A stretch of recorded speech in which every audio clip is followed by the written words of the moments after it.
Did you know? Despite being longtime rivals with Nintendo, Sega drew inspiration from multiple Nintendo games while developing Sonic Adventure. Sonic Adventure's director Takashi Iizuka once told IGN.com that Super Mario 64 was one of his favorite games of all time. But despite Iizuka's love for this Nintendo 64 classic, he also saw a significant flaw in the game's design. We recently translated a 2016 Japanese Famitsu interview into English where Iizuka states, "Super Mario 64 came before us as a 3D action game, but I remember not understanding where I was supposed to go the first time I played it. The old Sonic games were designed so you could get to the goal by just pressing left or right, so with Sonic Adventure, we didn't want it to be the kind of game where you don't know where to go. That thought process was what gave birth to the system that points the camera in the direction you're supposed to go." Mainline 2D Sonic games have always had the player hold one direction to move forward, so if the 3D camera in Sonic Adventure always leaned towards where the player should be going, players could simply hold up to cover ground. This would mimic the progression of 2D Sonic titles and intuitively bring the series' gameplay into the third dimension. Having the camera move this way also meant Sonic Team could create complex 3D levels without having to worry about the players getting lost. Iizuka would go on to tell Retro Gamer magazine, "After thinking up this camera system, we tried it out on Speed Highway and found it was successful. It's interesting that Nintendo would ultimately integrate a similar camera system in future 3D Super Mario titles after the release of Sonic Adventure.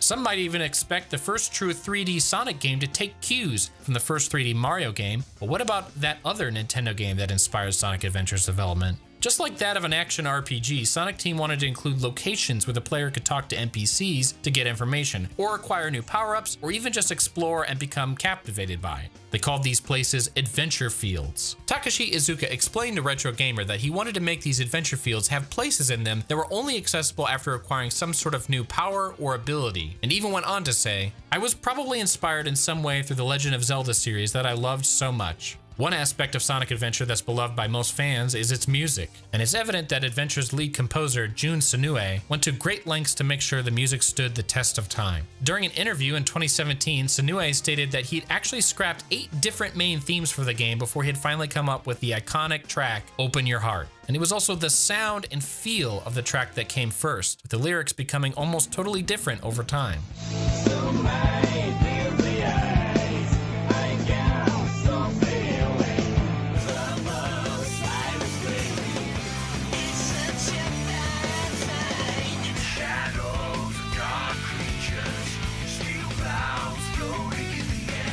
But the music and culture behind it had been impacting Sonic Adventure's identity long before Open Your Heart had even been conceived. In the mid-90s, Sonic Team shifted focus and developed a few non-Sonic titles such as Nights into Dreams and Burning Rangers. And as a result of no new mainline Sonic games being released, the team realized Sonic's popularity had dropped. They even felt that the public perception of Sonic had shifted to the point where the character felt safe and ordinary. At the same time, some members of Sonic Team had noticed that games like Space Invaders and Pac-Man were becoming popular again within the counterculture, and were being used prominently in urban fashion and indie music. Sonic Adventure's art director, Kazuyuki Hoshino, told Retro Gamer, "It made us jealous, and we wanted Sonic to also become popular with this edge of subculture, or at least have some cool t-shirts being made with Sonic on them. So we all got together to try and find this new graphic style for Sonic." What it boiled down to was a graphic style and pose that was more aware of the fashion trends. The artwork was a good fit for the club music I was really into at the time. When Hoshino says, "We all got together to try and find this new graphic style for Sonic,"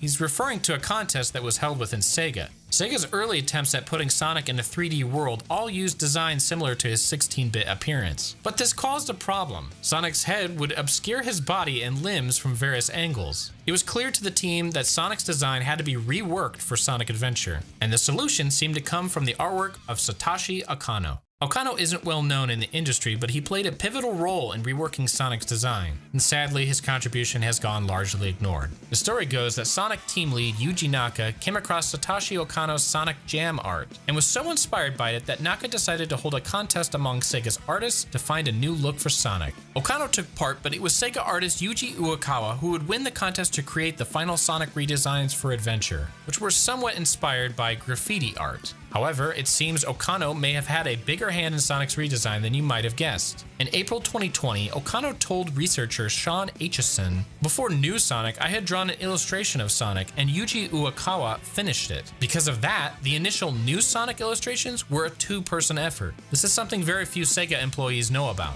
Okano would go on to create the Japanese cover art for Sonic 3D Blast on the Saturn, and serve as a character designer for Samba de Amigo. However, yet again, Yuji Uekawa would receive sole credit as character designer on Samba de Amigo. Okano says he has no ill will towards Uekawa or anyone else at Sega, and good for him. But we have to point out how it's kind of messed up that a significant contribution to both games has been ignored, and we're happy to shine a light on it. But back to Adventure's development. The team took it upon themselves to make a new Sonic game that fans would feel was worth the wait. They first set out to create Sonic Adventure on the Sega Saturn, as it was Sega's main platform at the time, but the team found the system lacked the power to implement their ideas in 3D. This is when Sonic Team heard rumblings of Sega's next fully 3D console, the Dreamcast. The team even had some requests so they could make Sonic Adventure the way they truly wanted, meaning Sonic Adventure ended up actually influencing the power of the Dreamcast. Takashi Iizuka recalled, "To create a 3D stage where Sonic could run around at high speed, we needed a lot of internal memory on the hardware. Since the Dreamcast was still in the planning stages, we were able to spec out the design for Sonic, and then we were able to put in a request to the hardware team about the required memory we would need in the machine, which really helped us execute on the design of the game. We started developing the game when the hardware was only about 30% complete, so we were constantly trying to imagine what the final spec for the machine might be as we were creating the content. But this also meant the pressure was on for Sonic Team. Sonic Adventure would now be a Dreamcast launch title and needed to showcase what the system could do. To give a sense that the new console's graphics were high spec, the team decided they should aim for a realistic style with Sonic Adventure's graphics. And of course, this would carry on to the game's sequel. However, Sonic Adventure 2 had some not so realistic inspirations. Shiro Maekawa returned to write this game's story and has since stated that he was heavily influenced by anime and manga he had been watching and reading since childhood. One example of how manga and anime impacted Sonic Adventure 2 was given by Maekawa during a 2006 Sonic Channel interview. In the game, we're able to see Shadow and Maria looking at Earth from the space colony. This moment was greatly influenced by the sci-fi romance manga and anime Please Save My Earth. Please Save My Earth focuses on a group of students who realize they all share a collective dream and live out alternate lives within a moon base while dreaming. In both the manga and anime, the characters Shion and Mokurin are seen embracing each other beside a window, with the Earth in full view.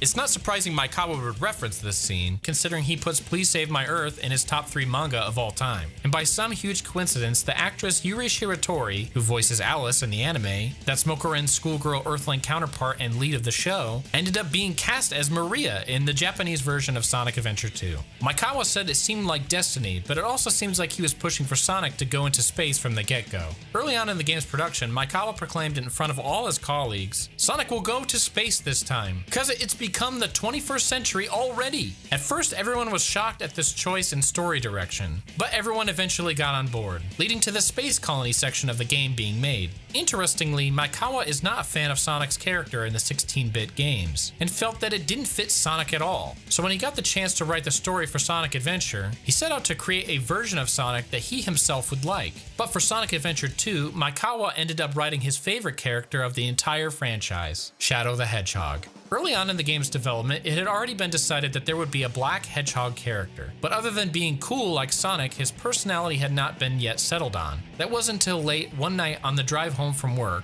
when Shadow crept into Maekawa's mind. Maekawa was mentally going over the scene where Sonic confronts Shadow for the first time, and Sonic blurts out, "I found you, faker." Shadow spoke out in Maekawa's mind for the first time, saying, "Faker? I think you're the fake hedgehog around here." Maekawa grew fond of Shadow and even told Sonic Channel, "There are times when I feel a stronger bond with Shadow than my true relatives. I cannot think of others anymore." One of the most fondly remembered aspects of the Sonic Adventure games are the Chow, and there's quite a few interesting facts relating to these little critters too.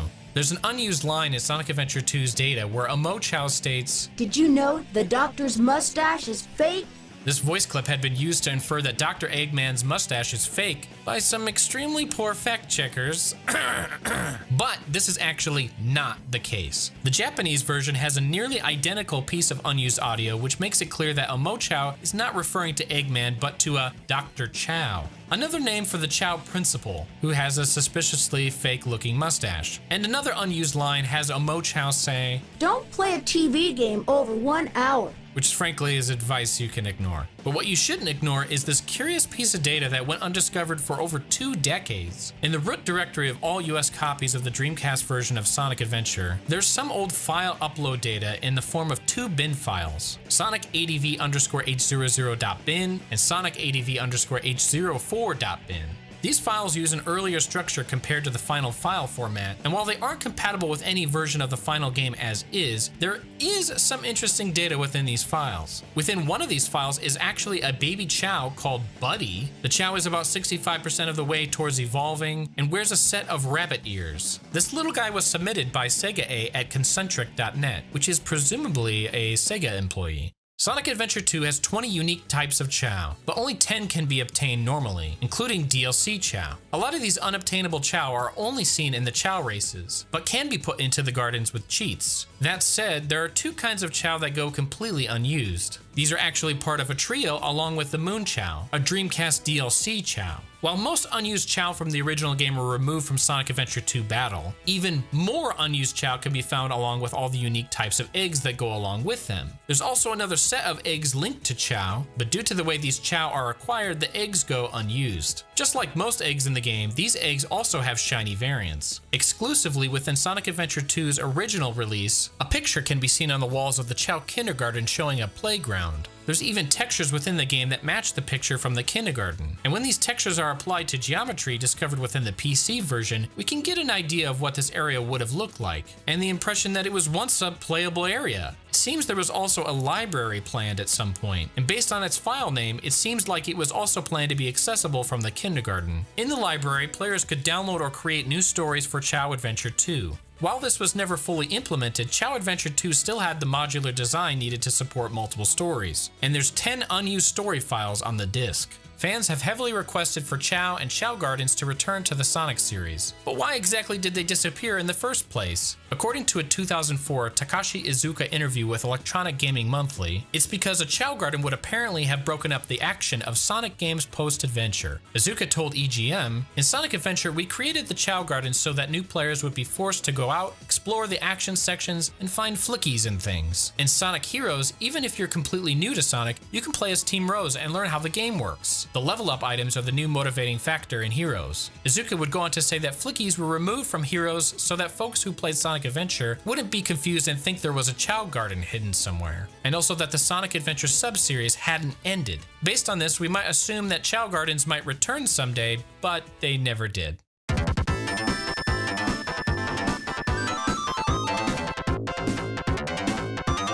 Did you know? The Sonic franchise's Chaos Emeralds aren't actually emeralds. Precious gems are categorized into emeralds, rubies, diamonds, etc. based mainly on the gem's color and how they are cut. And since the Chaos Emeralds are all different colors, it can be assumed that Chaos Emeralds get their names from the way they are cut. However, these gems don't use the emerald cut classification. In most Sonic games, the Chaos Emeralds either use a brilliant or single cut, which are usually reserved for diamonds. This means that they should actually be called the Chaos Diamonds. The Sonic franchise has a long history of secrets, starting with some of their earliest games. Shortly after the US debut of Sonic Spinball, a second version of the game was released. This version removed 2 tracks from the original game's soundtrack, which were remixed and taken directly from the original Sonic the Hedgehog game. Their removal was due to Sega not actually owning the copyright to several tracks in the original Sonic, and likely forgetting to license the music for Sonic Spinball. These tracks were composed by Dreams Come True, a Japanese band who even made the original Green Hill Zone theme. Interestingly, Sonic's first public appearance is linked to the band, and was revealed on the side of the band's tour bus on November 7th, 1990. Another early fact has to do with Dr. Robotnik's Mean Bean Machine, which is a modified version of the Japanese exclusive Puyo Puyo released on the Genesis. While the initial training levels from Puyo Puyo were removed after being converted into a Sonic game, the levels are still within the game's data. By modifying this data, it's possible to reinsert the levels, though with a number of errors such as glitched text, character misplacement, and no music at all. A bizarre result of this conversion is that it wouldn't be the only time Puyo Puyo Puyo was rebranded into another series. HAL Laboratory and Compile released their own modified version of Puyo Puyo, Kirby's Avalanche, which released a year and a half later. This meant that two first-party franchises, Sega's Sonic the Hedgehog and Nintendo's Kirby, contained virtually identical assets. While the arcade Sonic title, Sega Sonic the Hedgehog, was released internationally in 1993, the game was never actually translated for countries outside of Japan. However, within the game's data are unused sprites of Dr. Robotnik that imply an English localization was worked on. These sprites would have seen Robotnik's design change to that of the Sonic the Hedgehog cartoon appearance, which might have been more familiar to American fans at the time. Another interesting secret from early Sonic games can be found in Sonic CD. The game's first boss fight is against the EGG HVC001. The latter half of the boss's name, HVC001, is the model number of the Nintendo Famicom. This could have actually been a joke at Nintendo's expense, as the EGG HVC001 is also the first and easiest boss in the game. These types of secrets can also be found in the franchise's newer games, including the recent Sonic Mania. In versions of Mania prior to patch version 1.03.0919, there's an Easter egg based on the popular YouTube personality Video Game Donkey. The Easter egg is activated by latching to a chain in Hydro's City Zone Act 1, and inputting the Sonic 3 and Knuckles level select code, left left left, right right right, up up up. Once active, when the player passes through a speed booster, instead of the usual sound effect, a voice clip of Donkey will play instead. Sonic Colors also has a few secrets. In one of Eggman's PA announcements in the Asteroid Coaster area, he will say, "Would the owner of a yellow car, license plate 1NOM155, please report to the main gate. Your vehicle is in the path of an asteroid, and it's about to get smashed." Never mind. This is a reference to Axel and his taxi from Crazy Taxi, which has the license plate 1NOM155. Another secret can be found towards the end of Sonic Colors. During the game's final cutscene, the camera will give a brief glimpse at Tails' computer. On the screen are 3 sets of hexadecimal numbers. Whilst Tails translates the first 2 sets, the third goes untranslated. When interpreted as Shift-JIS encoded text, this translates to English as, "If you can read this, you're a geek." Yet another nod can be found in the PlayStation 3 and Xbox 360 versions of Sonic Unleashed's daytime Spagonia stage, Rooftop Run. In the stage, a pedestrian can be found reading a newspaper. Taking a closer look at the paper, it's possible to see a low-quality black and white image of 2006's Sonic the Hedgehog's box art on the top right of the page.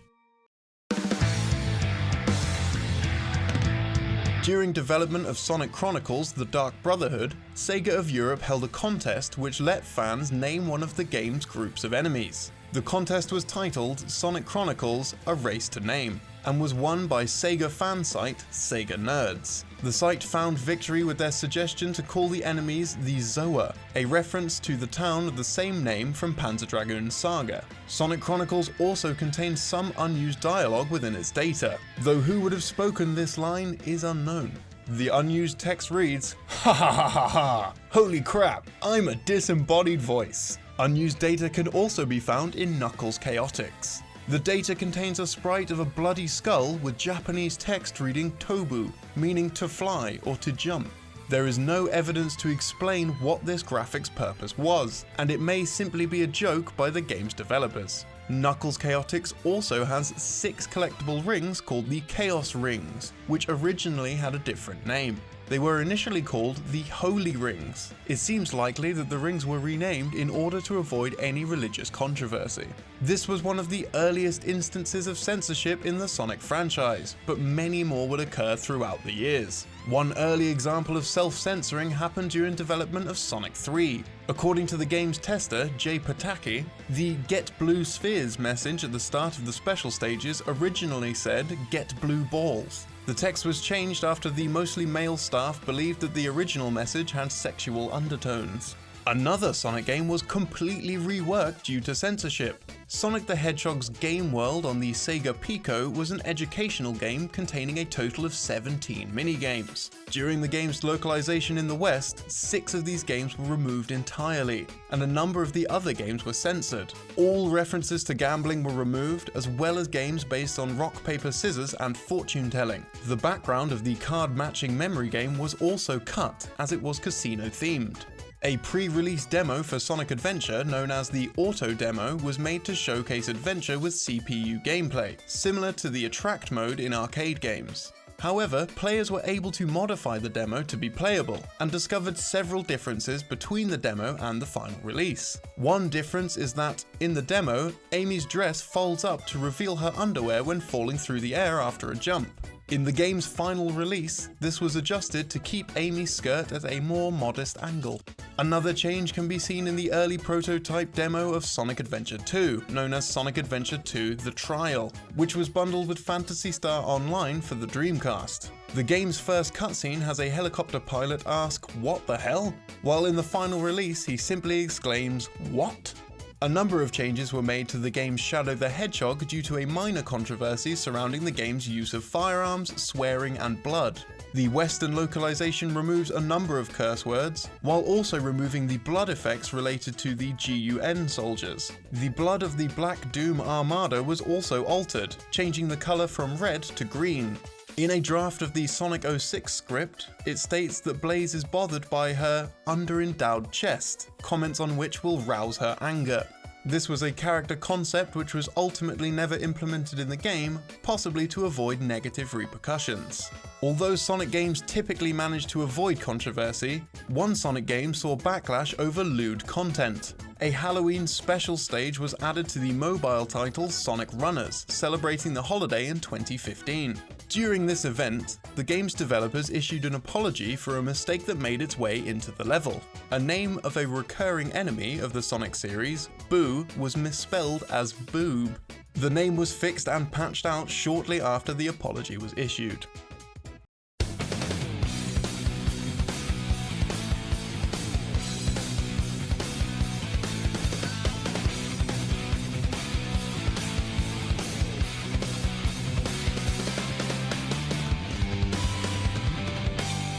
Did you know? Some of the textures used for E105 Zeta actually have Dreamcast consoles on them hidden in plain sight. This was likely a later addition during development, as Sonic Adventure wasn't originally a Dreamcast game at all. One of the earliest ideas for the game was a Sonic RPG on the Sega Saturn, but the RPG concept was quickly scrapped. However, the thought of giving the game a stronger emphasis on story, similar to what could be found in an RPG, stuck. Sonic Team decided to stay true to the series' platforming action and rework traditional 2D Sonic mechanics and features into 3D. One example of this is the homing attack, which was introduced to replicate the feeling of easily charging at and bouncing off enemies like in 2D Sonic games. As we mentioned in a previous episode, development of Sonic Adventure jumped to the Dreamcast because the Saturn was becoming a commercial failure. We also mentioned that the game's earlier builds were reworked into the Sonic World segments of Sonic Jam. What wasn't mentioned, however, was just how far into development the Saturn art assets were used. There exists Japanese gameplay footage of Sky Chase Act 2 that uses Sonic and Tails models from the Sega Saturn build. Because of how similar the sequence is to its final iteration, it seems to be running on Dreamcast hardware. Another element we mentioned in a previous video was the possibility of Tikal originally being a playable character, as using a moon jump cheat code can make her jump in the game's cutscenes. Since then, more information has developed showing that both Tikal and Dr. Eggman were partially programmed to be playable and can be selected via hacking. Both characters can only walk around and jump, and they can't interact with enemies and obstacles. In order to research environments for Sonic Adventure, Sonic Team organized a trip to Central and South America. None of the developers had ever seen genuine ruins and jungles before, and tools like the internet were too primitive at the time to find reliable references. The team wanted to make the game world as believable as they possibly could, even going as far as to use their own photographs as textures in the game. Tales' Sandhill subgame was inspired by people boarding on sand dunes in Ica, Peru. Sonic Team weren't even aware the sport existed and were so impressed that they included it in the final game. Another notable shift in the game's development was the inclusion of the often criticized E102 Gamma segments. What's interesting is that these levels were included by fan request. Sonic fans appealed to Sega, asking them to incorporate some sort of shooting mechanic into the series. Sega wanted to satisfy their audience, but felt the shooting gun didn't fit Sonic's character. Sonic Team's solution was to create a new armed character, possibly based on Egg Robo from Sonic & Knuckles. Sega also included a different kind of fan service. service. In the original Japanese release of Sonic Adventure, a mechanical cowgirl billboard could be seen within Casinopolis, and a moaning sound would play whenever the player touched it.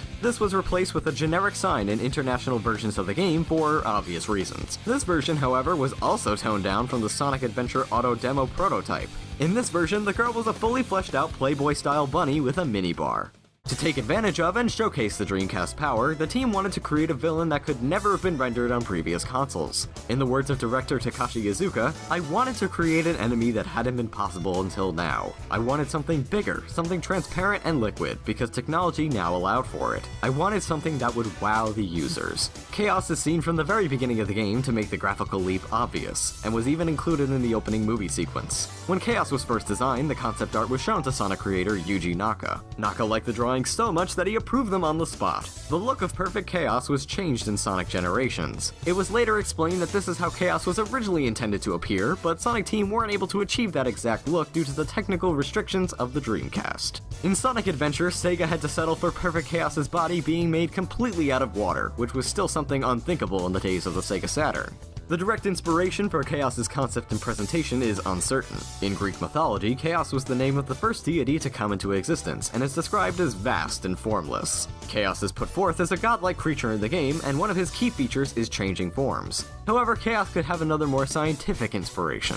There's a close relative of the amoeba called Chaos. These organisms can change form, are mostly translucent, and have a noticeable opaque blotch in them accompanied by smaller mitochondria floating around. This seems very similar to Sonic's Chaos, especially how he was depicted in concept and promotional art. Although his real-life origins are ambiguous, Sega have explained Chaos's virtual beginnings on their Japanese website. Chaos is actually a mutated Chao. The Chao themselves were a progression of a feature from Nights into Dreams called A-Life. A-Life involved artificial life forms called Nighttopians, which could be merged with other creatures and even bred. The game kept track of the moods of the Nighttopians, which would alter the tempo, pitch, and melody of the music depending on the state of the Nighttopians within a level. Sega wanted to take this idea of nurturing a creature that grew with the player and migrate it into Sonic Adventure to break up the pace of the game. Not only did they want to mix up the gameplay, but they also wanted people who weren't necessarily good at action sequences to be able to play and enjoy the game. Finding Chao eggs and raising them also imperceptibly made these players better at the game's action sequences and helped them progress. Takashi Iizuka stated, "We really wanted to introduce Sonic to people who weren't good at action games and expand the reach of the game. That's why we included the Chao in the design. We really just wanted to expand the world of Sonic and to expand the game to people who had never had the chance to play a Sonic game before." The Dreamcast version of Sonic Adventure states that Chao Gardens were created in protected environments. However, it's possible to drown in the pools in both the Egg Carrier and Mystic Ruins Chao Gardens. You can also drown in the Dark and Hero Chao Gardens in Sonic Adventure 2 on the Dreamcast. This can only be done with Tails though, as he's short and most of his head is submerged. The water was made shallower in Sonic Adventure 2 Battle, making the areas safe again. Sega also changed the Chao Gardens in Sonic Adventure DX for the GameCube. What's confusing about the change, however, is that players can still drown in them even though the problem had been solved in Sonic Adventure 2 Battle, which released the previous year.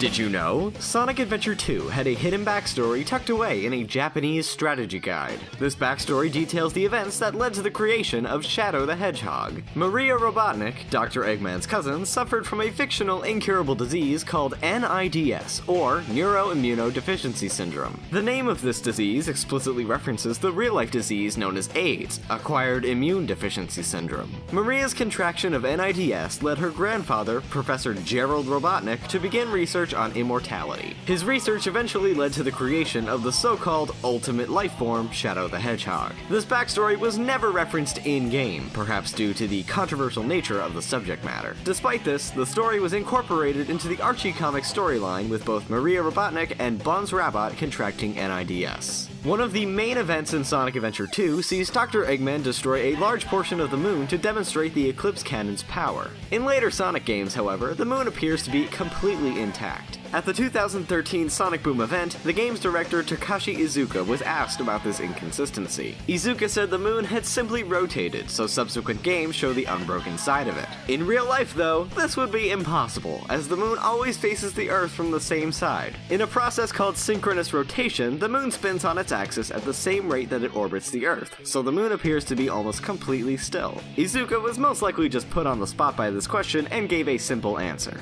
Sonic Adventure 2's cutscenes are are infamous for their numerous audio issues. The lip syncing doesn't match the voices, and the characters will often talk over each other. You're not even good enough to be I'll make you eat those words! This is because the cutscenes are animated to fit the Japanese dub, and when the game was localized, the Japanese speech was simply swapped out for the English dub. Because many of the lines were longer in English, characters are often cut off before they finish talking. スペースコロニーだかなんだか知らないが、あのでかい大砲ごと奴らをぶっ飛ばしてやる。I don't know what this space colony is all about, but I'll find and destroy that cannon, and then kick their imperial butts. Alright.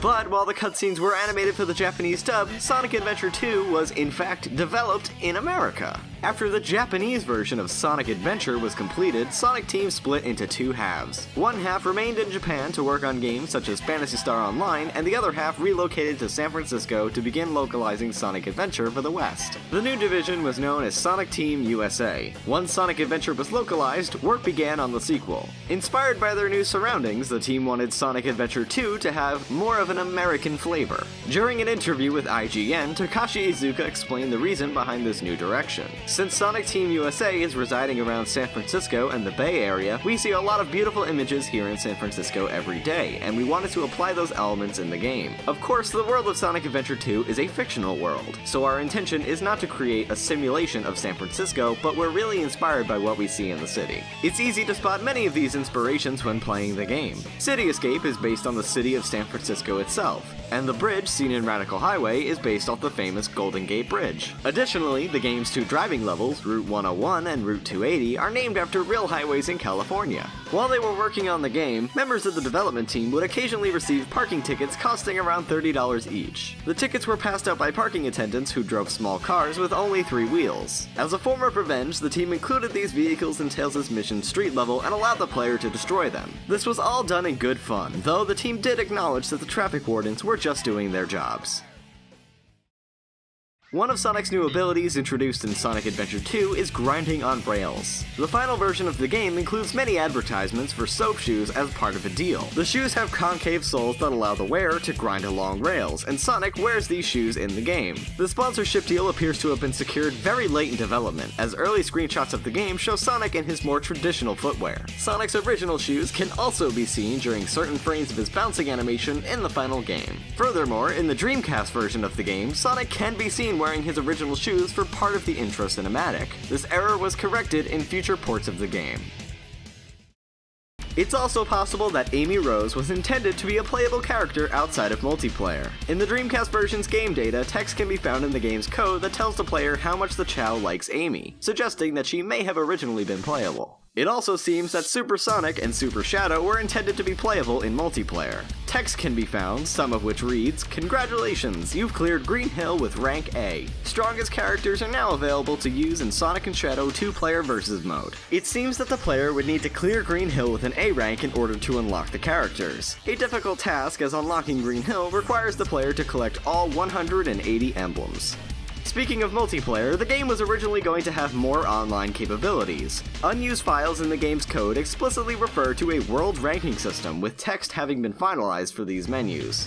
Several events in Sonic Adventure 2 also seem to be lifted straight from the 1999 PlayStation game Pepsi Man. One level has Pepsi Man skating downhill through San Francisco, and a later level has him running from an 18-wheeler. Both scenarios were used in Sonic Adventure 2's City Escape level over 2 years after Pepsi Man's release.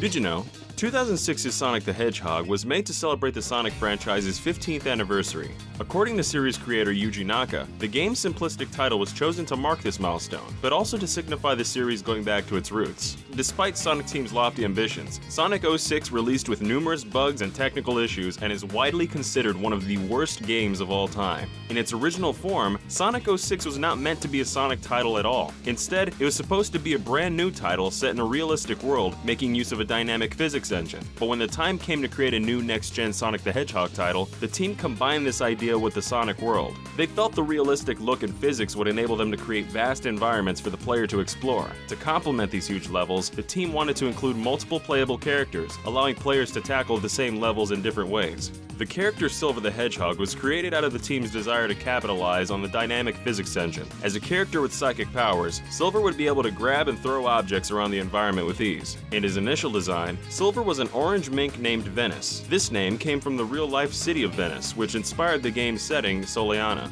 In fact, Silver went through over 50 iterations before the team settled on his final look. To integrate him more with the existing cast, they eventually made him a hedgehog. To make full use of the increased power of the next-gen consoles, they applied a more complex texture to the character that was silver in color. Silver was also inspired by the character Trunks from Dragon Ball Z. The influence is clear. Both characters travel back in time from their respective futures to prevent an apocalyptic disaster. The game's script even ends Silver's character description with, essentially, think Trunks from Dragon Ball Z. Silver isn't the only character to be influenced by outside sources. The characters Iblis and Mephiles take their names from world mythologies based on the devil. Mephiles is a contraction of Mephistopheles, a demon who appears in the Legend of Faust. Mephistopheles appears before the titular Dr. Faust, offering him knowledge, power, and pleasure in exchange for his soul. Iblis, on the other hand, is the Islamic interpretation of the devil. Blaze the cat's character was heavily revised for her appearance in Sonic 06. In 2005's Sonic Rush, she was originally a princess from an alternate dimension. In Sonic 06, she's Silver's companion, traveling back in time with him to prevent the apocalypse. When asked about this inconsistency, series producer Takashi Iizuka said, basically what happened is that everyone had like amnesia. According to her bio in the game's script, Blaze is deeply embarrassed by her bust size and gets angry if anyone mentions it. Sonic 06's development was troubled. The team was pressured by heavy time constraints, speculated to have been caused by a deal between Sega and Microsoft to launch Sonic 06 on the Xbox 360 before Christmas. This deal involved viral advertisements through Microsoft's Windows Live Messenger service, which advertised both Sonic 06 and Sonic Rivals for the PSP. Although there are obvious visual examples of the game's lack of polish, the game's audio also suffered. At one point in Shadow's story, the player will receive a message from Gun HQ. The message's audio contains 2 takes from the voice actor, with the first take being an obvious failed attempt at speaking the line. Agent Shadow, E123 Omega has engaged Mephiles. Head to the Wave Ocean, head to Wave Ocean. Agent Shadow, E123 Omega... Developers simply forgot to remove the failed take. The time constraints were exacerbated due to the team working with unfamiliar hardware. Sega had intended to release Sonic 06 on PC, and the 3 new 7th generation consoles, the Xbox 360, the PlayStation 3, and the Wii. Sonic Team expected the Wii to be comparable to the 360 and the PS3 in terms of power and functionality of its controller. However, when they were given the development kits for the Wii, they realized it would be impossible to port Sonic 06 to the system. As Sega demanded there be a Sonic title on the Wii near launch, the Sonic 06 team was split into 2 halves. One half continued their work, and the other half was told to develop a Wii game from scratch. This resulted in Sonic 06's director Yojiro Ogawa leaving development to work on what would become Sonic and the Secret Rings. The team was then further fragmented when Yuji Naka left Sega in March 2006 to start his own studio. The game's PC version never came to fruition, presumably due to time constraints. Sonic 06's rushed production resulted in a lot of cut content. The game's manual describes a shield power-up identical to those found in the older Sonic titles that never actually appears in the game. Its model can be accessed through hacking, but the shield is functionless when equipped to a character. In the original teaser, Sonic was shown turning into Super Sonic at will. A remnant of this can be found by hacking the game to find an item called the Rainbow Gem. When equipped and used, Sonic will perform a brief transforming animation before dropping to the ground as normal. It seems this gem was going to be the catalyst for Sonic's transformation into Super Sonic, but as Super Sonic was never programmed into the game, only the animation remains. The game was originally supposed to have a day and night cycle, which was later used in Sonic Unleashed, as well as multiple endings. An achievement in the Xbox 360 version called Knights of Kronos is awarded to the player for clearing the last story with an S rank. The achievement's description reads, "Unlock the complete ending to the last hidden story," implying that the game should have had extra scenes when the player fulfilled these conditions. An infamous glitch allows Silver to continuously trap the player against a wall and attack them. This causes the player to lose and recollect the same ring over and over again, preventing them from breaking free or dying. As well as the game's frustrating glitches, the romance between Sonic the Hedgehog and Princess Elise has been criticized. Some have even accused Sega of advocating bestiality. GameSpy asked Elise's voice actor Lacey Chabert about the situation. Chabert said, "Ha! No, you're just being silly. It's not an appropriate relationship. Let's just say Sonic and Princess Elise have an attraction for each other. As Sonic 06 served as a series reboot, it's possible that Sonic's relationship with Elise was a nod to an unused concept in the original Sonic the Hedgehog, where Sonic was planned to have a human girlfriend named Madonna.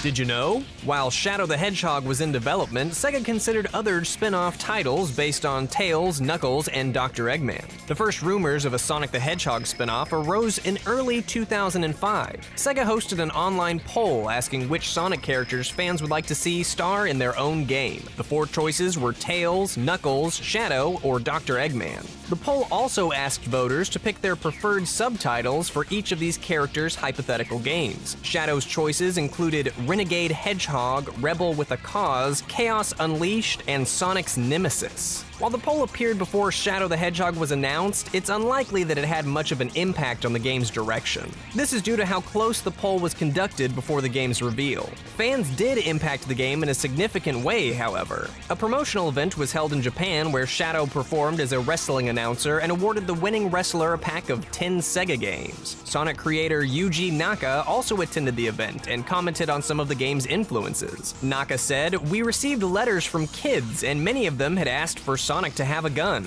We felt that it wasn't appropriate for Sonic to have a gun, but maybe it'd be okay with Shadow, and that's how we started on the game." Naka was also optimistic about Shadow's franchise potential. In an interview with GameSpy, he stated, "We've had ideas of doing a spin-off series, so perhaps that's what Shadow will lead to." Shadow the Hedgehog was heavily influenced by the proliferation of first and third-person shooters in the Western market. While the Japanese Sonic team was developing a more traditional Sonic title, Sega Studios USA was tasked with developing a game that would have a greater directional impact on the series. Shadow was chosen as the star of this new venture due to his popularity, being second only to Sonic. Another factor taken into consideration was Shadow's moral ambiguity. Shadow is neither definitively good nor evil, so by casting him as the main character, the team hoped players would form their own impression of him. The game's director, Takashi Iizuka, felt that the change in protagonist afforded the team an opportunity to introduce new elements that would feel out of place for Sonic. One such element was the inclusion of curse words such as damn. Contrary to popular belief, Shadow the Hedgehog is not the first Sonic game to include a curse word. That honor goes to Sonic Adventure 2, in which Knuckles' theme, Unknown From Me, contains the word damn. Although Shadow the Hedgehog is infamous for its swearing and violence, it was originally meant to be more graphic. The goal was to earn a teen rating from the ESRB, but coincidentally, the E10 Plus rating was introduced during the game's development. The team decided to aim for this new rating instead, resulting in some of the game's content being toned down. These revisions included changing the Black Arm's blood from red to green, editing scenes of gun soldiers' deaths out of the opening, cutting away from Maria's death before her limp body is shown, and censoring dialogue. There are even files in Shadow the Hedgehog's data that suggest Sonic was planned to be in the game's multiplayer mode. It appears that he was cut early in development, as all that exists are Junichi Kanemaru's voice lines for the Japanese dub. Sonic was most likely removed so that Sega's mascot wasn't seen handling firearms. Although the game was toned down in many ways, it still included a few troubling scenes when it released. One example has Shadow attempting to assassinate the president, and another scene has him detonate a bomb that destroys Central City. The timing of the game's release was poor, as the attempted assassination of President George W. Bush and the London 7/7 bombings happened earlier in the same year. Shadow the Hedgehog was the first game in the Sonic series to feature the voice cast from the television series Sonic X. Fans speculated that the cast was replaced due to the death of Dr. Eggman's original voice actor, Dean Bristow, in January 2005. This turned out to be incorrect. The current voice of Dr. Eggman, Mike Pollock, debunked this theory in an interview with Sonic Scene, confirming that the decision to replace the cast was made prior to Bristow's death.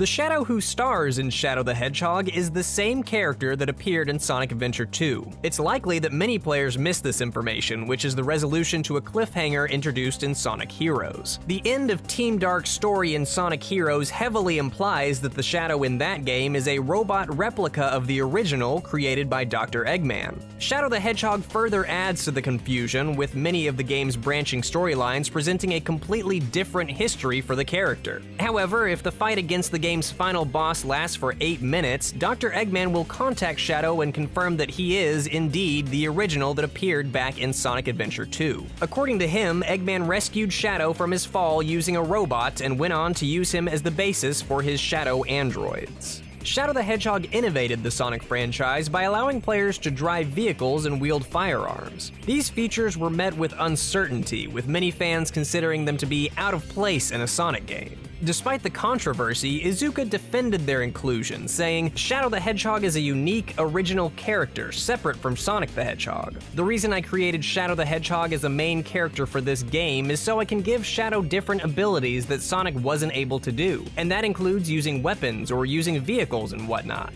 To mirror the game's more mature tone, the team took inspiration from movies aimed at an older audience, including Underworld, Constantine, and Terminator. As well as inspirations, the game has many nods and references to pop culture. Upon completing the dark mission of the level The Ark, the cutscene that plays shows the Eclipse cannon destroying the White House in a reference to the 1996 movie Independence Day. Two of the game's bosses, Blue Falcon and Black Bull, share their names with vehicles from Nintendo's F-Zero series. They belong to protagonist Captain Falcon and antagonist Black Shadow, respectively. After completing the hero mission of Westopolis, Sonic exclaims, "Welcome to the next level." This was a slogan used in Sega advertisements throughout the 90s. Gun soldiers will sometimes mention the former head of Sonic Team, saying, "Mr. Yuji Naka is all right." The egg vacuum weapon is a reference to another Sega franchise, Billy Hatcher and the Giant Egg. The game's antagonist, Black Doom, also seems to be a reference to another Sonic Team property. He bears an uncanny resemblance to Wise Man the Wicked, the antagonist of Nights into Dreams. Both characters take the form of a seemingly legless cloak with similar shoulder pads, neckwear, pendants, and 9 prominent horns on their heads. Both characters also have detachable eyes and were the creators of their respective games' protagonists.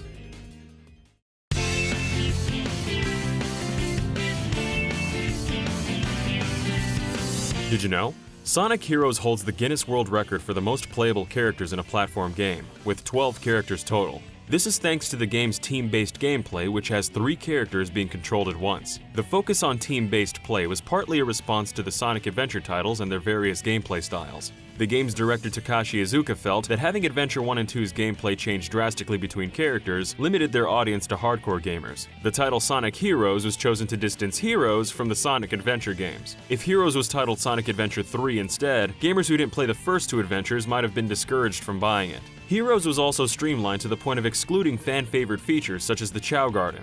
These side quests were removed so that nothing distracted from the main game and hurt its pacing. The bosses in Heroes were specifically designed to flee from players. This was done to keep the gameplay between the main stages and the boss battles consistent.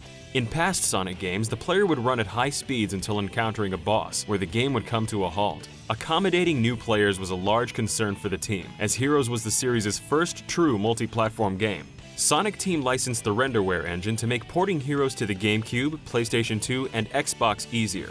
The team also hoped that using the same engine would make the various ports comparable. Despite this, the PS2 version of Heroes was notably lower in quality than its counterparts. The PS2's weaker performance meant that Heroes suffered from a worse frame rate, as well as aliasing. Iizuka believed they could have made the game run better if it was built from the ground up to run on the PS2.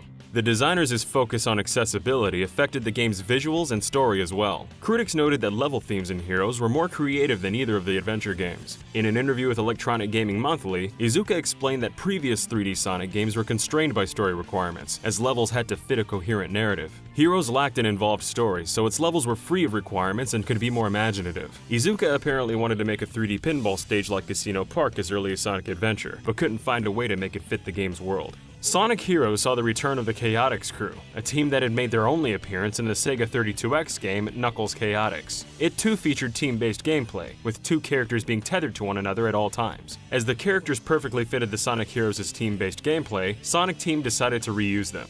However, the current incarnation of the team is very different from their debut.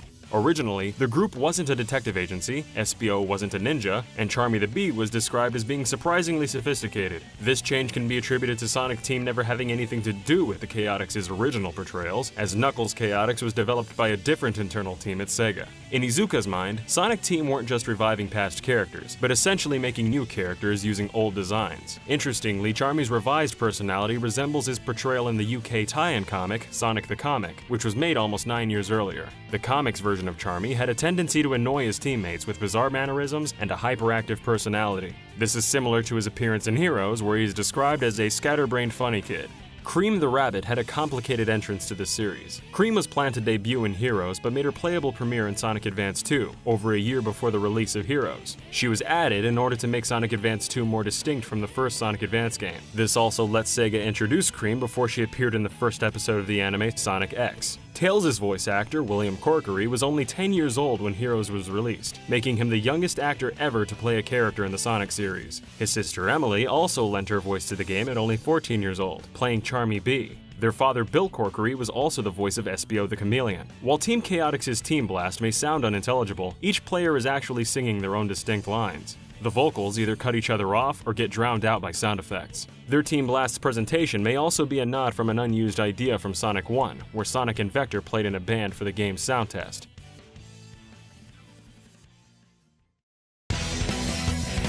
An early version of Sonic Heroes' Attract Mode video can be found in Sonic Mega Collection Plus. The cinematic is a work in progress, with the visuals switching between finished and incomplete animation. It also features an unfinished version of the game's titular song. This version has no lyrics written, with singer Johnny Joeli instead scatting the tune.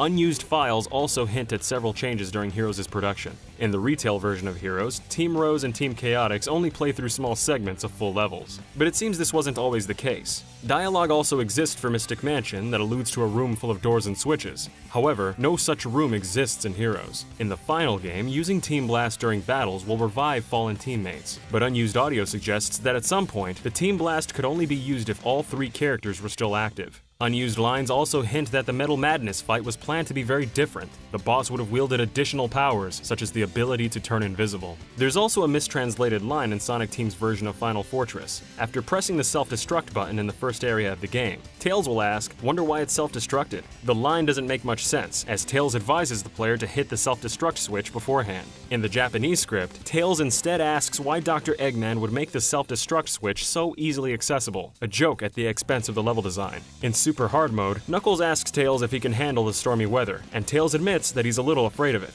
This is potentially a reference to the 1993 Sonic the Hedgehog OVA, in which Tails was astrophobic. One of the most unusual details of the game lies within its instruction manual. According to the booklet, Dr. Robotnik is both a romanticist and a feminist. Another secret can be found while playing as Team Dark. If the player is currently controlling a character other than Rouge, and looks at her in first-person view, she will turn to them and wink.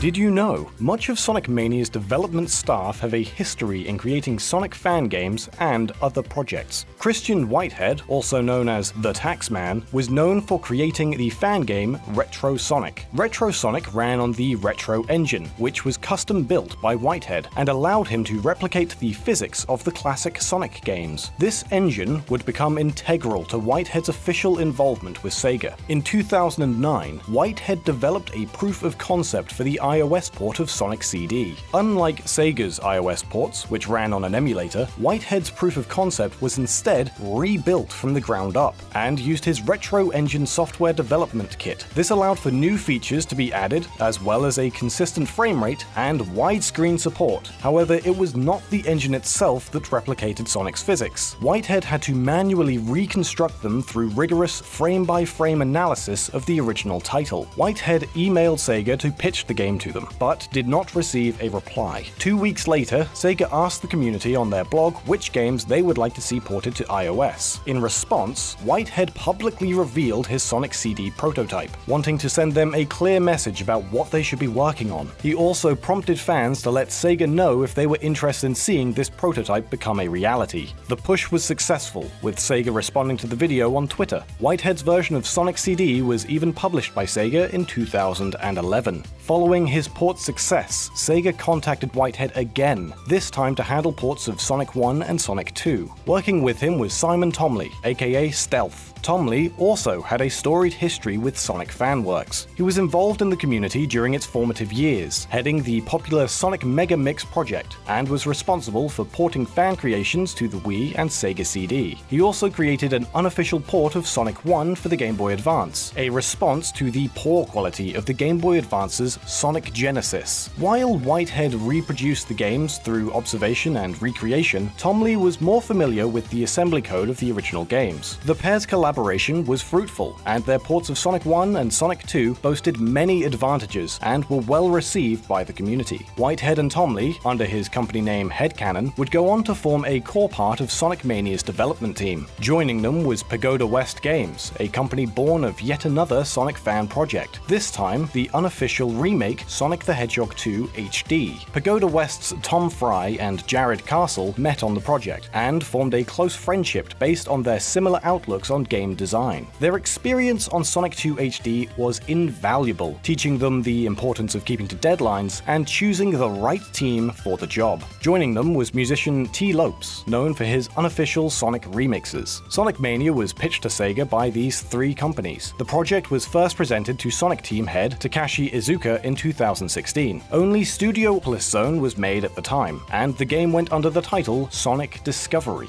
After the presentation concluded, Iizuka simply told the team, "I have many questions," before they had to break for lunch. When they came back, Iizuka wrote a series of titles on a whiteboard going from Sonic 1 through Sonic & Knuckles. He then added one more title, Sonic Mania. As the project advanced, more staff had to be brought on, with many of these new members also boasting a history in the Sonic fan community. Programmer Hunter Bridges and designer Brad Flick previously worked on the fan game Sonic Nexus. Artist Paul Veer, known for his work on Nuclear Throne, was commissioned to provide Cook and Becker's official Sonic print. Audio engineer Falk O. Young is known for his contributions to several Sonic soundtracks, and artist Kieran Gates has helped organize the UK fan convention Summer of Sonic. The game's pre-order trailer and introduction were animated by Tyson Hess, known for his work on Archie's Sonic the Hedgehog comics and the parody Sonic's Big Fat Adventure. One story considered for the game saw Eggman fall into a deep depression following Sonic & Knuckles. To fill the gap, a group of Egg Robos would become independent, calling themselves the Hard-Boiled Heavies. While the Eggman angle was dropped, the Hard-Boiled Heavies remained as major antagonists in the game. The Mania team were shown production material from the Genesis titles, including scrapped levels and concepts. Mirage Saloon was based on 2 levels that didn't make the final cut, Dust Hill from Sonic 2, and Desert Dazzle from the 2011 re-release of Sonic CD.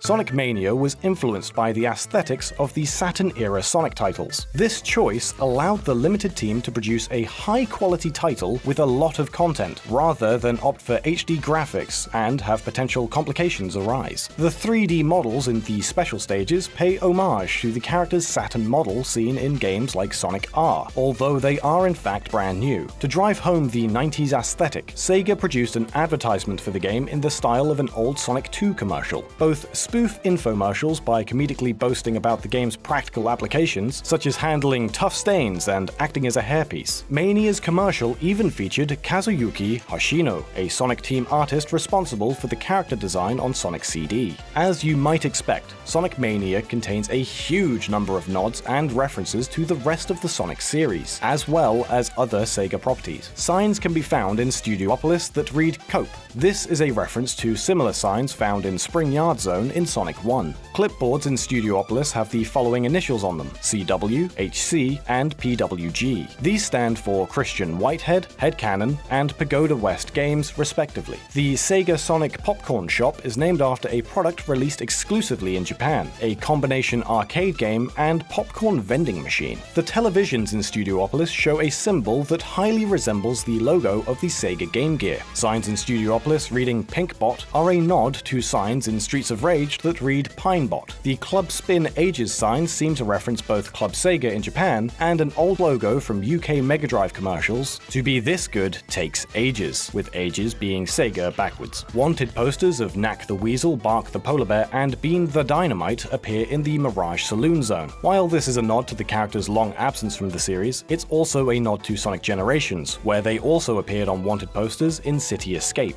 The Studiopolis Zone shares its name with Studiopolis Inc., the production studio that records the English voiceovers for the Sonic series. Funnily enough, this was actually a complete coincidence. The team were unaware of the studio when they were naming the level. When they found out, they drafted some different titles for the zone, thinking that they would be asked to change it. Suggested titles included Opening Night and Fame Plaza. However, Studiopolis gave the go-ahead to use the name, and so it was kept, with Whitehead thinking it was now a cool reference.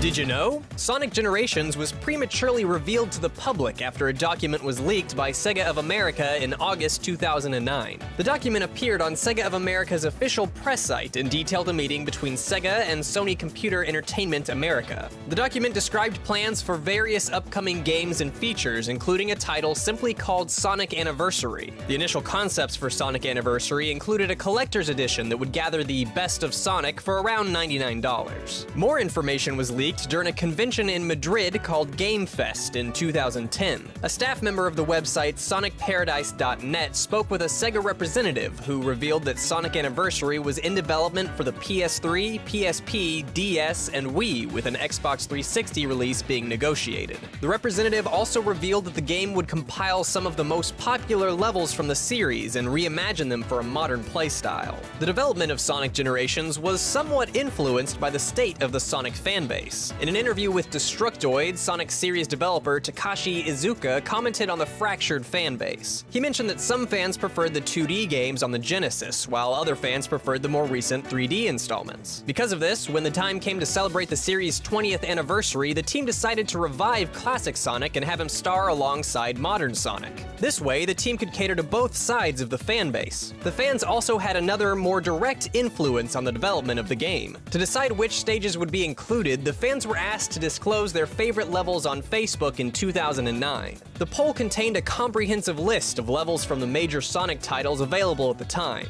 Interestingly, the poll did allow fans to choose levels from Sonic and the Secret Rings and Sonic and the Black Knight, suggesting that these levels were once to have been represented in Generations as well. In an interview with the Sonic Stadium, Iizuka revealed that the 3DS port of Generations was intended to be a celebration of Sonic's portable history. Despite this, the game only contained one handheld exclusive level in the form of Water Palace from Sonic Rush.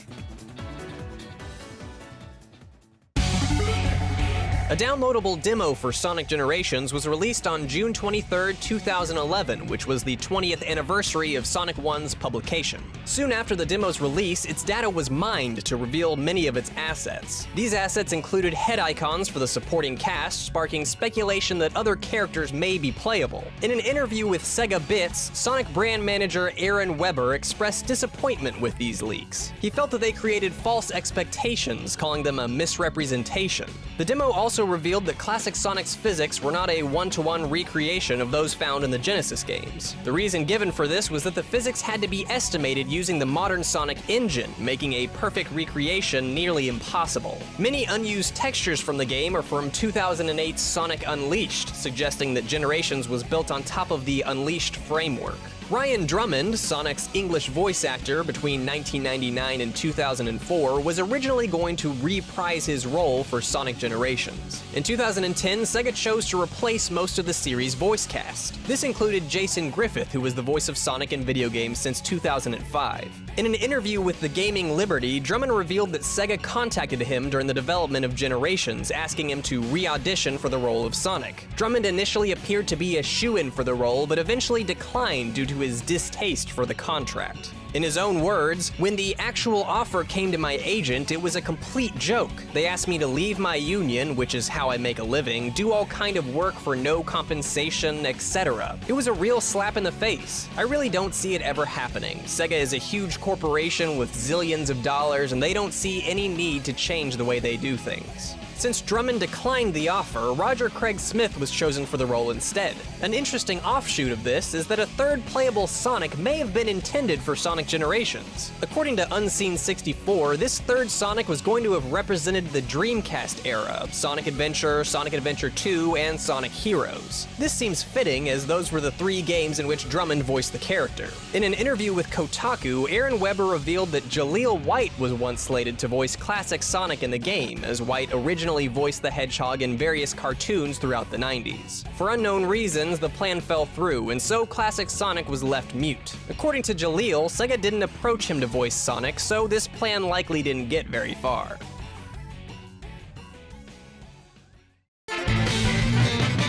Sonic Generations was written by the writing team of Ken Pontac and Warren Graff, best known for their writing on the ultra-violent animation Happy Tree Friends. Pontac became involved with Sega when they published Happy Tree Friends False Alarm for Xbox Live Arcade in 2008. This led to the pair working on Mad World and eventually Sonic the Hedgehog. Despite this, Pontac claims that he's not much of a Sonic fan. He hadn't played many of the games and instead had to look up cutscenes online to get an idea of the characters. He also addressed the criticisms he received from fans, simply thanking the fans for being so enthusiastic about the characters. Despite the writers not being fans, however, Generations is still jam-packed with references to the rest of the Sonic series. Tails becomes nervous when he sees the purple liquid that covers Chemical Plant Zone.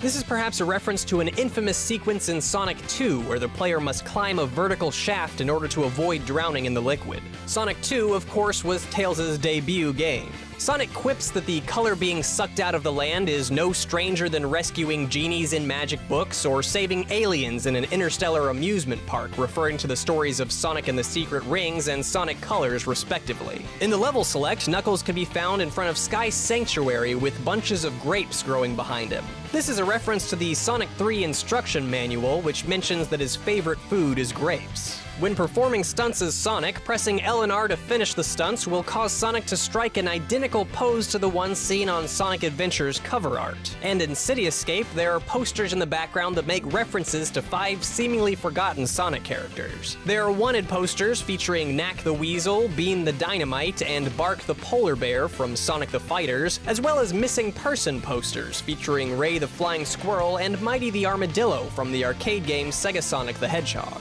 At both the UK convention Summer of Sonic 2011 and the US convention Sonic Boom 2011, the respective crowds were asked to cheer "Happy Birthday, Sonic." Both of those cheers were recorded and can be heard at the end of the game's credits.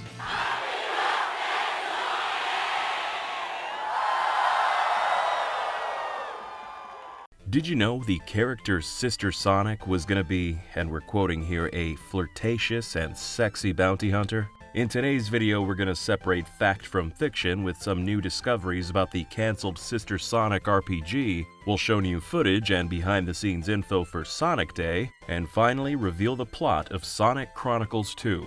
Fans have been wanting to hear it for 15 years, and we got it for them. Let's go through these cancelled games chronologically, starting with Sister Sonic. Back in 1991, Japanese studio Nihon Falcom released a game called Popful Mail for the PC-88 home computer. It was a side-scrolling action RPG starring a female bounty hunter named Mail. A few years later, rumors spread that Sega wanted to localize a Sega CD version of the game for America and replace Mail with Sonic's long-lost sister. They basically did the same thing with Puyo Puyo back then too. Sega was worried foreigners wouldn't buy it, so they rebranded it as Dr. Robotnik's Mean Bean Machine, just like how Nintendo turned Doki Doki Panic into Super Mario 2. Or at least that's how the story goes, but not a single screenshot has ever been seen. If you go looking for sources that Sister Sonic ever existed, the only citations are Electronic Gaming Monthly. More specifically, just a couple sentences in the magazine's gossip section, later called the Rumor Mill.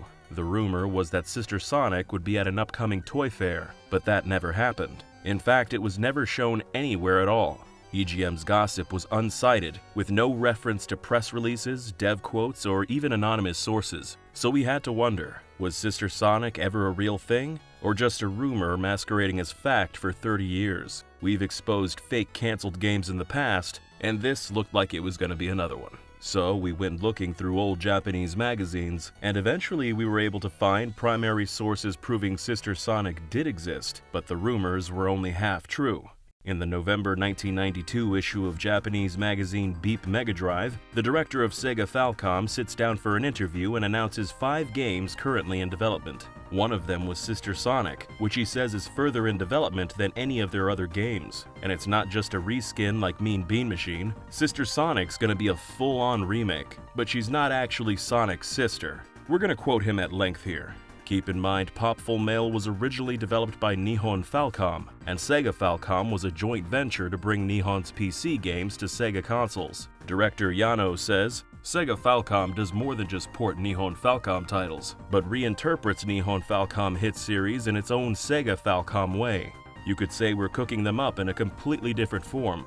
I want to emphasize that Nihon's titles exhibit a different thought process and perspective on games. Among them is Sister Sonic, a remake of Popful Mail. This doesn't mean she's Sonic's actual sister, more like a female relative of the Sonic family. The reason for creating this new character and remaking Popful Mail is that it makes more sense for us to use Sonic, who's already popular all around the world. Sister Sonic is the game of our first 5 releases that we've made the most progress on so far. Further down the page it says, Sister Sonic is an action RPG based on Popful Mail, starring the first female Sonic character, Sister Sonic, as the main character. The protagonist being a bounty hunter hasn't changed, but Sister Sonic isn't a cute character like Mail. She's a more mature girl. Expect her to have a flirtatious and sexy charm. Of course, the story's been rewritten to fit the new characters. It has more action than the original, paired with the crisp animation and sound only possible on a CD-ROM. It'll release in Japan and overseas at nearly the same time with Japanese subtitles. So let's clear up some misinformation. We're specifically debunking Wikipedia here, but pretty much all the English language coverage of Sister Sonic makes the same claims, because they all pull from EGM's gossip. So first of all, Sister Sonic wasn't an American localization of Popful Mail. It was a remake releasing worldwide, including Japan. Second, like we said, Sister Sonic wasn't Sonic's sister. She was a sexy relative. And third, Sega wasn't trying to pass the game off as an original work. They were always upfront that it was building on top of Popful Mail's foundation.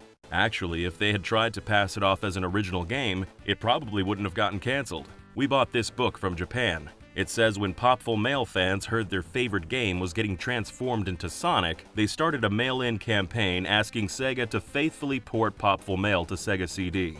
A vehement protest from fans, it says. They must have sent a ton of letters because Sega rolled over and did exactly that. Popful Mail for Sega CD released in Japan in 1994, and in America a year later.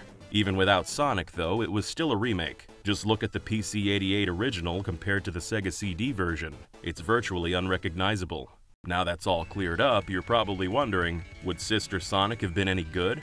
Probably yes, actually. US reviewers scored the Popful Mail remake at about 8 out of 10, and these days it pops up on a lot of Sega CD top 10 lists. It's kind of a cult classic and pretty pricey if you want to get a legit copy. In the 90s, it was praised for its visuals, cutscenes, music, which you're hearing now, and the voice acting was impressive for its time. Most impressive, I must admit.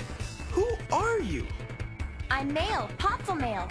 Right now I'm after a dangerous magician called Muttonhead. There's a big reward for him. Presumably, Sister Sonic would have gotten a similar reception, but you know, even better because it's Sonic. And it probably would have taken Sonic fans another decade to get an internet connection and find out it was originally some other game. Sister Sonic could have been an interesting chapter in the canon, and the franchise's first RPG. But we'll never find out, because die-hard Mail fans got it cancelled. After Sister Sonic got scrapped, there's only ever been one RPG in Sonic's 30-year history. But there might have been a whole series of them if it wasn't for one man. Sonic Chronicles The Dark Brotherhood was a Nintendo DS game developed by BioWare, the same studio who made Knights of the Old Republic and Mass Effect. Chronicles ended on a cliffhanger. Sonic says we'll find out what happens in the next episode. Tails promises another game, and the last thing you see is the end, ? BioWare said they already had a precise idea what would happen in the sequel, but unfortunately it never got made. For the past 15 years, Sonic fans have been wondering how the story would have continued, so we talked to lead designer Miles Holmes to get some answers. And for some context, let's sum up the first game for folks who didn't play it or don't remember. Don't worry, we'll make it quick. So, Thousands of years ago, there were two warring echidna kingdoms, the Knuckles clan and the Nocturnus clan. They were bitter rivals fighting over territory and Chaos Emeralds, but fast forward to today and they're all extinct, except for one last echidna called Knuckles. As the last of his bloodline, he spends his days in solitude guarding the Master Emerald. At the start of Chronicles 1, Knuckles gets kidnapped by some unknown warriors. After rescuing him, Sonic and friends find out those warriors were part of the Nocturnus tribe. One of them's a female called Shade. Seeing these ancient echidnas blows Knuckles' mind, cause he thought he was the last surviving echidna, but apparently no. The rest of the Nocturnus have been imprisoned in another dimension called the Twilight Cage for thousands of years. The mysterious god Argus locked them in there, and trapped a bunch of alien races from other planets in there too, though no one knows why. Shade's squad came to Earth to steal the Master Emerald and use its power to free the rest of her tribe. But later it turns out the Nocturnus' chief, a guy named Ix, has a secret evil plan. After the whole tribe's freed and back on Earth, Ix is gonna wage war to conquer the planet. This comes as a shock to Shade, who wants no part in a war of aggression, so she joins up with Team Sonic. Ix takes the Master Emerald and warps back to the Twilight Cage. Our heroes chase after him, yada yada yada, Super Sonic defeats Ix, and the rest of the Nocturnus are left to rot in the Twilight Cage. With their mission complete, Team Sonic heads home, but realize time had been flowing slower in the Twilight Dimension while they were gone.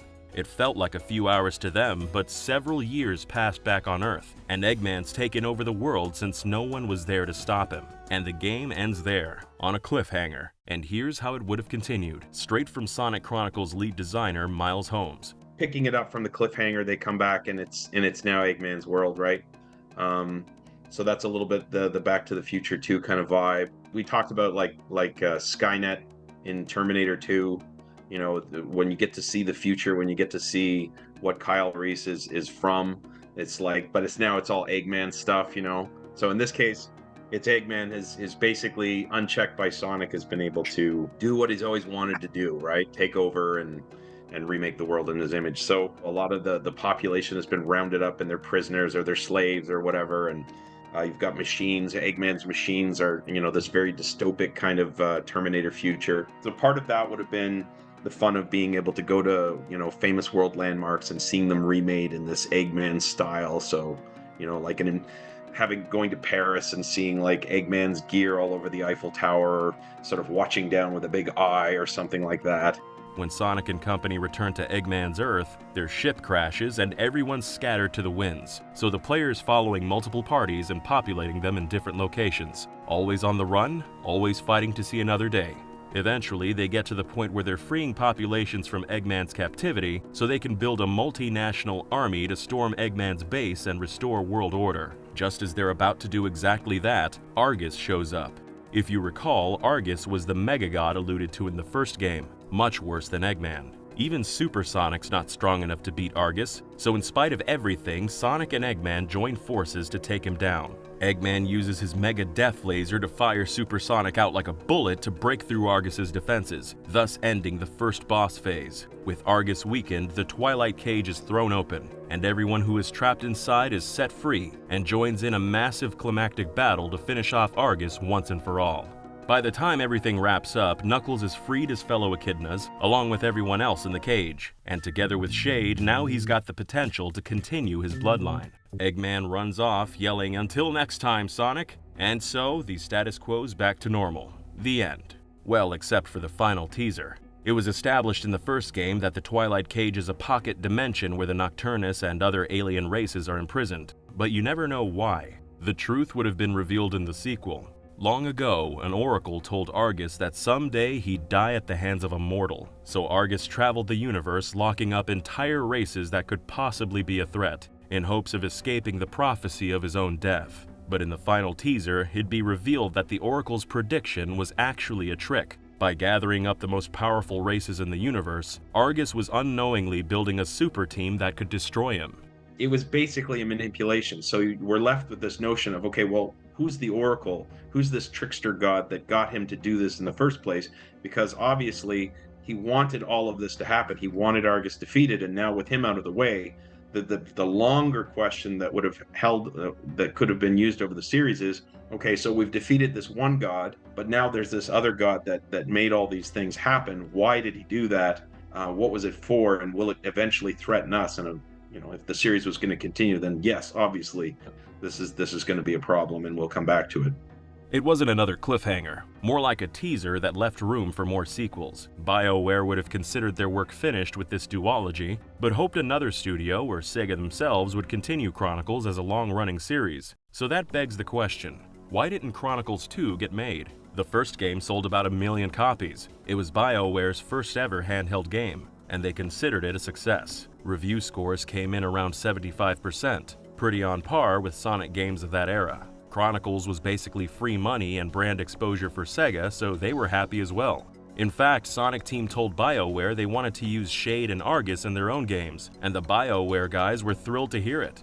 But there was one little problem: the Sonic comics. A lot of the comics published from 1994 to 2006 were authored by Ken Penders. In Ken's view, the characters he created for the comics belonged to him, not Sega.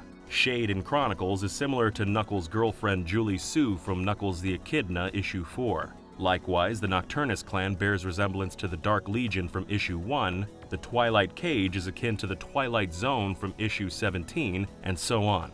Ken started copywriting all his creations 2 months after Chronicles launched, then a series of lawsuits kicked off between Ken, Sega, BioWare, and the comic book publisher. Sega's position was basically that they own the Sonic brand, therefore they own the rights to everything published in Sonic comics. Long story short, Sega wanted the fight to stay between Ken and the comic book company, but ultimately got pulled in anyway, and the whole thing dragged on for years. I find it very puzzling, honestly. I've worked with other people's IP for a long time, as he has, and I've never had any kind of notion that I own anything that I'm doing in somebody else's sandbox. I think if Sega had taken him seriously and litigated properly, it very quickly would have gone away. But it was probably a series of unforced errors that led to the result that we got. We reached out to Ken so he could give his side of the story. You can pause and read his full response if you like, because some of the legal details aren't otherwise findable online.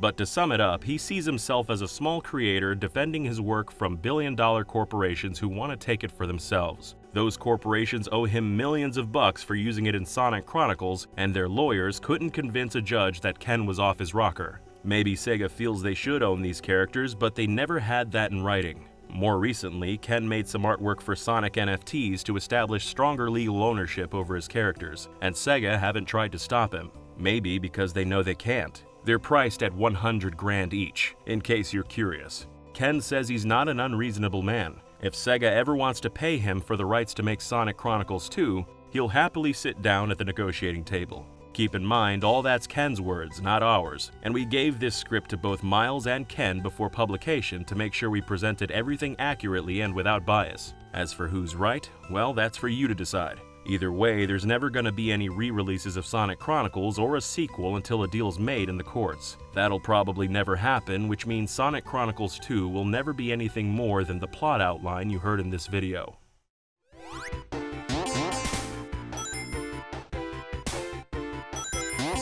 Back in 2018, Sega was impressed with the successes of British developer Nitrome, so they invited them to come up with a Sonic game.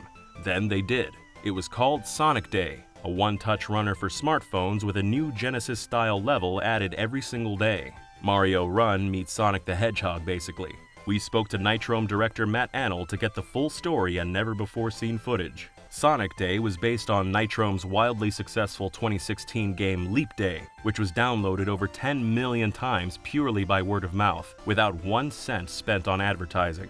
Nitrome's been making games for 20 years. Maybe you've heard of some recent ones like Bomb Chicken and Shovel Knight Dig. Anyway, they just happened to run into Sega reps at GDC, who after hearing about Leap Day, asked if they'd be interested in pitching a Leap-like Sonic. Over the next years, Sega tracked Leap Day's metrics, had Nitrome provide some mock-up screenshots, and eventually build the demo you're seeing now. Matt and a couple other guys whipped up 1 level in 6 weeks, but of course they would have had a lot more levels and a bigger team if it went into full production. The pitch went all the way up the chain from Sega of Europe to Sega of America to Sega Japan, but ultimately they passed on the project. Our general sort of answer seemed to be that they had a few projects and they could only do so many at once because someone had to kind of like look over them, and they just didn't think that it had as much potential as other things that they had going on. So It is what it is. It was disappointing. You know, obviously we were really keen to make it. It would have been an exciting project. Sonic Day was a secret until a few years later when Nitrome posted 1 minute of gameplay on their Twitter account. People loved it, but there was also some backlash from fans mad at Sega for rejecting the pitch. Sega weren't thrilled about it, to say the least. Nitrome never meant for that to happen, and were, quote, devastated by the negativity. They posted the footage because they made it and loved it and wanted Sonic fans to see it. Matt told us Sega has every right to reject a pitch, and he realizes what's fun isn't necessarily what's profitable. Maybe Sega made the right call. No hard feelings, especially since things kinda worked out for Nitrome anyway. After Sega said no, Apple approached them about making a sequel to Leap Day called Super Leap Day. Apple paid to make it exclusive to Apple Arcade, and the sequel ended up making just as much money as the first game. Matt couldn't say how much because of his contract, but it's a lot. And they actually took some of the ideas they would have added to Sonic Day and put them in Super Leap Day instead. For example, the Sonic demo only had vertical running, but if they'd continued development, they would have added horizontal running as well. They also would have had loop-de-loops, as you can see in this development footage that's basically halfway between Sonic and Super Leap Day. And there would have been unlockable minigames, like the special stages from Sonic 1, and pinball stages because of the franchise's long history with pinball. Sonic Day could have been a great little game with new content 7 days a week. That leaves one last question. Could Sonic Day still get made someday? Matt says, you know, we're Sega fanboys. I had all the Sega systems growing up. We love Sega games. If Sega see this video, if they want to pick up this project or something else with us, we'd be happy. There's been many cancelled Sonic the Hedgehog titles over the years, including big-budget main series projects, spin-offs, and even an educational game. In this video, we'll be showcasing many of them, with new and exclusive information for a handful. The first game we're talking about is the aforementioned educational title, and no, we're not talking about Sonic Schoolhouse. Founded in July 1987 by programmers Donald Campbell and John Prince, Tiertex was a Manchester-based developer best known for converting arcade titles like Strider and Street Fighter to home computers. By 1990, the company made a name for itself by being the first developer in the United Kingdom to work on the Sega Master System, a hugely popular console in Europe. Because of this notoriety, Jeff Brown, who founded the publisher US Gold, contracted Tiertex to develop a seemingly unlikely title, an educational game for the Master System starring none other than Sonic the Hedgehog. Brown had a good connection with the then president and CEO of Sega, Hayao Nakayama, and had full permission to use Sonic's likeness in an educational game. The title that ultimately came from this was Sonic's EduSoft. Based on a series of Atari 800 games developed by Brown in the late 80s, Word Olympics and Maths for fun, Sonic's EduSoft has the player, as Sonic, competing against Robotnik's Badniks in a series of word and math problems. Besides these levels, 3 minigames are also available. One where players pop balloons, one where they try to stay on a trampoline, and one where they avoid garbage on the ground. Keep in mind that the game was developed before Sonic the Hedgehog 2, so Tiertex didn't have much to draw from. One of the members of EduSoft's small development team was programmer Jez Sherlock, who told Did You Know Gaming a little more about the game's production. According to Sherlock, EduSoft was completed as intended, but looking back at it, I realize how far from release it was. All the concepts and features were there, but things like the minigames make me cringe. I was asked to put things in that used single button controls, so it could be more simple for younger kids. They should have been better, even with the constraints. The exact reason for EduSoft's cancellation is unknown, but it's theorized that Sega believed the game would be unprofitable, and thus scrapped the project. A prototype ROM of the game was released in 2008, and the game has been available to download ever since. Another offbeat canned Sonic game is Treasure Tales, an Aztec-themed puzzle game starring the Blue Blur sidekick Miles Tails Prower. In late 1992, Sega began looking for Sonic titles that could be completed and shipped in time for the next year's Christmas. This was because it became apparent that Sonic the Hedgehog 3 would not be completed in time for said holidays. The head of the American Sega Technical Institute at the time, Roger Hector, suggested the game should be a spin-off starring Tails rather than Sonic. Hector quickly assigned 4 developers at STI to come up with an idea for the game. Among these devs was artist Craig Stitt, who we were thankfully able to get in touch with. Stitt told Did You Know Gaming, I pitched a puzzle/adventure idea entitled Treasure Tales to the team, but no one understood what I was suggesting. So I went back to my desk and did a quick mock-up of the isometric game I had been trying to describe and took that to the next meeting. Once everyone understood what I was suggesting, it was decided that would be the direction we took the game. I still don't remember exactly exactly how far along Treasure Tales got. We must have gotten to some kind of first playable or proof of concept, but the screenshots I have were the ones I mocked up to show Sega. I remember doing the artwork for the levels seen in the mock-up screens, as well as animating the springboards and talking with programmers Ken Rose and Earl Stratton about the best way to animate the flames. According to Stit, Treasure Tales got cancelled in February 1993, as STI was not large enough to be working on 5 games simultaneously: Sonic 3, Sonic Spinball, Treasure Tales, and 2 other cancelled projects, Spinny and Spike and Jester. All that currently remains of the title are a few mock-up screens found on Stit's resume from 1995. A few months after Treasure Tales' cancellation, Stit would take another stab at a Sonic spin-off game.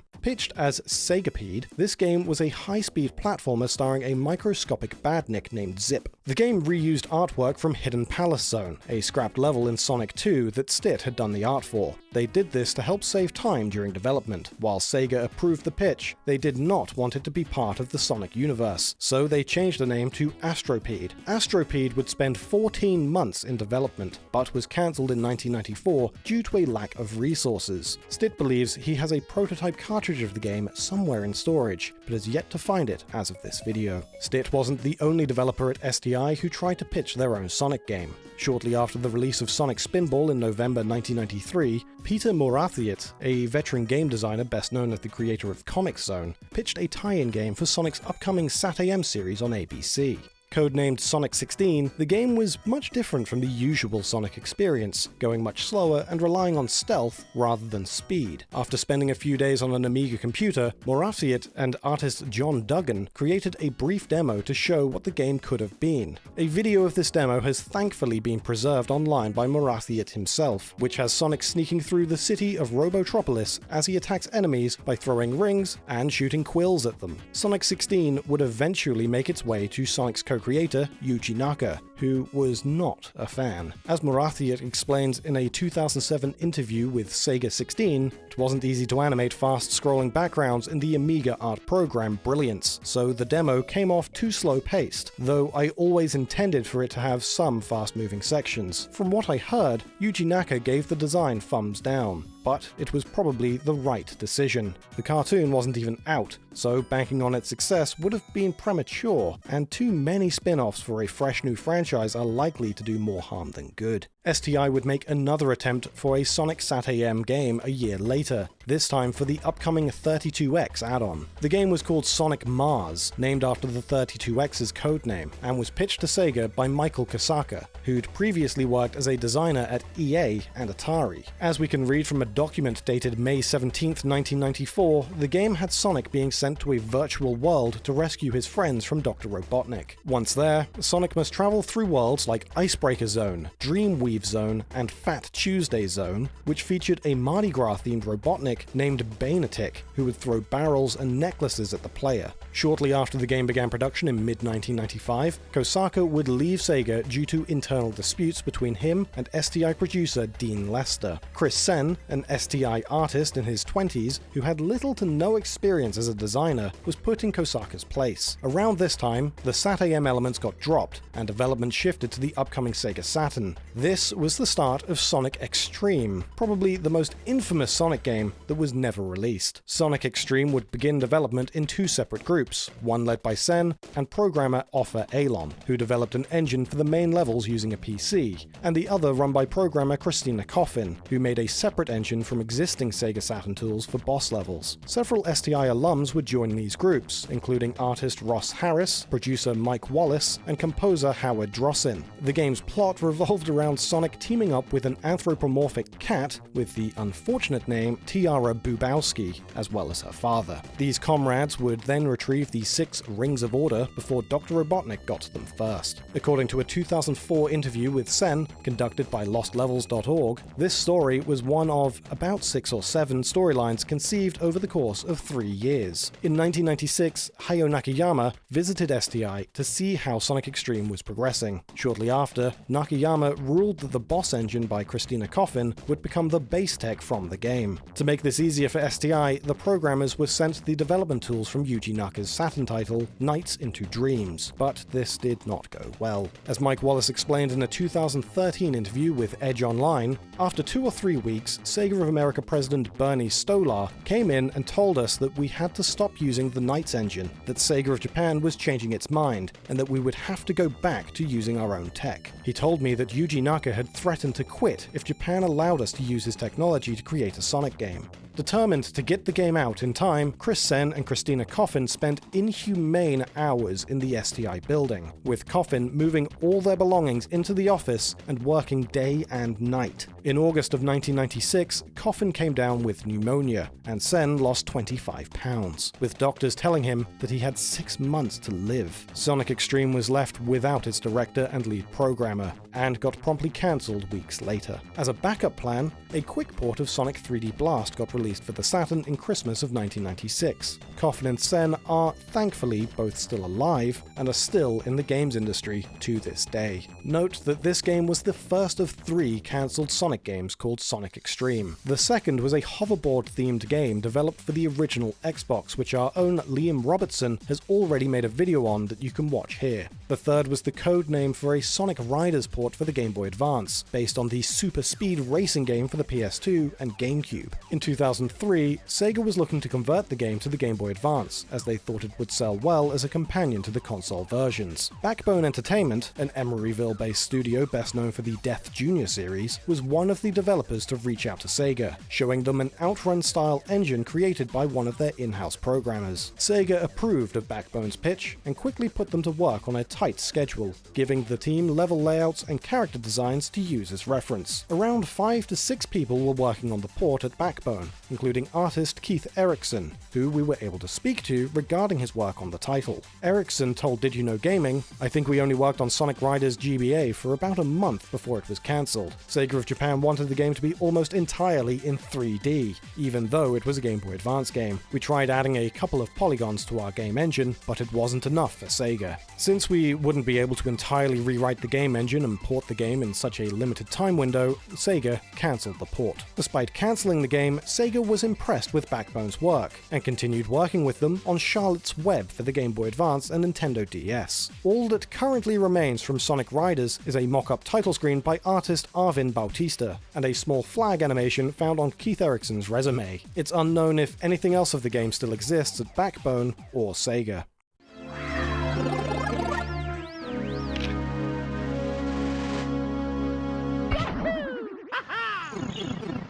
The 90s was a golden age of gaming, a simpler time. But for the people making those games, it was far from simple.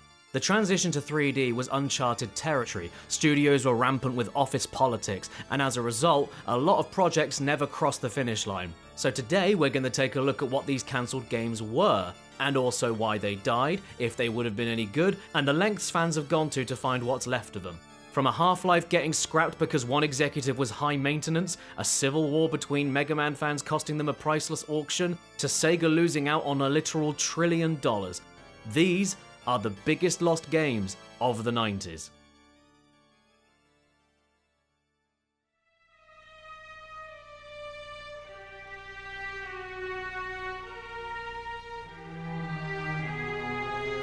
What do you mean you couldn't catch him? Guy's fast as lightning, boss. He just disappeared in the blue streak.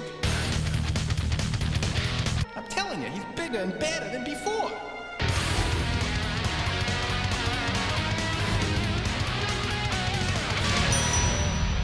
Sega. Generally considered the best game on the Genesis, Sonic 2 was developed by Sega Technical Institute, a California super studio that combined the talents of Japanese and US devs under one roof. But cultural differences mounted, and long story short, the two sides broke up as soon as it was finished. After making a few games separately, the Japanese flew home to make Nights into Dreams, which would end up a critical and commercial success.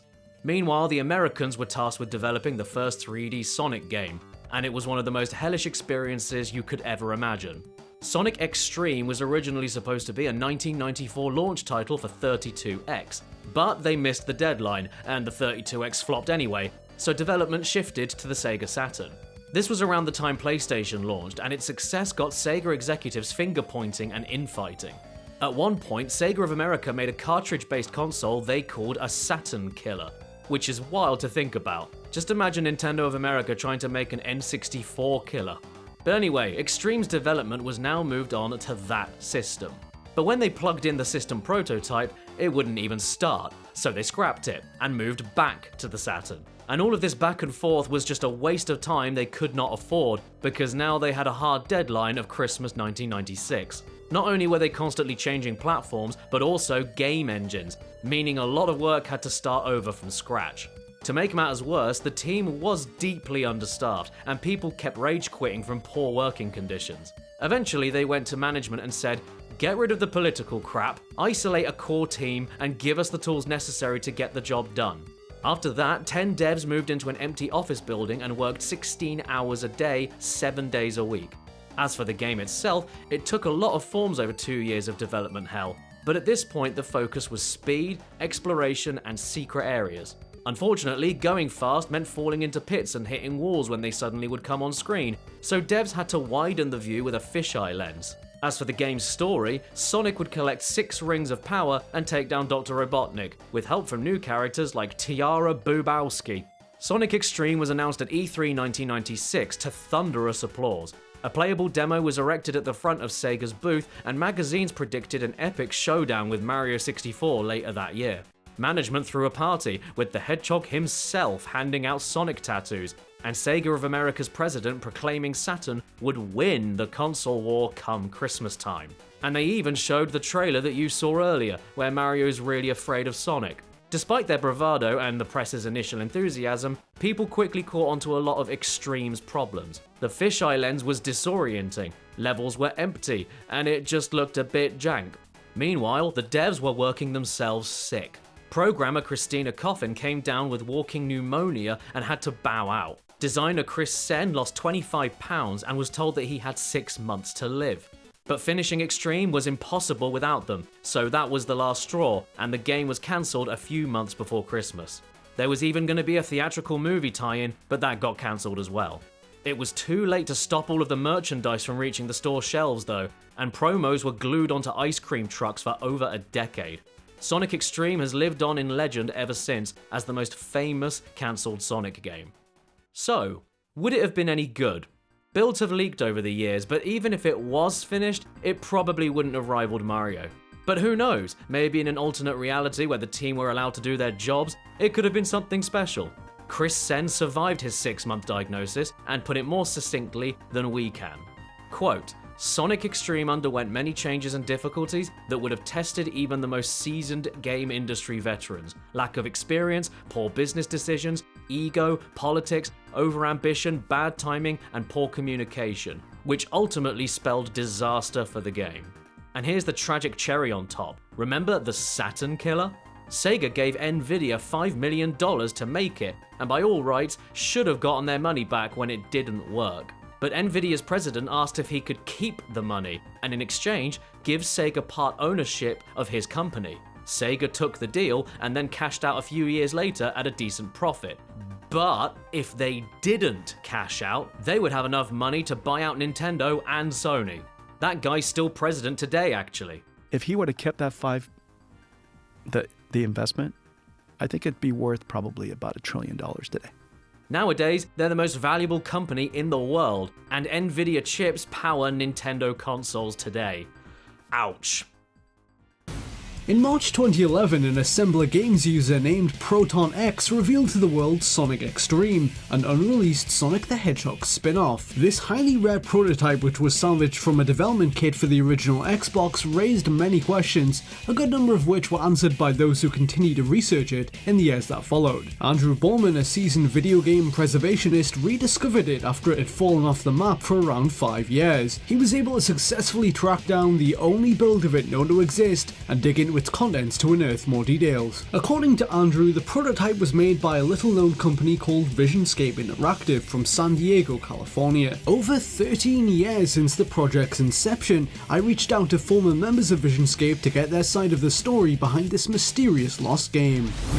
Visionscape's road to creating Sonic X-treme can be traced back to around 2002. They had just completed development on Seablade, a flight combat shooter game for the Xbox. It had originally been intended to be part of a collaboration with Microsoft to promote the 2001 Steven Spielberg film AI Artificial Intelligence. The agreement ultimately fell apart, and Visionscape was forced to hastily retrofit the title into an original IP, stripping out all references to the movie just months before release. This turn of events limited its success. For Visionscape though, this was only one of the few ventures they had in the works. They had also secured the video game rights to Tech Deck, a series of finger skateboarding toys that gained popularity in the late 1990s. The outcome of this deal was a line of products known as digital playsets. These were packages sold at toy stores around the world, each containing 2 Tech Deck character figurines and a CD-ROM with a video game on it. Known as Bare Knuckle Grind, the skateboarding game was developed by Visionscape Interactive and utilized an innovative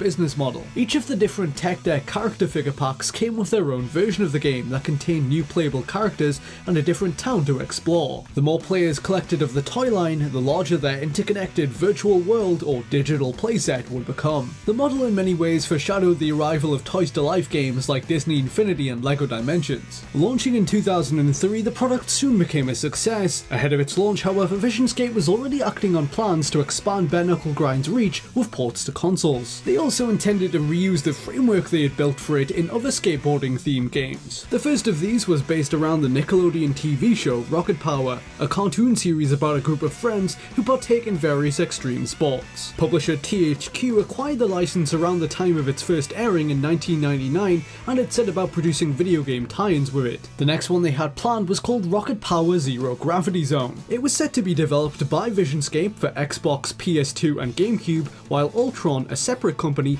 handled a Game Boy Advance version. Visionscape's console game used a lot of the tech they had built for Bare Knuckle Grind and the same engine, a version of Renderware. It was being made with the Xbox as the lead platform, given the fact that they already had experience with the hardware from working with Microsoft on Seablade. Renderware would have enabled them to port Rocket Power Zero Gravity Zone to other platforms with relative ease as development went on. Unfortunately for them, however, the project never made it that far. Right before the game was set to enter alpha testing, THQ, who had been funding it, abruptly applied the brakes in around late February 2003. For years, its cancellation would remain shrouded in mystery. I contacted Matt McDonald, one of Visionscape's co-founders, to understand more about what happened and its connection to Sonic X-treme. According to Matt, THQ faced mounting financial issues at the time. Within the space of a week, 13 separate projects were cancelled in an effort to decrease spending, including Visionscape's Rocket Power title. Ultron's Game Boy Advance version, on the other hand, had a much smaller budget and was thus allowed to continue. It released in August 2003 without its home console counterparts. With their Rocket Power game dead, a lot of Visionscape's employees were left without an active project. Their president, Matt McDonald, was forced to improvise. A number of Visionscape's members had a background in animation. Matt had himself worked on the animated TV show But Ugly Martians, for instance. The studio therefore not only made its own games, it was producing CGI animation for games made by other companies. They had been hired to do 3D animated cutscenes for Sega's next Sonic the Hedgehog title, Sonic Heroes. Making use of this new industry contact, Matt decided in May 2003 that his team would put together a pitch for a new Sonic game for Xbox, PS2 and GameCube. The idea was to take the technology and experience they developed during Rocket Power and Bare Knuckle Grind and apply it to this new project. It was planned to be a game where the player competed against various Sonic characters in a number of differently themed worlds on hoverboards. Using the same engine and many of the same assets from Bare Knuckle Grind, a playable prototype was assembled for this theoretical new game. Recycling pre-existing tools like this allowed them to create the demo very quickly. Matt estimates that it took them no more than a week to make. Not only was the development process efficient, if the pitch was successful, it would carry the advantage of giving Sega a head start on the following Sonic game, since Sonic Team itself wouldn't be done with Heroes until later into the year. Thanks to their collaboration with Sega on the cinematics for Sonic Heroes, it meant that they also had some access to their internal library of game assets, like character models for both Sonic and Shadow, as well as art from previous games. These would become implemented into their hoverboarding prototype. Its menus were comprised of promotional art from the Sonic Adventure games, and the character models became their 2 playable characters, Shadow and Sonic. The player could navigate them through a skate park level stylized after Green Hill Zone from the original Sonic the Hedgehog with its iconic checkered soil. The stage is full of various slopes to ride up and rails to grind on. Doing so will allow you to pull off a number of tricks like stalls, flips and spins. Executing a trick successfully will give you points that are tallied up into a total shown on the top left of the HUD. According to Andrew Bowman, the prototype's owner, there are a few different modes that are accessible within it. The first of these is a single player mission mode where the player explores the Green Hill style environment with the ultimate goal of collecting an emerald. They must first locate and collect a key, which then allows them to unlock a portal. Travelling through it will take them to a final area wherein they can pick up the floating emerald,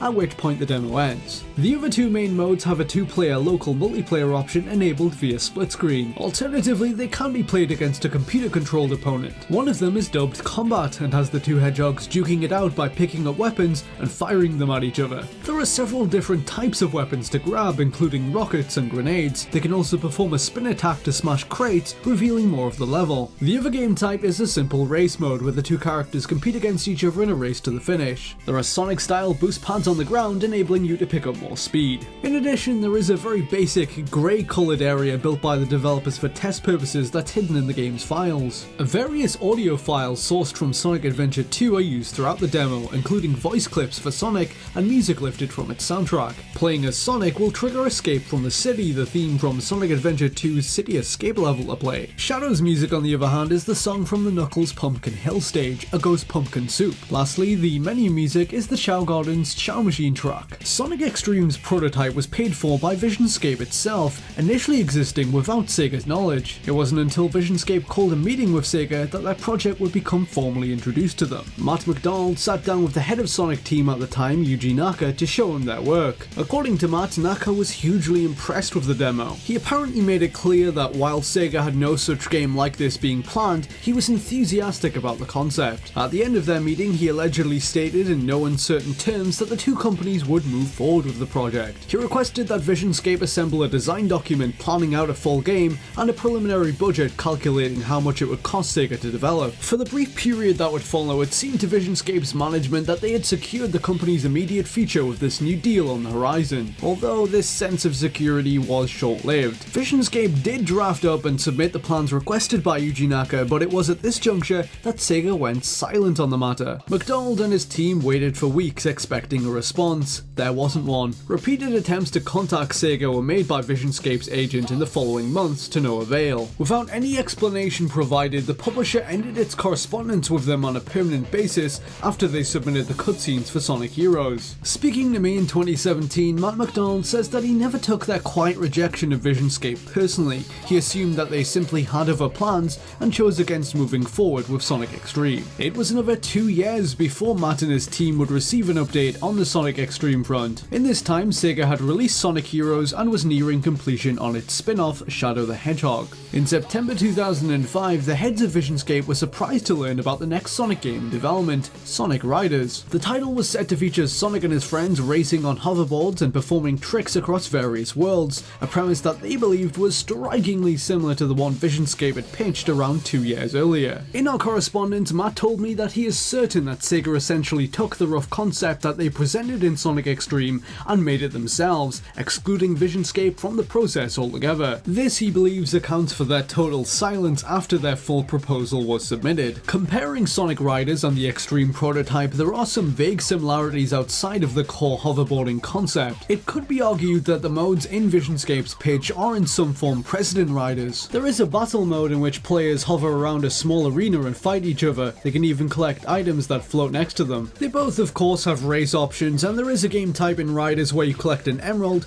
although it's very different from the one seen in Extreme and has more of a competitive slant to it. Despite these small observations, there's ultimately little value in comparing a rough prototype made in about a week from pre-existing assets to a fully funded finished game. There's no way of knowing how a fully developed Sonic Extreme would compare to Riders. What McDonald alleges is that Yuji Naka and his team took Visionscape's early concept of a Sonic hoverboarding game and went in their own direction from there. When Matt first learned about Sonic Riders, he did contact his agent to inquire about the legal situation around its alleged connection to Sonic Extreme. He was apparently told that the non-disclosure agreement Visionscape had signed during Sonic Heroes included a caveat that if any pitch submitted to Sega used their intellectual property, in this case Sonic, Visionscape would automatically surrender ownership of it. In other words, Sega is the legal owner of Sonic Extreme, and if Sonic Team did copy its its ideas for Sonic Riders, it would have been completely legal. Matt's allegations are supported by other former members of Visionscape that I spoke to independently of him, who are no longer under his employment. Furthermore, the file dates from the prototype prove definitively that it was made before Sonic Riders, as he claims. In the interests of balance, I did contact both Yuji Naka and Sega multiple times to hear their side of the story, but both declined to comment. Sonic Extreme marks one of the many games lost in the Blue Hedgehog's long history. It's also one that we might never have discovered were it not for the actions of a few rogue ex-employees from Visionscape. The company had announced it was shutting down in 2006, at which point Matt instructed a few of his remaining staff to dispose of their old development hardware. He had arranged for them to deliver a series of dev kits to an electronic recycling plant. Evidently, at least some of this technology never made it there. Instead, it appears to have been sold about, being traded between private collectors before eventually being recovered and preserved by Andrew Bowman. Officially, nothing ever came of Visionscape's Sonic hoverboarding project, but depending on who you believe, it could be possible that there is a causal link between the existence of it and an entire series of Sonic spin-off games.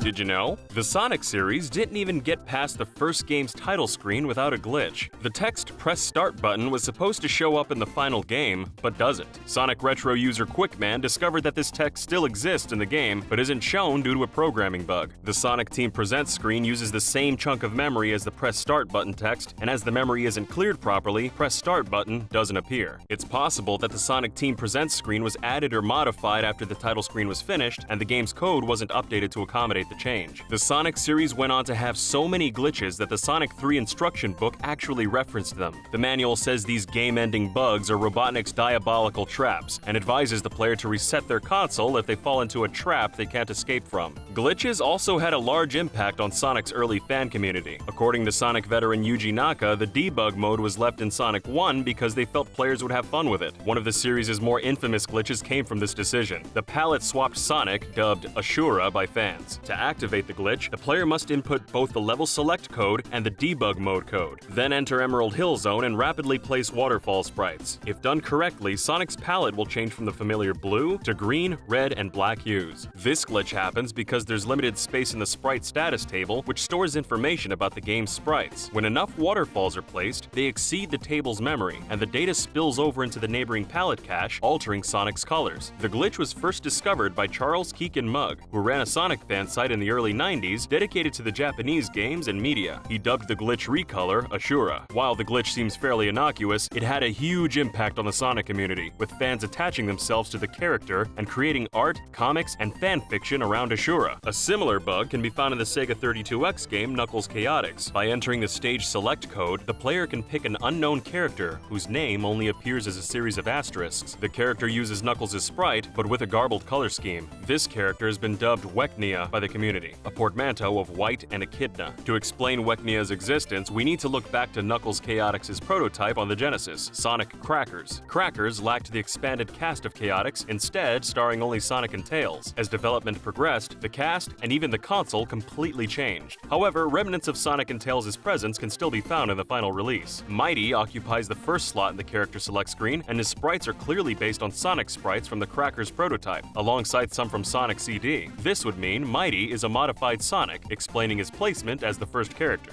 Weknia is in the second character slot. This suggests the character is just leftover code from Tails that latched onto whatever moves and art assets the code was pointing at. This theory is all but proven by prototype 0119. In this build, holding up and jump will make Weknia float, which, while not animated, functions identically to Tails' flight. Although 2D Sonic games have their share of glitches, 3D Sonic games are more closely associated with bugs. The weak collision detection in Sonic Adventure lets players perform many tricks to access areas they aren't supposed to. In the Dreamcast version, the player can complete Sonic's final egg extremely quickly using a glitch. By charging up a lightspeed dash and then spin dashing off the ramp at the start, the player can clip out of bounds. If done correctly, they'll find an animal capsule, which ends the level. It's unknown why the capsule was left here, and it was removed in subsequent ports. The Sonic Adventure Bug Database is a collection of bug reports made by internal staff between 1998 and 1999, and has many entries after the game's game's Japanese release. The database is currently hosted online and illustrates some of the problems Sonic Adventure faced. A number of bugs are the game testers voicing concerns or suggesting content to be added. Some comments include suggesting a multiplayer mode in Twinkle Park, concerns about Tails following Sonic into the shower in Casinopolis, asking for the level Lost World to have a different name, perhaps to avoid association with the film, and even a suggestion that Sonic shouldn't be able to take a Chow egg from a store, as it violated Sega's guidelines on encouraging antisocial behavior. Some testers also complained that the game had too many human characters. They asked that more animal characters be added, such as characters from Sonic the Fighters and Knuckles Chaotix. In Sonic Adventure 2, notes from testers can be found in the game itself. The mission descriptions for the test level read: First mission, make sure we debug this. Second mission, find 100 bugs. Third mission, find bugs that you couldn't find. And last mission, try bug 0. Despite the testers' determination, some bugs still made it into the final game. One of the series' most iconic sequences, the truck chase in City Escape, can be ruined if the player turns around and air dashes at the truck as soon as it appears. By dashing with precise timing, Sonic will intimidate the truck into reversing through the barrier, letting the player finish the level in peace. This glitch occurs because of a constant distance buffer between Sonic and the truck. If the player defies expectations and turns around at the right time, the truck ends up reversing to maintain the buffer. In the game's Chow Garden, the player has the option to sell their unwanted items for rings. The player's ring total is saved in the game's save slot, which is separate from the Chow Garden save slot. As the game save slot updates before the Chow Garden save slot, by selling items at the Chow area and then quitting without saving, the player can update their ring total in-game without losing any items. Despite this being a fairly popular glitch, it was not fixed in any version of the game. The Chow Garden is associated with another glitch known as the Chow Key glitch. If the player dies, there's a 75 frame window before the screen fades out, which can be useful for glitching. If the player dies as they complete the level, they will be sent back to the previous checkpoint in full control of their character as the results screen appears. If the player then collects the Chow Key right as the level ends, the game will wrong warp the character. Rather than send them to the Chow Garden as it normally would, it instead sends them to the test level. This glitch doesn't work on the Dreamcast version, but in versions with a 16:9 aspect ratio, it's possible to activate the glitch in other ways. If the player locks the camera at the right distance from the key as it's collected, it won't be able to reach the HUD to become a 2D image. The key will remain a 3D model, which will also activate the glitch once the level is completed. Ordinarily, this glitch will send the player to the test level, but it's possible to use it to reach other levels. By playing a best of 3 in multiplayer before activating the Chow Key glitch, the game will transport the player to the last level played in the best of 3. This way, levels can be played by characters they weren't designed for. It's theorized that the game has a value that tracks if a player came directly from one level into another without going through a menu, which can be done in a best of 3 or by using a Chow Key. When the player collects a Chow Key, this value is set to send them to the Chow Garden once the level ends. With the Chow Key glitch, this value is not updated, so it'll send the player to the last value entered. The test level is evidently a default value, so it sends the player there unless they overwrite it by playing the multiplayer.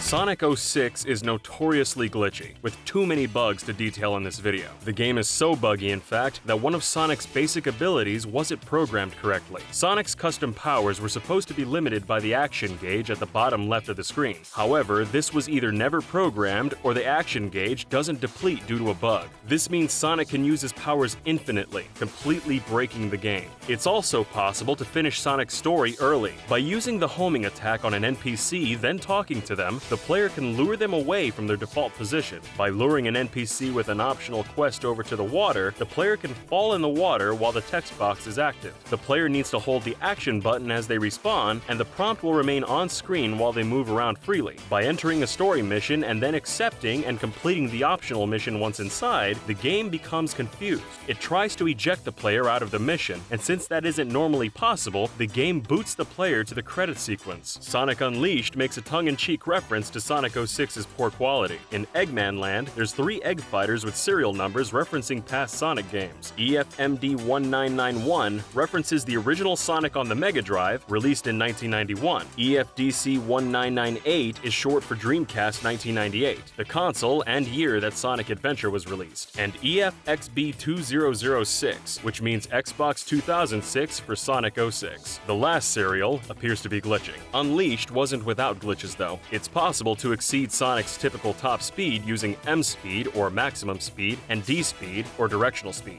Both terms refer to the maximum speed Sonic can reach while traveling through the air, M speed in 3D and D speed in 2D. The glitch involves pushing the analog stick gently in a specific direction and then accelerating quickly. If the player performs this correctly and then jumps, Sonic will retain a lot more speed than he is supposed to. Skilled players use this trick to get out of bounds and skip huge chunks of the level. It's also possible to perform this glitch in Sonic Generations, although it's a lot trickier to pull off. In Sonic Boom: Rise of Lyric, the player can pause while Knuckles is rising before a ground pound to reset the action. This allows them to use the ground pound again, rising slightly higher. They can continue to pause and ground pound to jump infinitely. This glitch, along with many others in the game, was fixed in a patch released in January 2015. The patch was 1 GB, which was fairly large for the Wii U. The reason the patch was so large was because the level geometry and collision are stored in Steam files, which cannot be changed. Altering the tiniest bit of a stage meant replacing it entirely.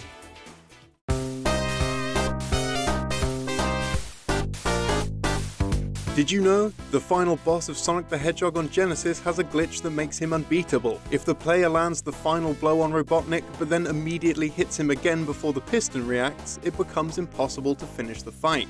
The hit counter for the boss cannot go lower than 0, so hitting Robotnik twice in quick succession will cause the counter to roll back to its maximum value. This means that the player would have to land another 255 hits to win, which is impossible before the timer runs out. In sequences where developers didn't want Robotnik to die, they would set his health to 255 points and make sure he wasn't on screen long enough to attack him hundreds of times. However, in Sonic 3 and Knuckles, it's possible to exploit glitches and beat Robotnik where developers didn't intend. In the Hidden Palace Zone, it's possible to break a cutscene by panning the camera up, then using Tails to keep Supersonic off the ground while fighting Knuckles. This will keep the camera high when the cutscene starts, somehow altering the next scene so that Knuckles never appears. Instead of fighting Knuckles, Robotnik will attack where Knuckles was supposed to be, and then stay still, allowing the player to hit him. Hitting Robotnik 255 times will bring his counter to 0, and he will burst into a flicky. If Sonic lands on spikes in Sonic 1 immediately after taking damage, his invincibility frames won't activate, and without rings, the player will immediately lose a life. While it's debatable whether or not this is a bug, it was changed in sequels as well as subsequent re-releases of the game. Although more of an oversight than a glitch, the mobile port of Sonic 2 also fixed the infamous spike-related mishap. Mystic Cave Zone Act 2 has a deep pit with spikes at the bottom. The pit is a beginner's trap, intended to kill the player if they rush into it. If the player has unlocked Supersonic, the player is forced to wait minutes until their rings tick down to 0. The pit became something of a meme in the Sonic community, and was fixed in the 2013 mobile port by combining it with another fan-favourite talking point. It became the entrance to the Hidden Palace Zone, a level from the original release that gained a lot of attention in the community. There is a popular glitch in the classic games known as zipping. Normally, the collision detection in these games is programmed to prevent Sonic from entering walls. However, if the player manages to force Sonic into a wall, then pushes against that wall, the collision detection will shoot Sonic in the opposite direction at great speeds. This, in effect, makes Sonic zip across the level. With enough speed, it's possible to zip past the first pixel in a level. However, the game will read the player's X position as -1, a location that does not exist, so it will instead position the player at the end of the level, the maximum possible value. This is known as level wrapping. It's also possible to wrap through certain levels vertically in Sonic 2, 3, and Knuckles. If the player pans the camera to its lowest point and then jumps, the game will scroll the screen down to find the player. Collision detection isn't loaded for off-screen objects, however, so Sonic will fall during this glitch, passing through geometry, enemies, and kill planes. This glitch will only work in levels that have long vertical shafts, which wrap endlessly to make the pits appear larger than the game can make them. Normally, Sonic's position is tracked to the top left corner of the map. However, this point doesn't exist in an infinitely looping level, so the left corner of the screen is used instead. When the player pans the camera down and jumps, it will read Sonic's vertical Y position as -1 and try to move the camera down to him, similar to the zipping glitch. The Genesis version of Sonic 3D Blast had a secret where the player could wiggle or tap the cartridge to access a level select menu. This is actually a result of the game crashing, and ironically only occurs because of Sega's strict quality assurance. The company would subject each game to rigorous tests so that they would never crash after purchase. This could often take weeks, and a developer would have to repeat the process if their game failed. To avoid this, programmer John Burton coded the game to display an error message when it crashed, giving him specific feedback on what went wrong and how to fix it. However, when submitting the game for testing, Burton changed the error messages to redirect to a secret level select. Catastrophic errors, including disconnecting the cartridge from the console by wiggling it, would now open a level select menu instead of an error message. Because the menu didn't seem like a glitch during the approval process, whoever was approving the game would just assume it was a secret. Burton's plan worked, and the game was approved.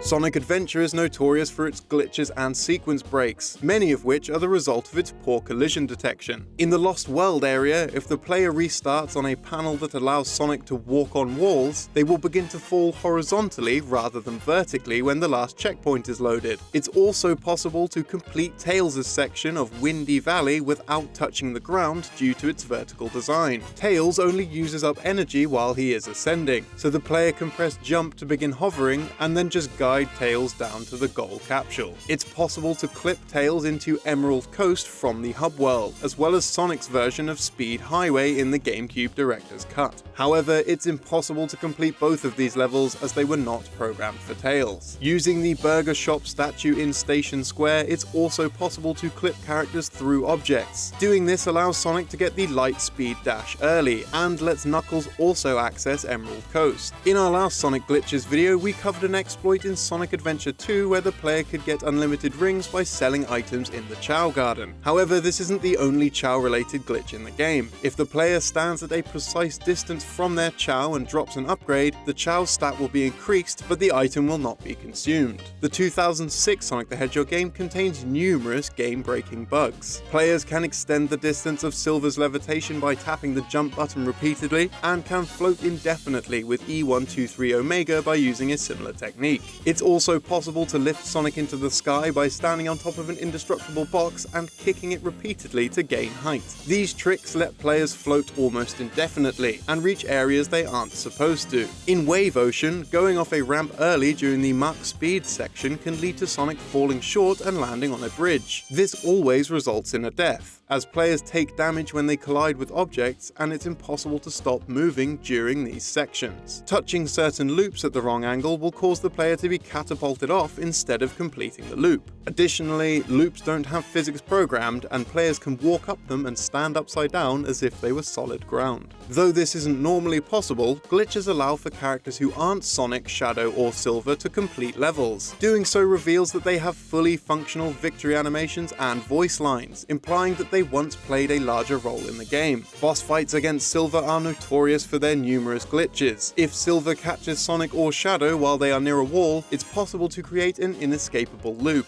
Silver will throw the player into the wall, which causes them to lose rings. However, one ring will be collected unintentionally, and Silver will immediately freeze the player again. They will be caught in a loop of being frozen, thrown, and collecting their single ring until they either exit or restart in the main menu. Similarly, if Silver catches the character while they are in the air, he will throw them upwards until they hit the skybox and die. It's possible to skip the trigger to change between 2D and 3D sections in Unleashed, Colors, and Generations, allowing the player to sequence break. Using this trick, it's possible to dip underwater and immediately resurface while in 3D in the Sonic Colors level, Aquarium Park. It's not normally possible to go underwater here in 3D, so the game will act as if Sonic is submerged, allowing the player to jump infinitely. Using glitches like this, the player can access other acts in the same zone, because Sonic Colors will load every act's level geometry when entering a zone. However, it will only load items, enemies, and obstacles for the act the player entered. In Sonic Lost World, if a player jumps on top of a bumper in Frozen Factory Zone 3, the graphics would glitch out and display a harsh strobe effect. This ran the risk of causing seizures in some people, and was quickly fixed with a patch. However, it's possible to access the strobe using another exploit. If Sonic double jumps back onto a wall he's already climbing, he can then wall run indefinitely. In Desert Ruins Zone 4, the player can use this to stick to a wall through the tornado, window, which will warp Sonic beyond the kill plane. This causes the strobe effect to begin. A short demo for Sonic Forces was released in Japan in October of 2017, which forced the player out of the level after only 1 minute. However, by pausing the game on the same frame that a QuickTime event was completed, the timer would freeze, allowing the player to finish the level. The full release of Sonic Forces also had several glitches. At the beginning of the first level, if the player presses the stomp button, Sonic will fall to his death. It was entirely possible for this to be the very first thing the players encountered in the game, and was quickly patched out. Additionally, if the player inputted a frame-perfect pause during the double boost intro, his animation would continue, but at a slower speed with the effect still active. This was also patched out of the game. There were numerous glitches and technical difficulties during the 25th anniversary stream that revealed both Sonic Forces and Sonic Mania. In particular, it was ridiculed for its audio issues, including a high-pitched whine in the background throughout much of the early stream. This hiccup was referenced in Sonic Mania, where an identical tone can be heard in the background after the player beats the boss in Studiopolis Act 2.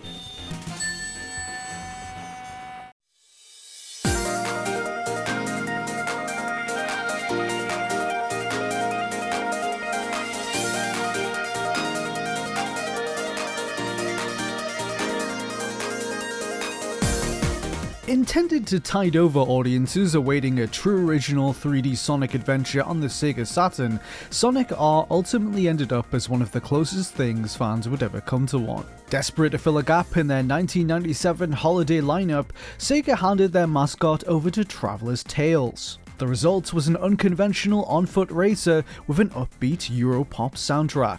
But how did such a departure from the traditional installments of Sega's biggest platforming series come to be? Chasing up former staff and scanning through the wealth of information carefully archived by sites like Sonic Retro, I've been piecing together the story behind Sonic R. Join me as I go back in time to another world when Sega was still trying to change the Saturn's fortunes.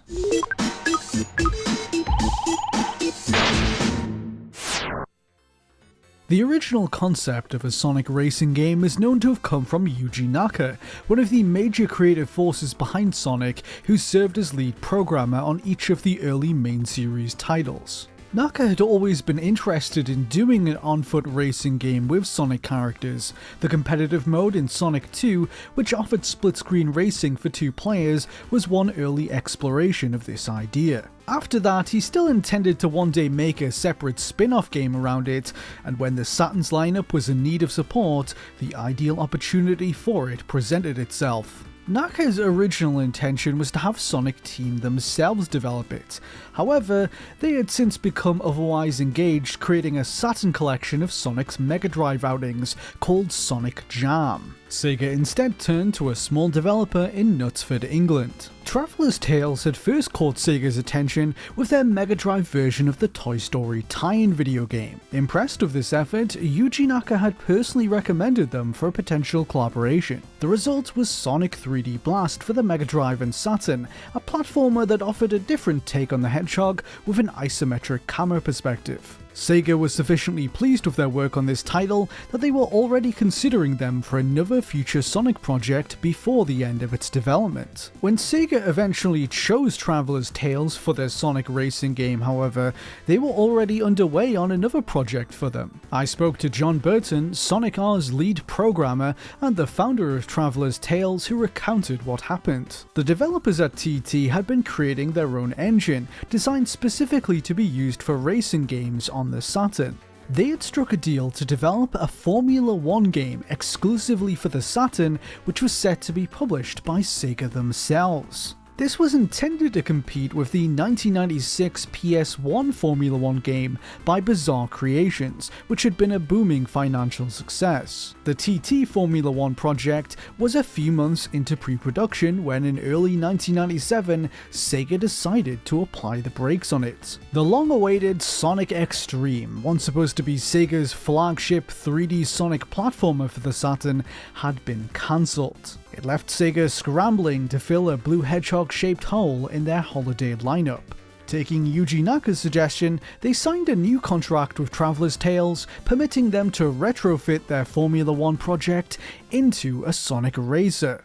Development began in around February 1997, during which time it was known as Sonic TT. References to this title can be found in the game's source code. John Burton told me that this was a nod not only to Traveller's Tales, but to racing terms like Time Trial and Tourist Trophy. Sega initially signaled that they liked the idea, but later chose to change it after a couple of months to Sonic R. According to an interview conducted in early 1997 with a Sega spokesperson, quote, "The R stands for many different things and not just racing. It is up to the player to decide exactly what." Due to Sega being based in Japan, the game was subject to a transcontinental development. Characters and levels were sketched out by Japanese staff and sent over to Traveller's Tales in England for them to model and program. In the case of the racetracks, they were quite literally sketched out on paper. Sega's artists sent Traveller's Tales actual paper drawings of the map layouts for them to adapt. Sega's primary liaison with Traveller's Tales was a producer named Kat Sato,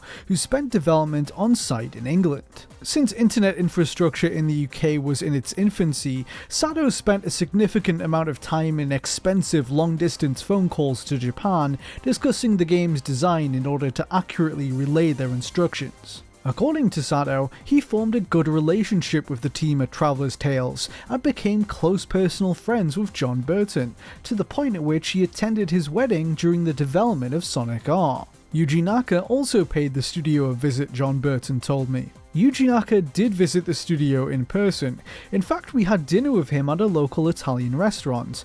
I remember the restaurant had paper tablecloths at the time, and it was for people to doodle on during dinner. Yuji drew a Sonic the Hedgehog cartoon on the tablecloth, and I remember afterwards wishing I'd taken it with us instead of leaving it there.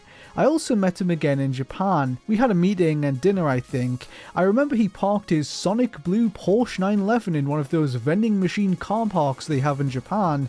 I'd never seen parking like that before. By March 14th, 1997, the developers had put together an early first prototype for the game, which John Burton later labelled 0.1. Retrofitting some of the work done on their Formula 1 game, this essentially acted as a first run at demonstrating the technology that would power Sonic R. The user could guide the camera on a fixed track through a metallic blue racecourse, complete with Sonic and Robotnik Easter eggs in the background, and in true Sonic fashion, a loop-de-loop.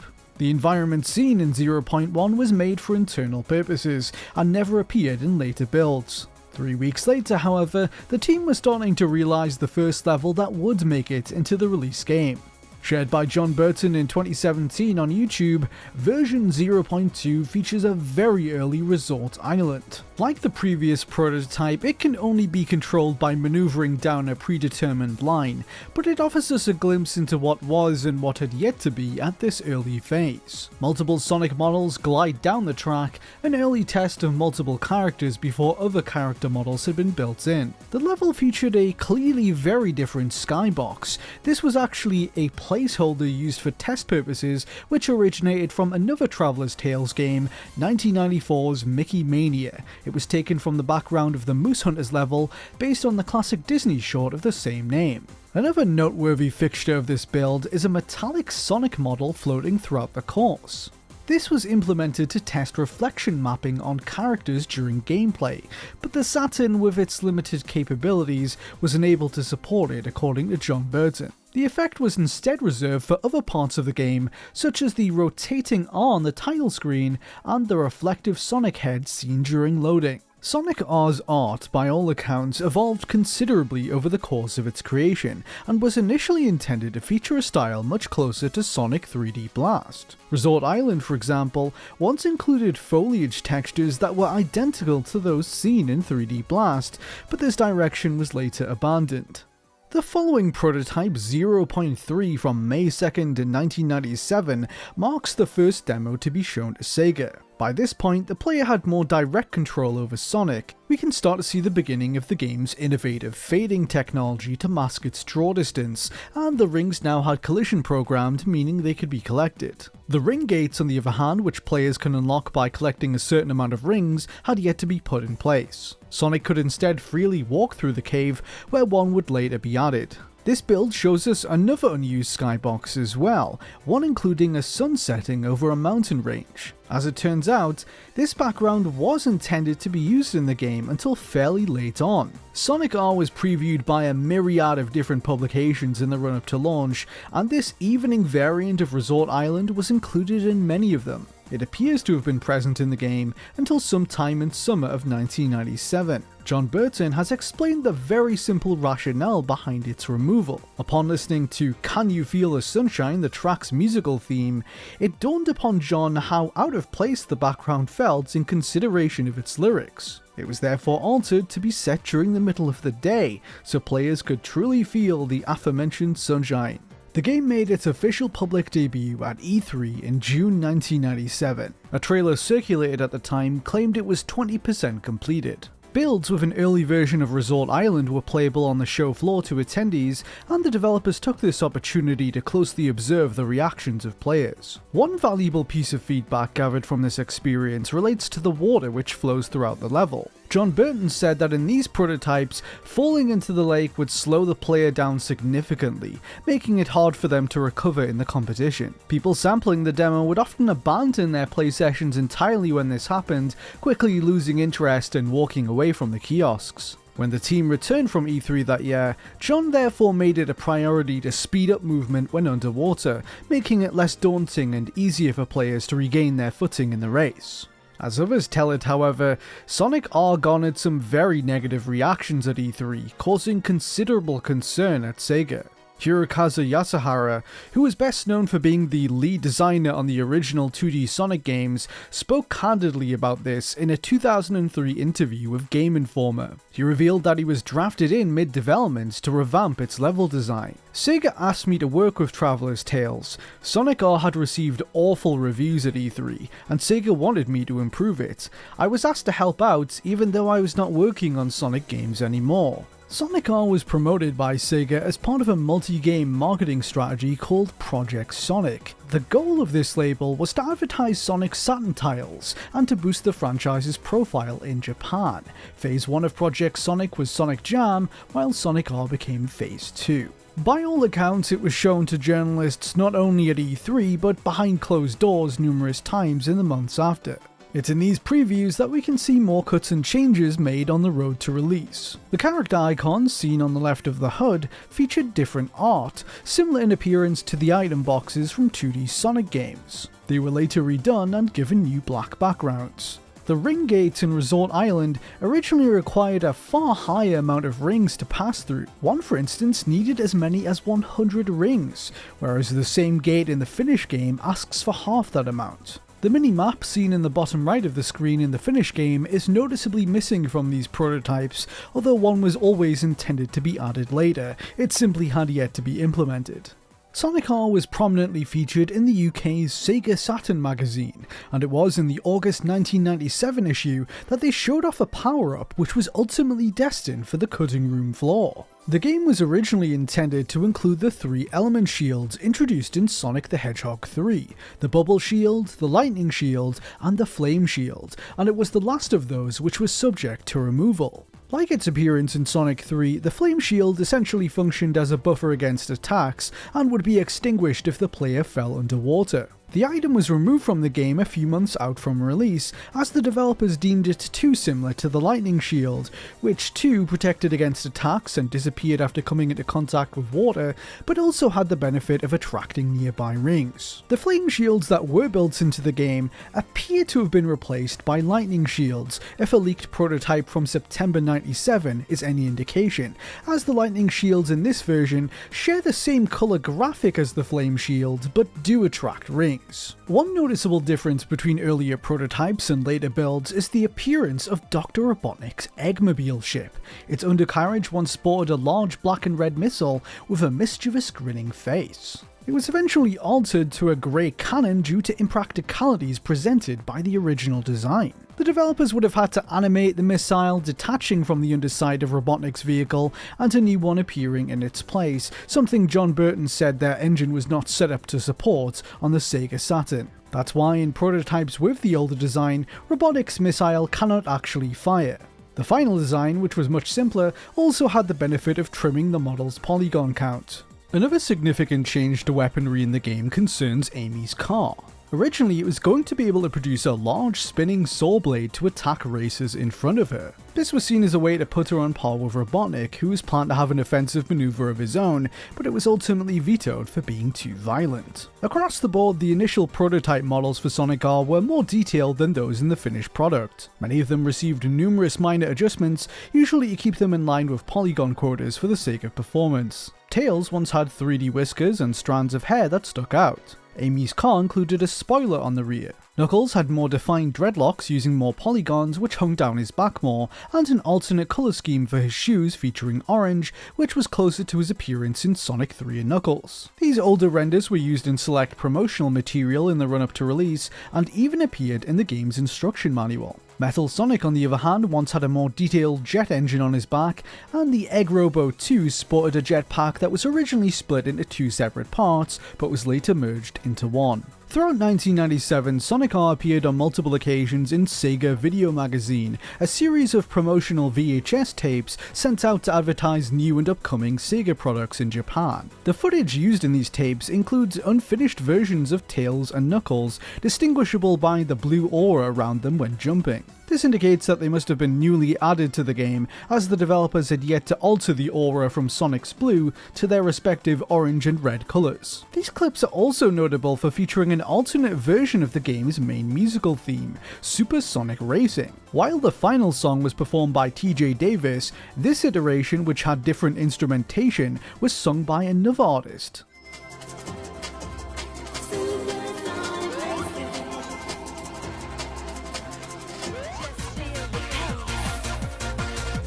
Sonic R は5800円で12月4日発売予定です。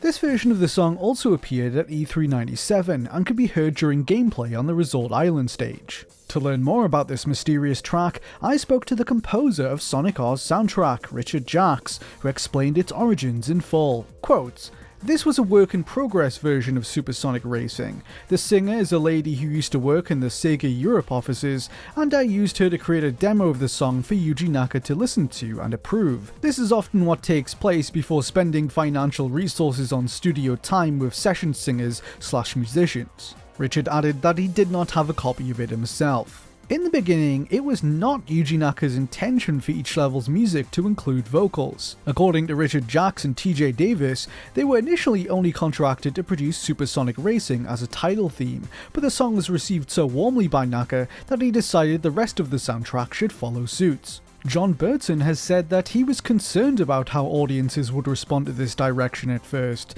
and therefore decided to build in an option to turn the vocals off. He even planned at one point that they would be disabled by default, and instrumental versions would play instead. Over time, however, he grew to like the vocal tracks, so much so that he decided they would be turned on by default in the final game. As 1997 went on, Traveler's Tales continued interacting with the press, providing up-to-date information as the project raced towards the finish line. Tips and Tricks magazine was one such outlet to cover the game, and in September 97, they reported on 2 different gameplay modes that ultimately didn't make it into the release game. Quote, "A variety of gameplay modes are available: Ring Attack, Relay Race, and even Tag. The only one of those to actually be realized in the end was Tag, wherein the player must bump into different computer-controlled races to win. Whereas the elusive Ring Attack was never again mentioned in future previews, Relay Race continued to be teased." In the October 97 edition of Sega Saturn magazine, John Burton mentions some of the planned game types, and his choice of words reveals how unsure he was of Relay Race's inclusion at the time. Quote, "There will be a 2-player mode, including race and battle modes hopefully, as well as time trial, tag, and possibly relay modes." This was one of the last times the relay mode was mentioned, and for many years, over 2 decades in fact, what this would have entailed remained uncertain.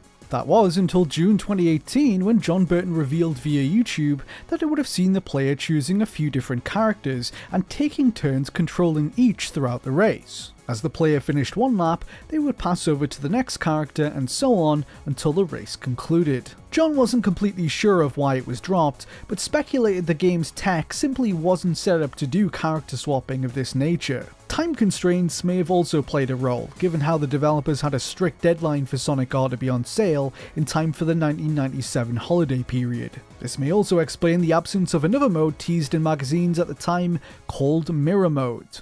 Like the mode of the same name from the Mario Kart series, this would have reflected each track, challenging the player's knowledge of each course with this added twist. A mirror mode appearing in Sonic R was mentioned in a couple of different previews, including the aforementioned Sega Saturn magazine write-up from October 97. John Burton believes that it was never finished primarily because its implementation would have slowed down the game's polygon draw code. Its removal is just another reminder of the delicate balance Traveller's Tales had to strike as they attempted to work within the Saturn's hardware limitations. In the final months before launch, a mock-up of the game's cover was sent out to media outlets and toy catalogs featuring different art from that which later showed up on store shelves. A version of this art also functioned as the title screen in prototypes. The original render seen here was drawn in a 2D style more in line with other Sonic covers from this era, but was eventually redesigned. What replaced it was a completely different take on the material with 3D visuals. John Burton has said that he much prefers the original rendition,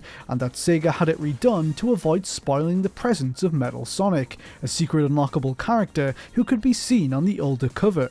The original box art does briefly appear in the final game, however, at the end of the credits, with the phrase "See ya" placed over it. The high-resolution 3D models of characters and levels took multiple days to render, according to Burton. The Silicon graphics computers which produced them cost $30,000 each, using software packages worth $20,000 back in 1997. Some minor differences can be observed between the final courses and these renders, such as in the case of Regal Ruin. In the finished version, pillars were later added into the pool of water to the right of the start line, for example. Through examining earlier builds and previews, we can see that each level in the game had a single word working title during development. Resort Island was Island, Radical City was City, Regal Ruin was Ruin, and according to the November 97 edition of Saturn Power magazine, Reactive Factory was originally referred to as Industrial, before being changed to Factory. Each was later given a title starting with the letter R to match the game's namesake. We can mine further changes from a prototype shared by Hidden Palace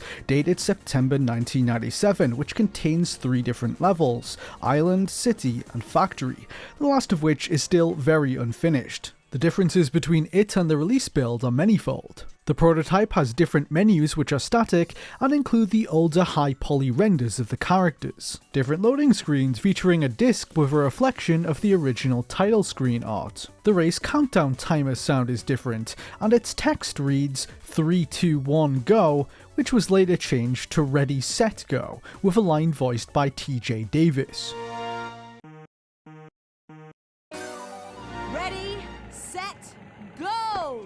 The countdown text is partially transparent in the prototype and a darker shade of blue. Sonic uses his idle animation on the start line, whereas in the final game he stands still. All AI characters receive a speed boost at the start of each race in the prototype, meaning the player always starts in last place and must catch them up. Each course was intended at this point to contain 9 separate coins to collect, as opposed to the 5 in the finish game. Some are hidden in places where coins aren't present in the final version. In Resort Island, for instance, one is next to the huts, another can be found among the pine trees. The ring gates, which grant access to alternate routes, required a high amount of rings in the prototype. The Chaos Emeralds were originally a different, taller shape with a point at the top. Sonic's idle animation was different.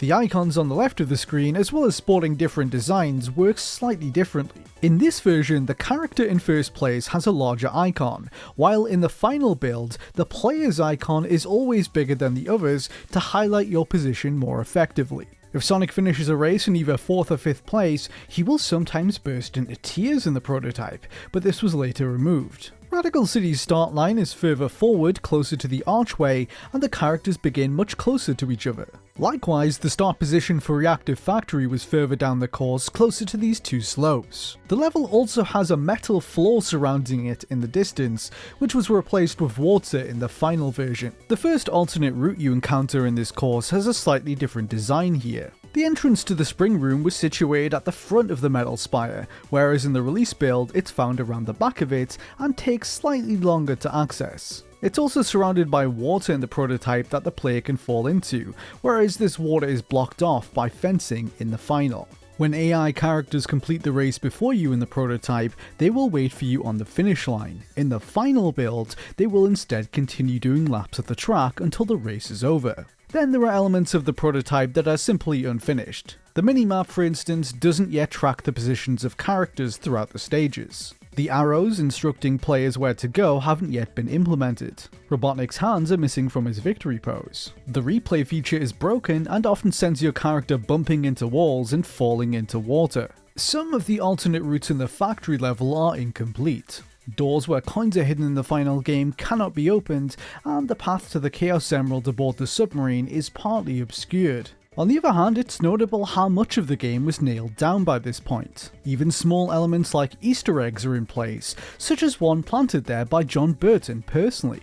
He included an ichthys, a symbol which is said to have been employed by Christians to discreetly identify other members of the church amid the persecution of the Roman Empire. The symbol was often placed on doors of homes and churches. In Sonic R, it can be found on one of the huts in Resort Island, a nod to Burton's religious beliefs. According to John, Sega was fully aware of the symbol's presence in the game and did not object to it. Despite having around only 9 months, Traveller's Tales was able to meet their tight deadline and finish the game in time for the 1997 holidays. Hirokazu Yasuhara, who was initially unsure of the project's potential when he joined the team, later expressed a degree of appreciation for it. Quote, "I think that, although I only joined the project in the middle, the final version of Sonic R is actually quite good. I understand that it is difficult to reverse negative impressions on the game after it receives bad reviews at E3. People do not play or buy it, so they cannot change their opinions. However, I do admit that the base concept of Sonic R, in which the player drives running characters, is not great." Sonic R was first released in November 1997, but that might not have been the case were it not for the actions of one person in particular. Kat Sato, who was overseeing the project on Sega's behalf at Traveller's Tales, revealed in an interview with French blog Terre de Jeu that he got into a heated disagreement with Yuji Naka over the game's content. Naka had requested more additions to the game, but with the schedule already tight, Sato told him that it could not be done, leading to an intense argument. So impassioned was this dispute that Sato, who had previously been a prominent public figurehead for the game, no longer even wanted his name associated with it. He chose to have his name excluded from the in-game credits. I asked John Burton to give his side of what happened. Quote, "I know Kat had his credit removed from the game, which is a real shame, as he was a great supporter of the studio. I've no idea if he lost his credit because he was protecting us from some of the changes, or if he was perhaps standing up for some of the design decisions we made. Either way, I'm pretty sure it was for supporting us."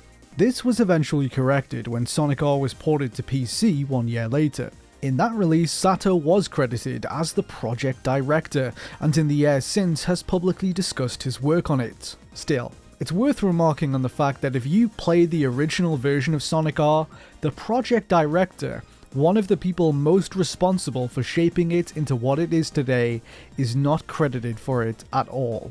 Sonic R received mixed to positive reviews upon launch. Critics praised its level design and visuals, while opinion was divided over its soundtrack and short length. Despite this division, the game has remained beloved by a passionate sect of the Sonic fanbase.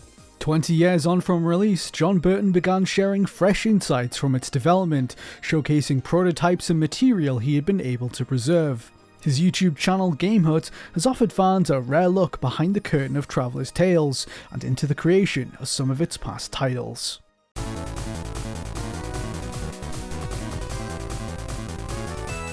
Did you know? Sonic Advance was one of the first projects Sega considered after the discontinuation of the Dreamcast. In January 2001, Sega of Japan issued a press release stating that they were restructuring the company. They specified that they were in negotiations with Sony and Nintendo, who until very recently were Sega's fiercest competitors. The negotiations were over the creation of software for the PlayStation 2 and Game Boy Advance. And at the end of the month, Sega revealed one of the titles they discussed would be Sonic the Hedgehog Advance. Although Sonic Advance would be the first Sonic game on a Nintendo console, it was not Sonic's first game on a third-party system. Sonic Jam had been ported to the Tiger Gamecom in 1997, and Sonic Pocket Adventure was released for the Neo Geo Pocket Color in 1999. Sonic Pocket Adventure was developed as a joint effort between Sonic Team and SNK. The game was staffed by the likes of Takeshi Nishiyama and Hiroshi Matsumoto, who were the director and designer for the original Street Fighter, respectively. Nishiyama left SNK soon after to create DIMPS, the company that would produce the Sonic Advance series. He was joined at DIMPS by Matsumoto, who'd go on to become the producer on Sonic Advance 1 and 2. Series creator Yuji Naka found his return to creating 2D games refreshing, especially after developing 3D games for so long. He often wondered what it'd be like to make a Sonic game for Nintendo hardware, and felt that a Sonic game made for a Nintendo console would be very different in tone and style to the one made for a Sega console. Naka understood the importance of a company's identity, and felt that a Sonic game made for a Nintendo console would be very different in tone and style to one made for a Sega console. Sega had always presented themselves as being more high-tech than Nintendo, and as such had an easier time marketing towards an older audience. Nintendo, on the other hand, always had an easier time appealing to children thanks to their toy box approach to game development. Sega and Nintendo also had vastly different approaches to quality control. While Sonic Team had only spent a couple weeks tweaking and balancing their titles before release, Nintendo were a lot more meticulous. Naka was also interested in the connectivity between the GameCube and the GBA, and was eager to include the feature in Sonic Advance.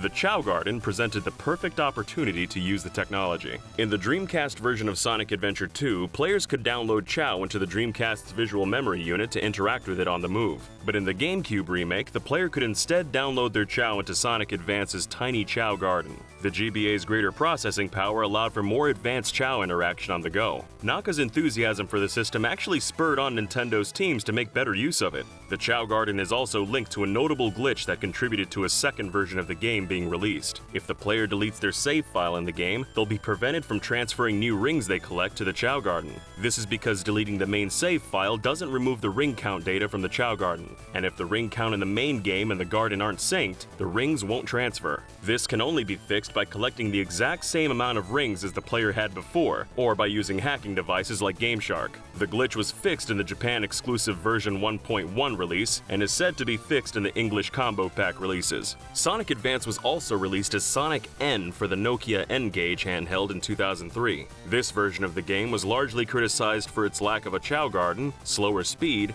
and inferior audio and visual quality. The N-Gage's screen was taller than it was wide, making the game near impossible to play in its portrait mode, as players couldn't see approaching enemies or objects. To compensate for this, Sega added an option to play with a 4:3 landscape aspect ratio. However, this scaled the sprites down without any filtering, causing loss of detail and a grainy finish. This version of the game also never released in Japan. Sonic Advance's opening stage, Neo Green Hill Zone, is possibly a reference to a scrapped level name from Sonic the Hedgehog 2 on Sega Genesis. The Aquatic Ruin Zone was called Neo Green Hill Zone in an earlier version of the game. However, this isn't conclusive. Many zones in Sonic Advance share similarities with zones from Sonic Pocket Adventure, and Neo Green Hill Zone may be inspired by the first level, Neo South Island Zone. South Island is the setting for the original Sonic the Hedgehog, meaning that Green Hill is located there. Casino Paradise Zone also contains a few secrets. The castle in the zone's background bears a strong resemblance to the Magic Kingdom at Disney World, and is even lit the same way the Magic Kingdom is at night. As well as being a clear nod to Sonic 2's Casino Night Zone, a platform similar to the Barrel of Doom from Sonic 3's Carnival Night Zone also appears in Act 2. A welcome sign at the start of the level may also be a reference to the Sonic the Hedgehog prototype, where there was a welcome sign in Green Hill Zone.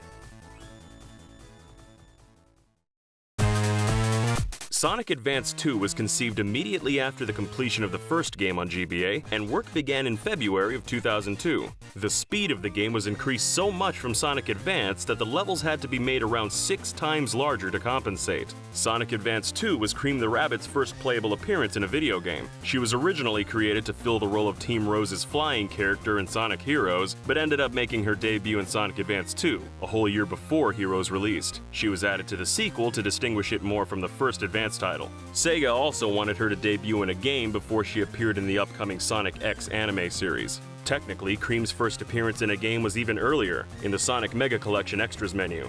The character went through a few incarnations as a squirrel and a raccoon before the rabbit design was settled on. She was designed to be easy for beginners to play. Her Chow Cheese will home in on the enemies to deal damage, allowing Cream to stay out of danger as she does so. She attacks this way because Yuji Naka felt that it damaged the character's cute image if she attacked enemies by herself.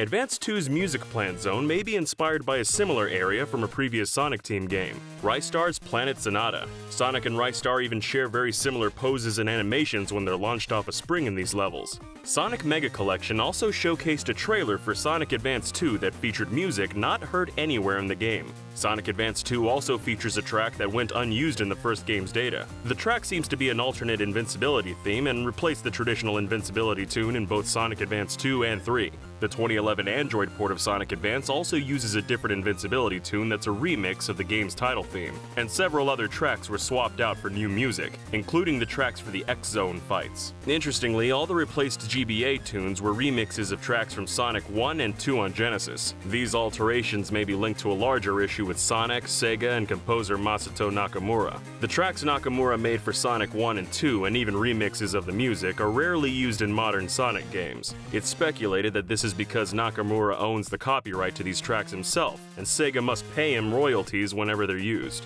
Sonic Advance 3 was the final game in the Sonic series to feature the original voice cast that debuted in Sonic Adventure. From Shadow the Hedgehog onwards, they were replaced by the 4Kids cast that dubbed Sonic X. The game also marked the last time Eggman's voice actor, Dean Bristow, would record new lines for the character before he passed on. Dedicated Sonic fans assume that Bristow's passing is what made Sega replace the existing voice lineup with the Sonic X cast, but this isn't the case. In 2008, Sonic fan site SonicScene.net interviewed Eggman's current voice actor Mike Pollock. Pollock revealed in the interview that the choice to replace the Sonic Adventure cast with Sonic X's was made before Bristow passed away. Pollock said it was strictly a business decision, which also lines up with statements from Simon Jeffrey, who was president of Sega of America from 2005 to 2009. Jeffrey told SonicStadium.org, Sega of America are a subsidiary of Sega of Japan. They reside in Japan and do not come under my jurisdiction at all. Likewise, I know this will make you all mad, Sega of America has no say in the voice casting. Absolutely none. One thing that set Sonic Advance 3 apart from the first two games was its use of teams, and according to an interview with IGN, it was Yuji Naka who conceived this partner system. It wasn't the first time in the Advance series that players could use two characters at once, however. By using a cheat code on the original Sonic Advance's character select screen, it's possible to play as Sonic with Tails following him, like in Sonic the Hedgehog 2. Sonic Advance 3 was planned internally at Sonic Team, but was again exported to DIMPS because of a lack of staff and resources at Sega. The Sonic Advance series contains a number of musical references to other games in the series. The Invincibility jingle in the first Sonic Advance is a remix of the Invincibility jingle in Sonic 1 and 2.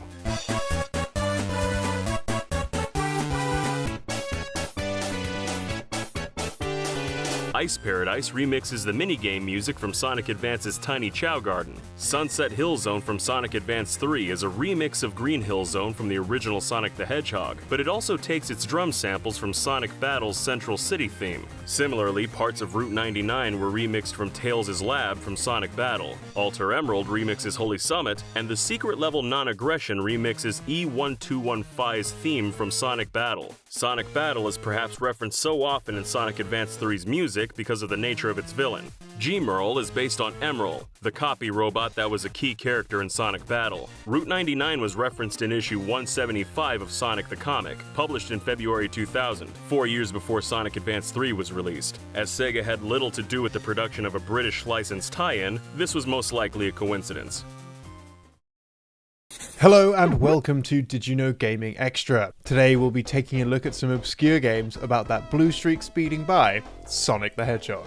It cannot be denied that Sega had a huge impact on the gaming landscape with their spiky blue mascot. Not only was Sonic the first video game character to be featured in the Macy's Thanksgiving Parade, but it also sparked a wave of animal mascot games, some of which are actually good and not Bubsy.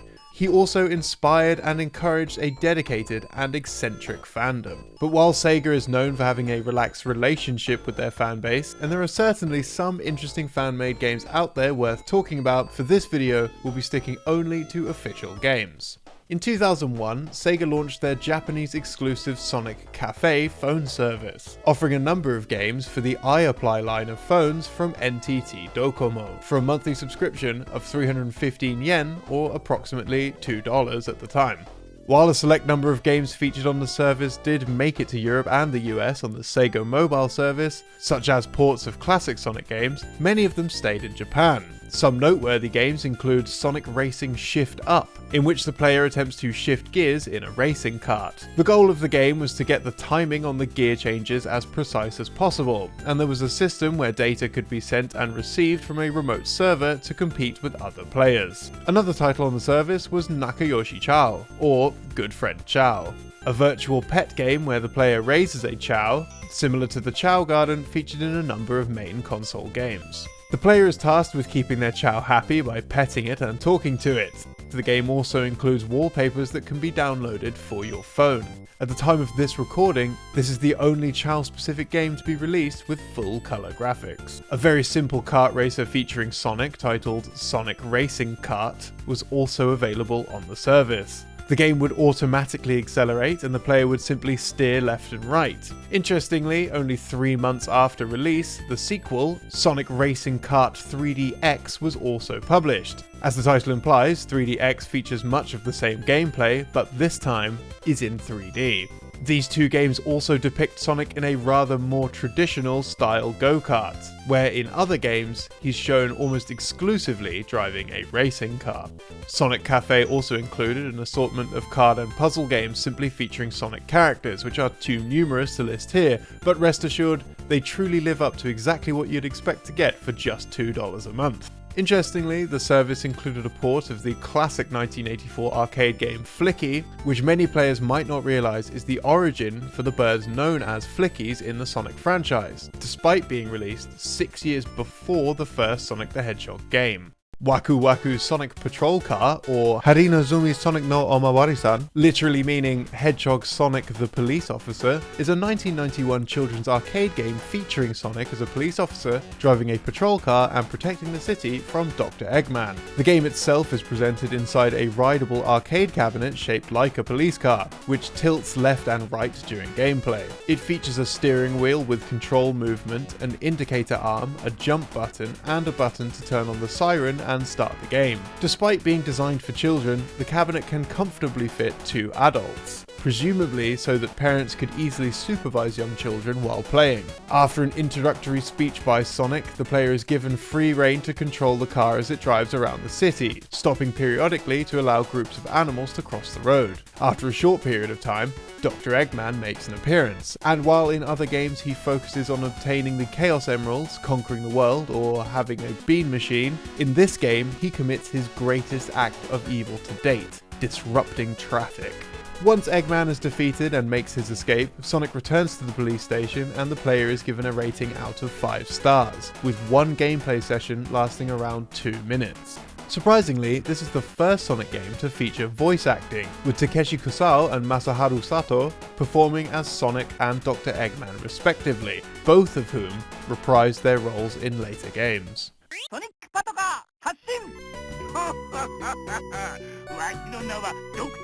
While both a Japanese and English version of the game were made, the English version was never exported outside of Japan and may have been intended for areas in Japan with high numbers of English-speaking tourists. Moving on from police cars to spaceships, Sega Sonic Cosmo Fighter, also known as Sega Sonic Cosmo Fighter Galaxy Patrol, was developed by the same team as Waku Waku Sonic Patrol Car. Unsurprisingly, it's similar to Sonic Patrol Car in many ways, being a children's arcade game in a tilting rideable cabinet. However, the actual game is far more advanced and features top-down shoot-'em-up gameplay rather than the sedate driving mechanics from Patrol Car. This time the controls include buttons for firing regular projectiles and rockets and a speed-up lever which tilts the whole ride forward, along with a regular joystick that moves the player left to right, along with tilting the cabinet to match. And while the previous game heavily borrowed assets from existing games, Cosmo Fighter has its own unique graphics and a surprisingly good soundtrack. The game focuses on Sonic rescuing a space station full of animals from an attack by Dr. Eggman, who will throw bombs and other obstacles at Sonic to try and stop him. Once the player reaches the space station, Eggman will ram Sonic's ship, and after the player does enough damage, he'll then transform his pod into a giant green robot, with the player needing to destroy both arms and the head to finally win. The player is then rewarded with a short animation of Sonic flying past the station and thanking them for help, followed again by a rating out of 5 stars. But perhaps the most unusual thing to come out of this arcade development branch of Sega is the Sega Sonic Popcorn Shop, a popcorn vending machine featuring a minigame of Sonic and Tails in a popcorn factory. After inserting their money, the customer is prompted to select one of 3 flavors: butter, salted, or curry. After the selection is made, Tails places popcorn kernels onto a conveyor belt and Sonic turns it on. But as they begin moving along the belt, Dr. Eggman appears from off-screen to reverse the direction. Sonic grabs the popcorn kettle and starts running along the conveyor belt while being chased by Dr. Eggman, now wielding a large mallet. The player is encouraged to turn a green crank on the cabinet to make Sonic run faster and escape Eggman. After reaching the end of the belt, Sonic slides down a chute and drops popcorn kernels into a burning stove, where the player is then able to turn the same green crank to help Tails cook the popcorn while Dr. Eggman tries to steal it as it pops. During this segment, the actual popcorn is being cooked inside the cabinet, and the game ends with Tails walking off screen with the cup of popcorn that is then dispensed to the player. That said, the game itself is largely irrelevant, with the popcorn being dispensed regardless of any input from the player beyond the initial flavor selection. However, it still includes full voice acting from the previously mentioned Kusao and Sato, and it even has its own error screen should it malfunction, showing Tails being chased by Eggman and Sonic telling you to call for a shop assistant. While it might seem a little strange at first, popcorn is actually a very popular snack in Japan, so their choice of product isn't as random as it might seem. Similarly, the option for a curry flavour is normal in the region, and would only seem strange to a more Western audience. However, in an email to the now defunct gaming site UK Resistance in 2007, one man recounted his experience with a Sega Sonic popcorn shop during a trip to Osaka, Japan. Quote, "The butter popcorn tasted like shit and made my hands really greasy, so I wouldn't recommend it." Moving away from children's games and vending machines and onto games for a more mature audience. Unveiled in 2013 at the Tokyo-based Joypolis Arcade, Sonic Athletics is a huge multiplayer arcade game, and we really do mean huge. It features individual screens and treadmills for each playable character, allowing up to 8 players to race each other simultaneously. Players can choose to play as Sonic, Tails, Knuckles, Amy, Shadow, Metal Sonic, Silver, and Blaze, simply by using the appropriate treadmill. Surprisingly, the gameplay is not exclusively racing, and the cabinet actually has 3 different game modes: 100-meter dash, 110-meter hurdles, and the long jump. Fortunately for players, developers mercifully included a jump button, so the player is never actually required to leave the ground. In 2013, the Joypolis Arcade also released Sonic Ghost Shooting, part arcade game, part ride.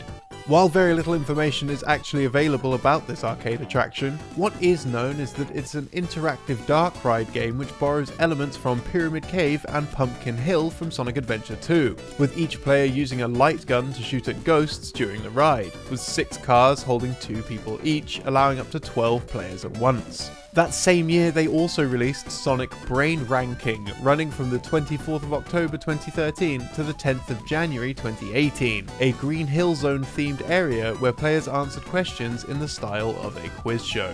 Each game lasted for 5 rounds, and players were encouraged to enter as a family or team, with the winner receiving a prize at the game's end.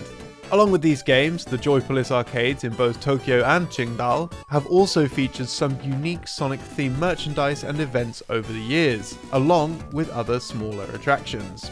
These include carnival games, UFO catchers, bumper cars, and even hot air balloon rides, with the Qingdao venue famously featuring a giant statue of the iconic character on its roof, a must-see for any die-hard Sonic or Sega fans.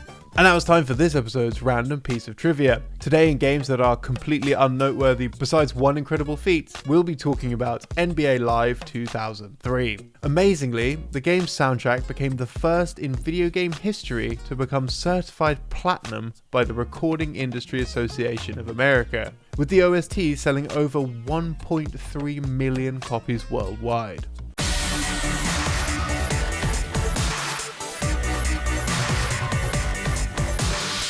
Did you know? Mario was considered as a possible character for the Wii version of Sonic and Sega All-Stars Racing. The plan was dropped, as Sumo Digital didn't want to cross-contaminate All-Stars Racing with the Mario and Sonic series. The game was also planned to feature more obscure characters. Golden Axe's Gilius Thunderhead was originally considered for the game. Soon after Sumo completed work on Sega Superstars Tennis, they were asked to work on another Sega-themed game. They decided to make this new title a racing game, partly due to their experience working on the Outrun series. Sumo also drew inspiration from the Mario Kart series, Diddy Kong Racing, Sega Rally Revo, and Forza. An early version of the game had Sonic racing on foot, Eggman using a walking mech, Tails driving the Tornado, Amy in a similar vehicle to Sonic R, and Gilius Thunderhead riding a chicken leg. However, Sumo decided that bipedal characters made the game less fun to play. Drifting looked unnatural on foot, and there was a huge size difference between characters that did or didn't have a vehicle. They decided to rework the game, and Gilius was dropped during one of the revisions. The loading screens in Sonic and Sega All-Stars Racing have tips under the title, Sonic Says. This is a possible reference to a segment from the 1993 cartoon, The Adventures of Sonic the Hedgehog. Speaking of old Sonic cartoons, the Wii and PC versions of the game contain an interesting mistake. The cards on the floor of Roulette Road don't have Amy Rose as the Queen of Diamonds, but Sonia the Hedgehog instead. This is Sonic's sister from the 1999 cartoon Sonic Underground. Fans quickly noted the image was identical to Sonia fan art by DeviantArt user Lightning Duchess. The connection between the two is confirmed by the game's executive producer, Steve Lysette, who apologized for using the art without permission. In his apology, Lysette explained that an artist looked for official art to use as a placeholder, but mistook the fan art for official art of Amy. When the game was sent to Sonic Team for approval, they caught the error and asked Sumo Digital to fix the image. While the texture was corrected in the HD versions of the game, the team overlooked the mistake in both the Wii version and the PC version at low graphics settings. While the artwork was patched out of the PC version, there was no practical way to correct the Wii version due to its limited online functions.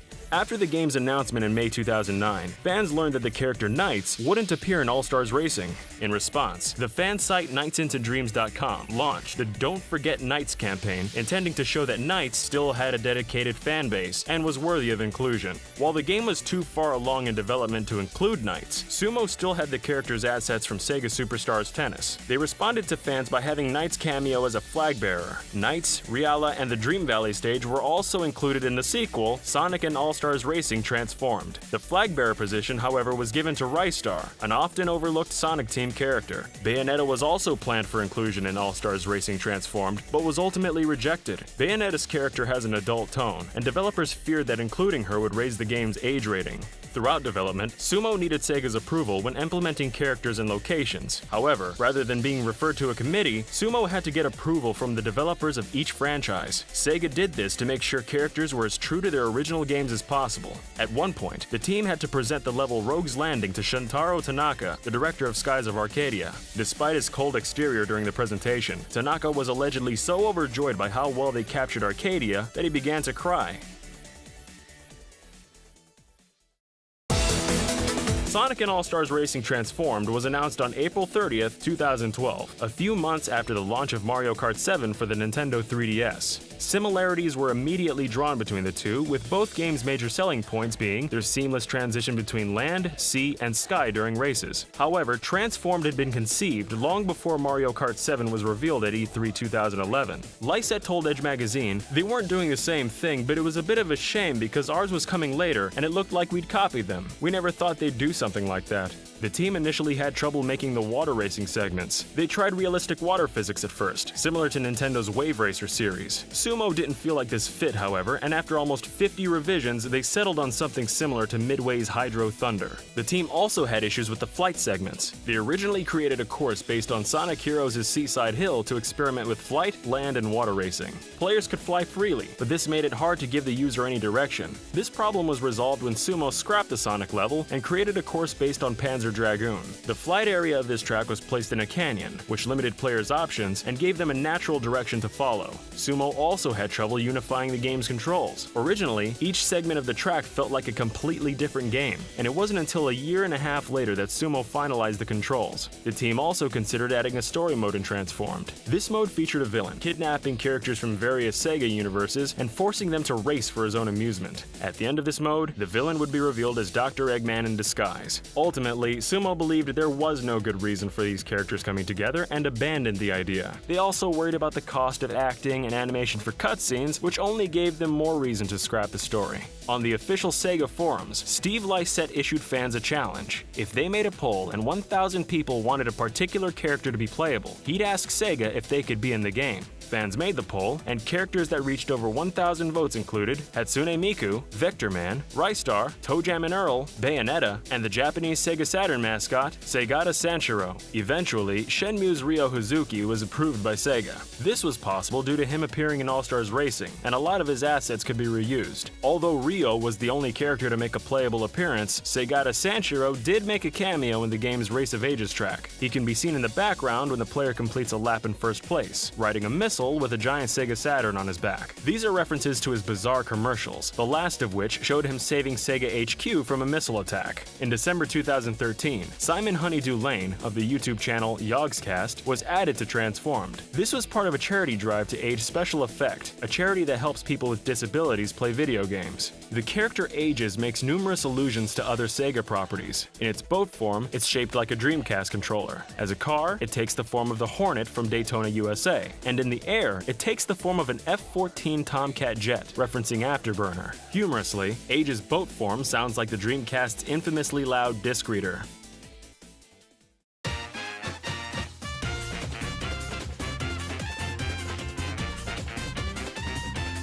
Did you know?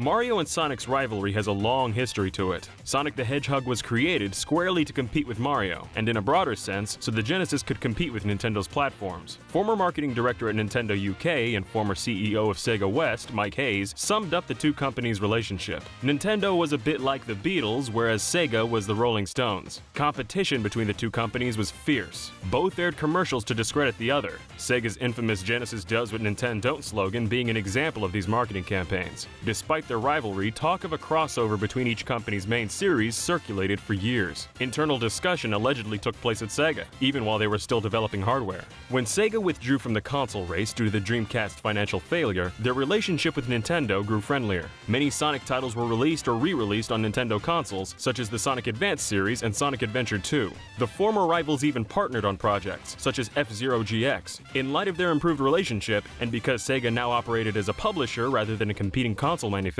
they approached Nintendo about collaborating on a new game. During the GameCube era, Sonic co-creator Yuji Naka pitched a Mario and Sonic crossover action game to Nintendo. This was presented to Nintendo's higher-ups, including Mario creator Shigeru Miyamoto. The plan was rejected by Nintendo as they felt it wasn't necessary for Mario and Sonic to meet inside an action game. The Mario and Sonic series began development when Sega obtained the license to games based on the 2008 Olympics. The International Olympic Committee wanted to broaden the event's appeal to children. Sega therefore proposed that Sonic should star in the game. Since they also wanted to emphasize the Olympic spirit of cooperation and sportsmanship, producer Osamu Ohashi suggested they approach Nintendo again about including Mario in the game. This time, Nintendo accepted the proposal. Because the Olympics are about bringing people from all over the world together, the two companies reasoned the event formed a perfect neutral ground for their characters to meet. Sega's sports division developed the title under Miyamoto's close supervision, and the team was thrilled to be working with the big man of games. Mario and Sonic at the Olympic Games was announced on March 28, 2007, and was met with surprise and skepticism from fans and outlets alike.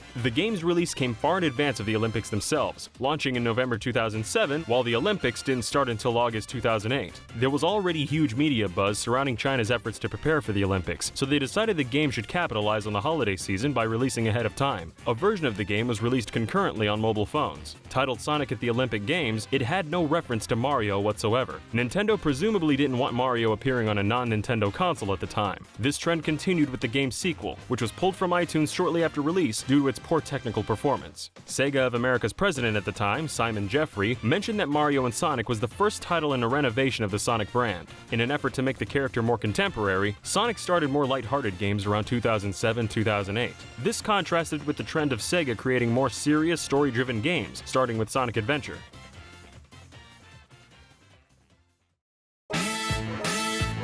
Data exists for multiple unused playable characters in Mario and Sonic at the Olympic Games. These characters include Silver the Hedgehog, Cream the Rabbit, Jet the Hawk, the Egg Flapper enemy from Sonic Heroes, Birdo, a fully animated Donkey Kong, and a Goomba. While many of these characters would appear in sequels, Cream cameoed as the referee in the final game. During development of the London 2012 version of Mario and Sonic, one of the team's artists was eager to take reference photographs of an event field. While approaching the field, he failed to notice an electric fence and ended up electrocuting himself. Fortunately, he was mostly unharmed. Sega also considered releasing a peripheral alongside the game.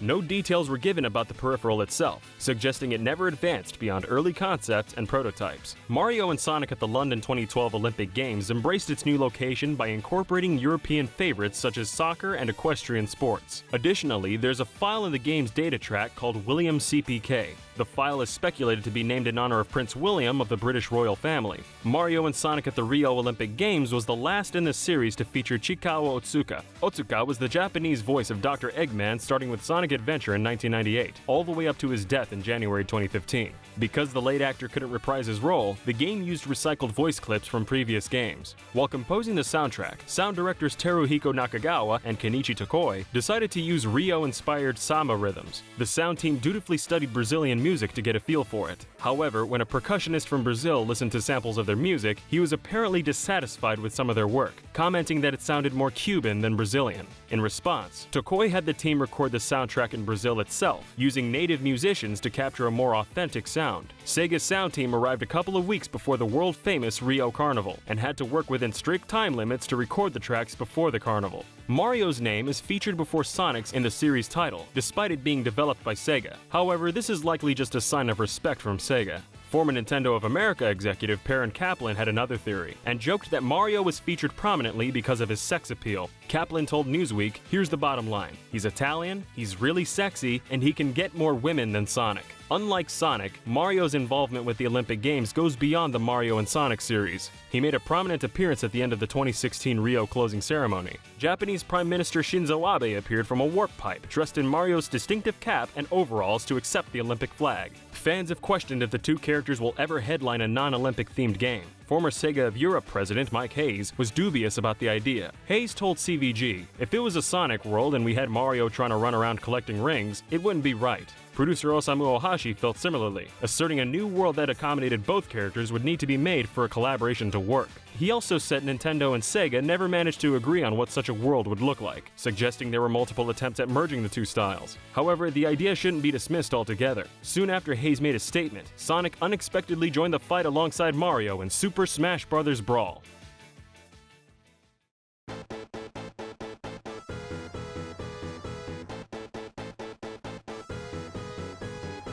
Did you know? Even though Chaos didn't appear until Sonic Adventure, the character may have been alluded to almost 5 years earlier. In Sonic the Hedgehog 3's Japanese game manual, it stated that Knuckles mistook the Death Egg for the literal egg of a legendary dragon. It was foretold on the Master Emerald's altar, presumably through images or hieroglyphs on the walls, that this dragon would emerge and destroy the world. Interestingly, the Lost World area in Sonic Adventure also has a mural of perfect chaos causing destruction. While Chaos is the guardian god of the Chao and a mutated Chao himself, this is never outright stated in Sonic Adventure. However, the original Japanese game had stronger hints of Chaos's ties to the Chao. In the Japanese game, Chaos can be heard making Chao sounds after he first appears in one of Takal's flashbacks. In the international version, the sounds were removed. Although never confirmed, it's speculated that Dr. Eggman's name was inspired by the Beatles song I Am the Walrus. The song features the lyrics, I am the Eggman, they are the Eggmen. I am the Walrus, goo goo gajoo. Eggman's theme from Sonic Adventure 2 even references I Am the Walrus with the line, I am the Eggman, it's what I am.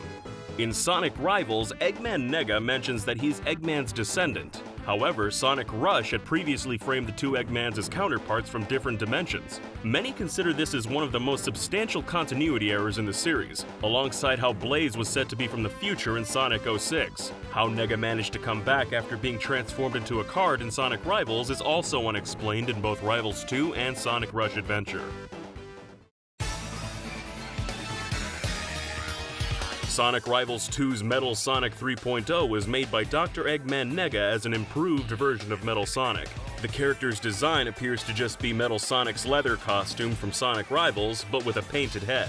The two characters are so similar in appearance that American toy company Jazzwares plan to add Metal Sonic 3.0 to their Sonic toy range by reusing their existing Metal Sonic molds. However, Sega refused Jazzwares' request.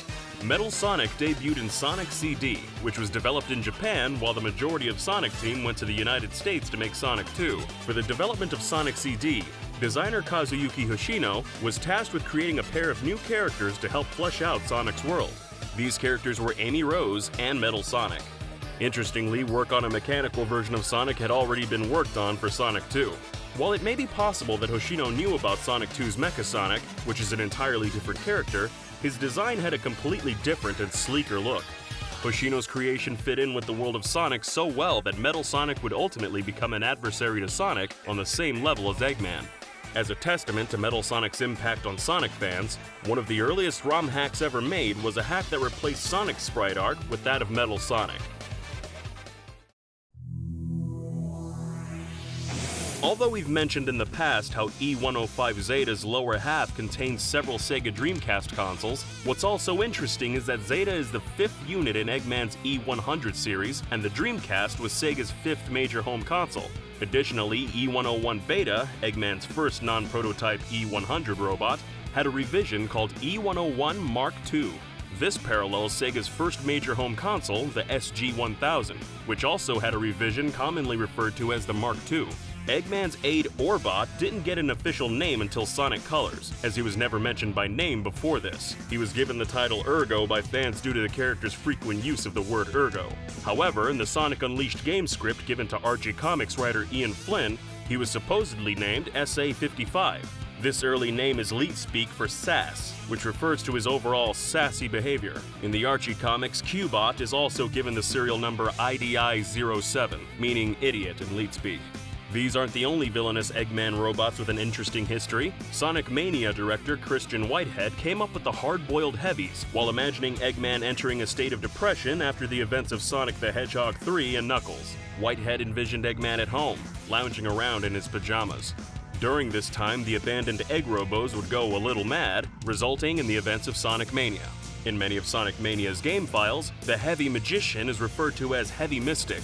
Additionally, Sonic Mania programmer Simon Thomley accidentally called the character Heavy Mystic instead of Heavy Magician during a livestream. This seems to indicate that the character's name was changed from Heavy Mystic to Magician some point during production. The Heavies also have a few audio Easter eggs. The Heavy Shinobi uses sound effects from Sega's The Revenge of Shinobi on Genesis. and the Heavy Rider uses sounds from Sonic's Spinball. The sound effect that plays when Heavy Magician emerges from their box's fang, bean, or bark was originally used as an effect for losing rings in 8-bit Sonic titles.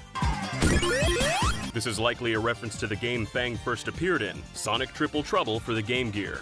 Fang was also planned to appear as a boss in the cancelled Saturn game Sonic Extreme. In several magazine screenshots, Fang was shown to be unusually large compared to Sonic, as was Metal Sonic.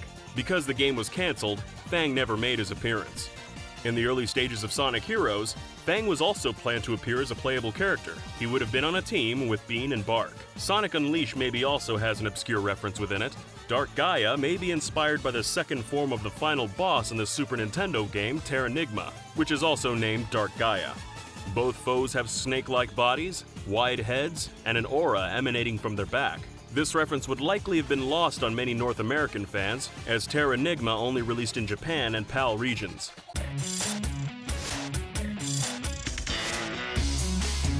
Did you know? Rather than the iconic villain we know today, Dr. Eggman was first conceived as a protagonist. In 1990, Sega's in-house development team, AM8, were tasked with creating a mascot to rival Nintendo's Mario. They experimented with several concepts before finally choosing one of Yuji Naka's ideas, a character that could curl into a ball to smash through obstacles. It was around this time that Sega hit upon the simple idea of making an egg-shaped character. Artist Naoto Oshima's original sketch was close to Dr. Eggman's eventual design, besides the polka dot pajamas. He was also made circular so he was easy for children to draw.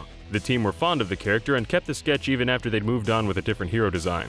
As the protagonist's role had been filled, they decided to recast this egg character as the villain. Eggman's iconic mustache, glasses, and grin bear a strong resemblance to Theodore Roosevelt, 26th President of the United States. That said, it's unknown if this was intentional or a simple coincidence. Eggman was also intended to embody industrial development, to rival Sonic's environmental themes. Ironically, Roosevelt was himself an environmentalist. He created wildlife sanctuaries throughout the US and founded the National Conservation Commission. When Sonic Adventure released in the West, fans were surprised by some of the game's canonical differences to the rest of the series. The villain they knew as Dr. Robotnik had been renamed Dr. Eggman, and Sonic now lived on Earth as opposed to Planet Mobius. The reasons behind these changes go back to 1991, when Sonic the Hedgehog was being prepared for release in America and Europe. Sega of America were given very little information on the Japanese story, and wrote their own account of the Sonic world known as the Sonic Bible. The Sonic Bible was an attempt to fill gaps in the story, and was rewritten several times. One early draft cast Sonic as a normal hedgehog in Nebraska, whose father had drowned in a poisoned pond. While the setting would change drastically throughout the drafting stages, Robotnik's origin story remained largely the same. The story says he was once the selfless scientist Dr. Ovi Kintobor, who attempted to rid the planet of pollution by drawing all of the world's evil into the Chaos Emeralds. Unfortunately, a freak accident caused Kintobor to fuse with the evil energy and a rotten egg, transforming him into Dr. Ivo Robotnik.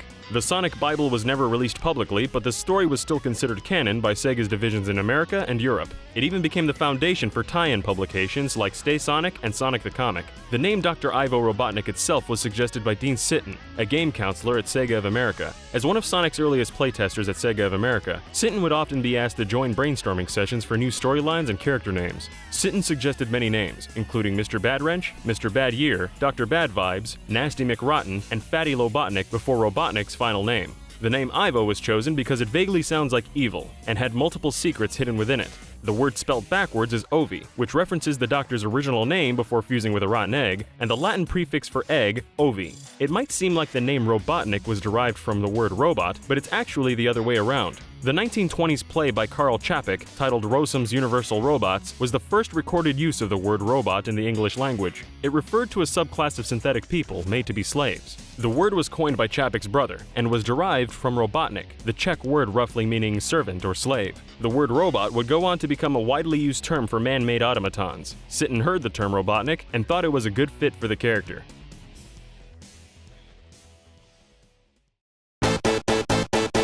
The Sonic Bible was considered canon until Sonic Adventure released in 1999, when the Japanese continuity was adopted worldwide. To address the confusion surrounding Eggman's name, his two names were combined into one.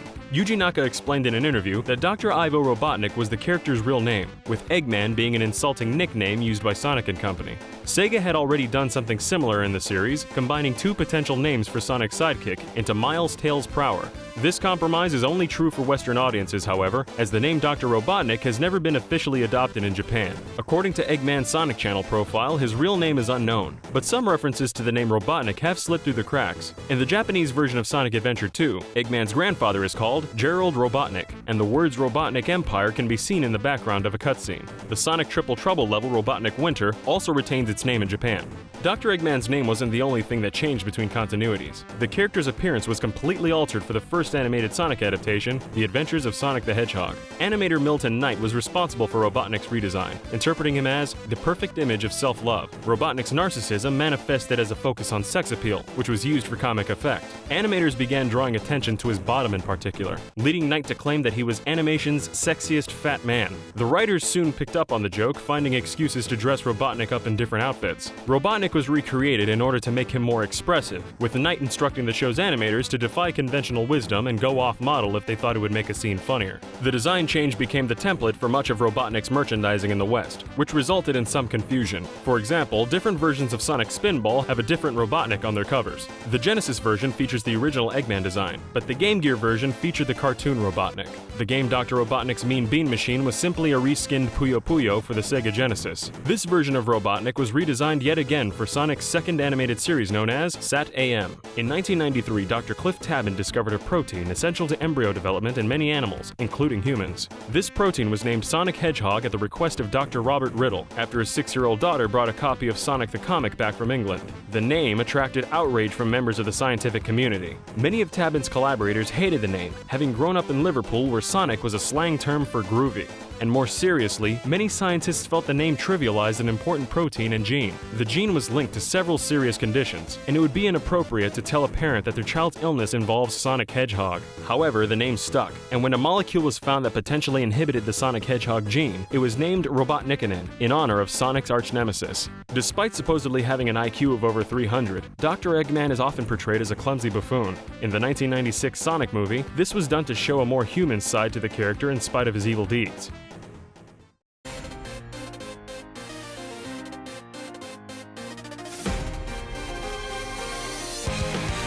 Did you know? Sonic Forces began development in 2013 around the release of Sonic Lost World. With this new game, Sonic Team wanted to explore a more serious world, moving past the series' typical fantasy setting. The game's story initially came from the idea of Eggman ruling 99% of the world and going to war with the Resistance Force. The title, Sonic Forces, was meant to play with the idea that force meant both power and an army. A new engine dubbed Hedgehog Engine 2 was developed hand in hand with the game. The engine was intended to make lighting behave realistically, saving the artist from having to render light and shadow manually. While the team were capable of creating almost photorealistic images with the new engine, they were instructed by art director Yoshitaka Miura to stylize the world to make sure that it worked with the series' exaggerated character designs. To further give the idea that this was not a human world, alien writing was added to the backgrounds rather than any recognizable alphabet or symbols. Miura jokingly lamented that players would miss some of these details as they sped past. The art team were also guided by director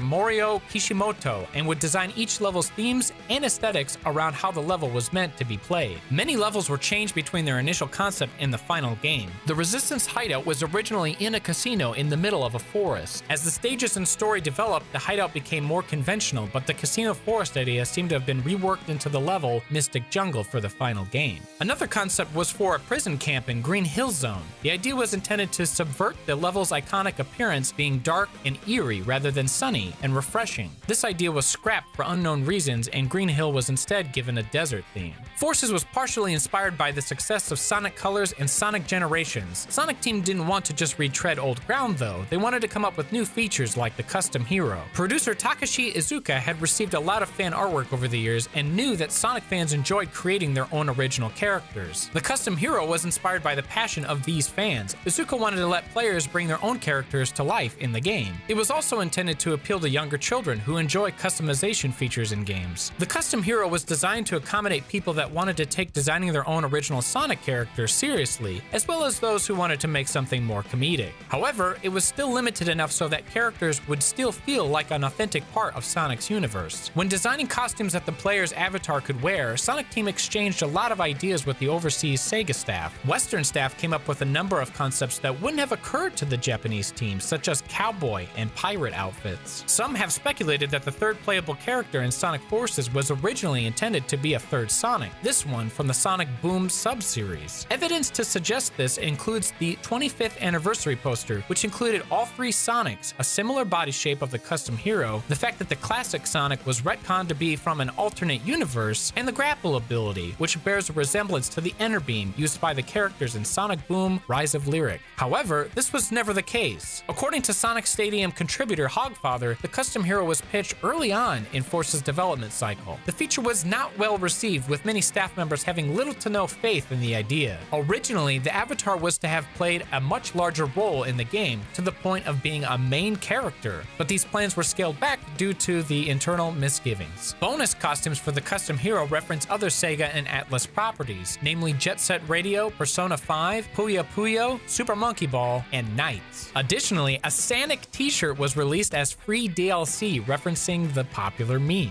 The custom hero's Wispin weapon was intended to encourage sequence breaking and speedrunning. By choosing different wisps to fit the weapon, the player could come up with their own paths and strategies to advance through the level. The team even figured out shortcuts of their own while designing and testing the game.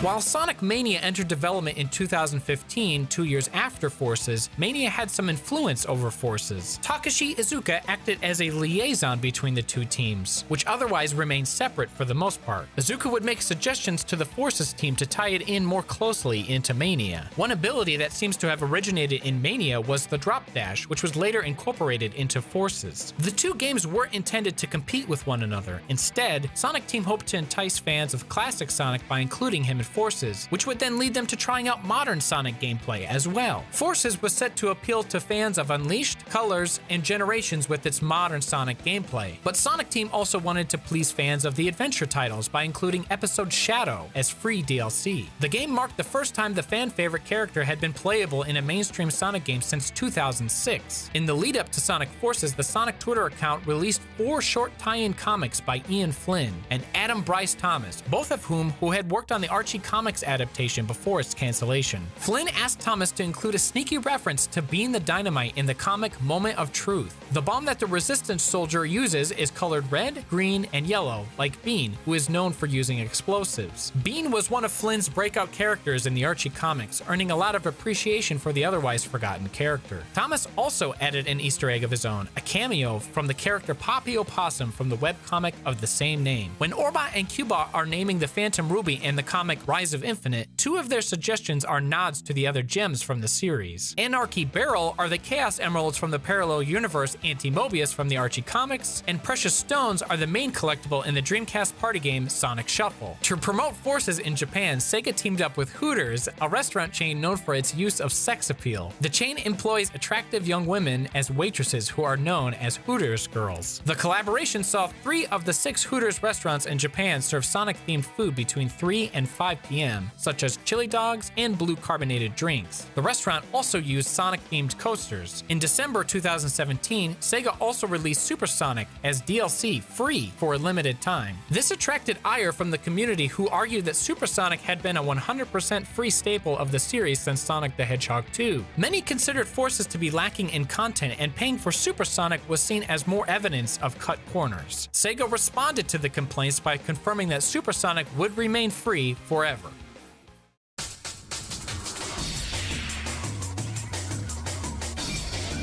Did you know? Several mistakes in the Sonic franchise can be found before even booting up a game. The North American Wii version of Sonic Colors includes a spelling mistake on the back of the game box, with the word perform misspelled in the line "and preform new moves." Additionally, the game's instruction manual accidentally misspells Nega-Wisp as Mega-Wisp. The back of Sonic's Ultimate Genesis Collection's case also has a mistake. The box shows 4 games, with the screenshot on the top left supposedly being from Sonic the Hedgehog 2. However, it's actually an image of the Flamecraft fight during Angel Island Zone Act 1 from Sonic 3 and Knuckles. 2006's Sonic the Hedgehog instruction manual has a number of mistakes as well. It erroneously states the game includes a shield power-up that functions identically to other games in the series. However, this power-up is not in the final game. The manual states that Tails and Omega have a flight gauge that will lower as they fly or hover. It also states that using Sonic's gem powers will cause the action gauge to deplete, but this is untrue. Another mistake appears in the cutscene where Sonic, Tails, and Knuckles return to the past. Sonic picks up a newspaper called the Daily Soriana, referring to the town of Soleana. This is presumably because of the lack of distinction between R and L sounds in Japanese. A similar error can be found in Sonic Rush, where Blaze's voice actress Bella Hudson is credited as Bera Hudson. Another typo caused Sega some embarrassment in 2015. During the Halloween special stage event for Sonic Runners, the developers issued an apology to players over the character Boo, who they had incorrectly referred to as Boob.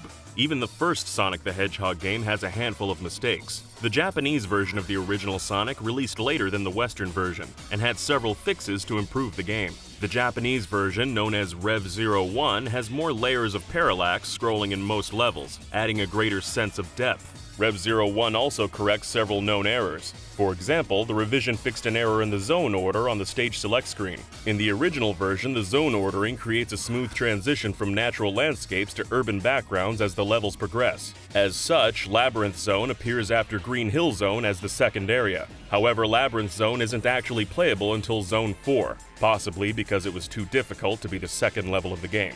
In the updated Japanese version, the stage select screen moves Labyrinth Zone to its correct position. Despite these corrections, there's still a known error in the game. Moving very quickly can result in the screen not scrolling fast enough to keep up. In Green Hill Zone Act 1, the player can move so quickly the screen doesn't scroll down fast enough, resulting in a death by hitting the kill plane at the bottom of the screen. Sonic the Hedgehog 3 also contains a mistake with its stage select. The game features seamless level transitions, such as when going from Marble Garden Zone to Carnival Night Zone, where the sky slowly darkens. But when transitioning from Carnival Night Zone to Ice Cap Zone, the scene suddenly switches from night to day. This is because originally the Flying Battery Zone from Sonic and Knuckles was supposed to go in between Carnival Night Zone and Ice Cap Zone to account for the change. As stated in the Sonic Jam official guidebook, at the end of Flying Battery Zone, Sonic would have knocked out a door, which would then be used as a snowboard at the beginning of Ice Cap Zone Act 1. Due to time constraints, Flying Battery Zone was cut from Sonic 3 and was instead featured in Sonic and Knuckles. As a remnant of this, Flying Battery Zone can still be found in Sonic 3's stage select. In Sonic 3 and Knuckles, completing a level with a time of 9 minutes and 59 seconds, a second off receiving a time over, will grant the player a time bonus of 100,000 points. It's unclear whether this was a mistake or an Easter egg to reward the player for cutting it so close. Regardless, the feature was carried over into Sonic Mania. While Robotnik is supposed to be invincible during cutscenes, it's possible to kill him if the player manages to hit him 256 times. This will cause the hit counter to reduce down to 0 where he'll be destroyed. This is most easily done with Tails. In the West, Dr. Eggman was known as Dr. Robotnik until the release of Sonic Adventure in 1999. However, some references to the name Eggman managed to slip through the cracks. Many of the names of Robotnik's machines are egg-themed, like Egg Robo, Death Egg, and the Eggmobile. The name Eggman 01 can be seen emblazoned on the side of Wing Fortress Zone in Sonic 2. Interestingly, the opposite has also happened in Japan. The Sonic Triple Trouble level, Robotnik Winter, keeps its name in Japan, even though Eggman was never called Robotnik in the East. Robotnik caused even more confusion with his appearance on the cover of Sonic 2. In the West, the cover showed Robotnik looming in the background. However, instead of sporting his blue spectacles, he instead has a full beard, no glasses, and hollow black eyes. These black eyes were mistakenly based on his appearance in-game. Presumably due to palette limitations, Robotnik's specs appear black rather than blue. His eyes seem to have been misinterpreted by an artist as black voids rather than glasses due to the sprites. This appearance may have influenced the character's design in other Western tie-in media, such as Adventures of Sonic the Hedgehog and Sonic the Hedgehog Sat-AM, both of which feature Robotnik with black and red eyes. Another localization flub can be found in the manual of Sonic CD regarding the character Amy Rose. The Japanese manual calls her Rosie the Rascal, a nickname that makes appearances throughout the series. The American version mistakenly refers to her as Princess Sally, possibly to tie the game to the Sonic the Hedgehog cartoon. Translation is tricky, with slightly altered lines often giving a scene a different tone or intent to the original. The Sonic series is no stranger to this. Sonic Forces contained some English localization that gained notoriety among the fanbase. Among those lines was a section where Silver states Tails has lost it. In Japanese, the intent is a bit different, with Silver simply saying Tails had gone missing, as in being lost. In Sonic Adventure 2, when seeing the Bio Lizard teleport, Shadow asks, "Is that what Chaos Control is?" The line is slightly awkward and implies that the Bio Lizard is using a more advanced or perfected version of the technique. However, this was mistranslated slightly from the original, where Shadow simply states, "That was Chaos Control." Sonic Adventure 2 included a sponsorship deal with Soap Shoes, and Sonic wears a pair throughout the game, allowing him to grind on rails. However, pre-release screenshots and footage show Sonic in his regular shoes. In some versions of the game, Sonic can be seen wearing his former basic shoes at certain points, such as during the intro cutscene and when Sonic is curled into a ball. The sound mixing in Adventure 2 is infamous, and for good reason.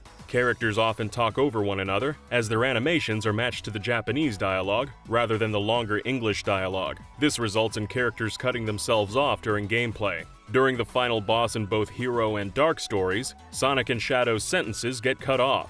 Sonic is meant to say, "I'll use your technique," to prepare the player for him teleporting, before crying, "Chaos Control," as he teleports. However, due to the timing of the line, Sonic cuts himself off, instead saying, "I'll use your Chaos Control." Shadow seems to say his full line, "This is the ultimate power," but due to the delivery, the final word gets drowned out by music and sound effects. It's stated multiple times in the franchise that Knuckles is an echidna. However, in Knuckles' theme song for the original Sonic Adventure, unknown from ME, he erroneously refers to himself as a porcupine, another spiny mammal. This may have been a decision made to better fit the rhythm of the verse. Another mistake can be found in Sonic's story. After reuniting with Sonic in Tails' story at Red Mountain, Sonic jumps up to board the Tornado 2. In Sonic's story, however, he stands in place, then suddenly appears on the plane afterwards. This is because Sonic never transitions from one animation to another, leaving him standing in place. When a few issues with the scene are amended, Sonic will board the plane with a jump, like in Tails' story.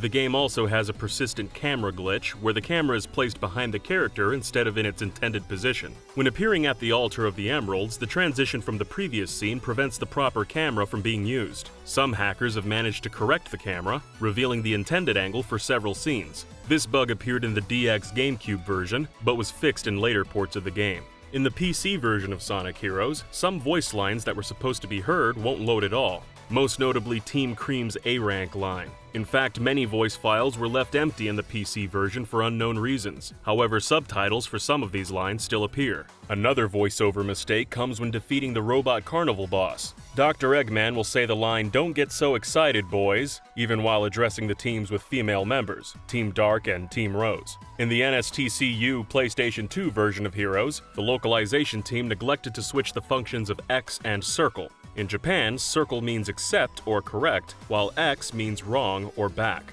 This isn't the same in English, and so usually the two buttons' functions are swapped. The change was corrected in PAL versions of Heroes. Some mistakes in Sonic games weren't entirely the fault of Sega. To promote Sonic and the Black Knight, Sega held a fan art contest. Winning entrants would get a free copy of the game and have their artwork displayed in the game's special gallery mode. Unfortunately, one of the winners was found to have traced his image from another fan artist, Mega777. The winner was quickly— Hello and welcome to Region Locked.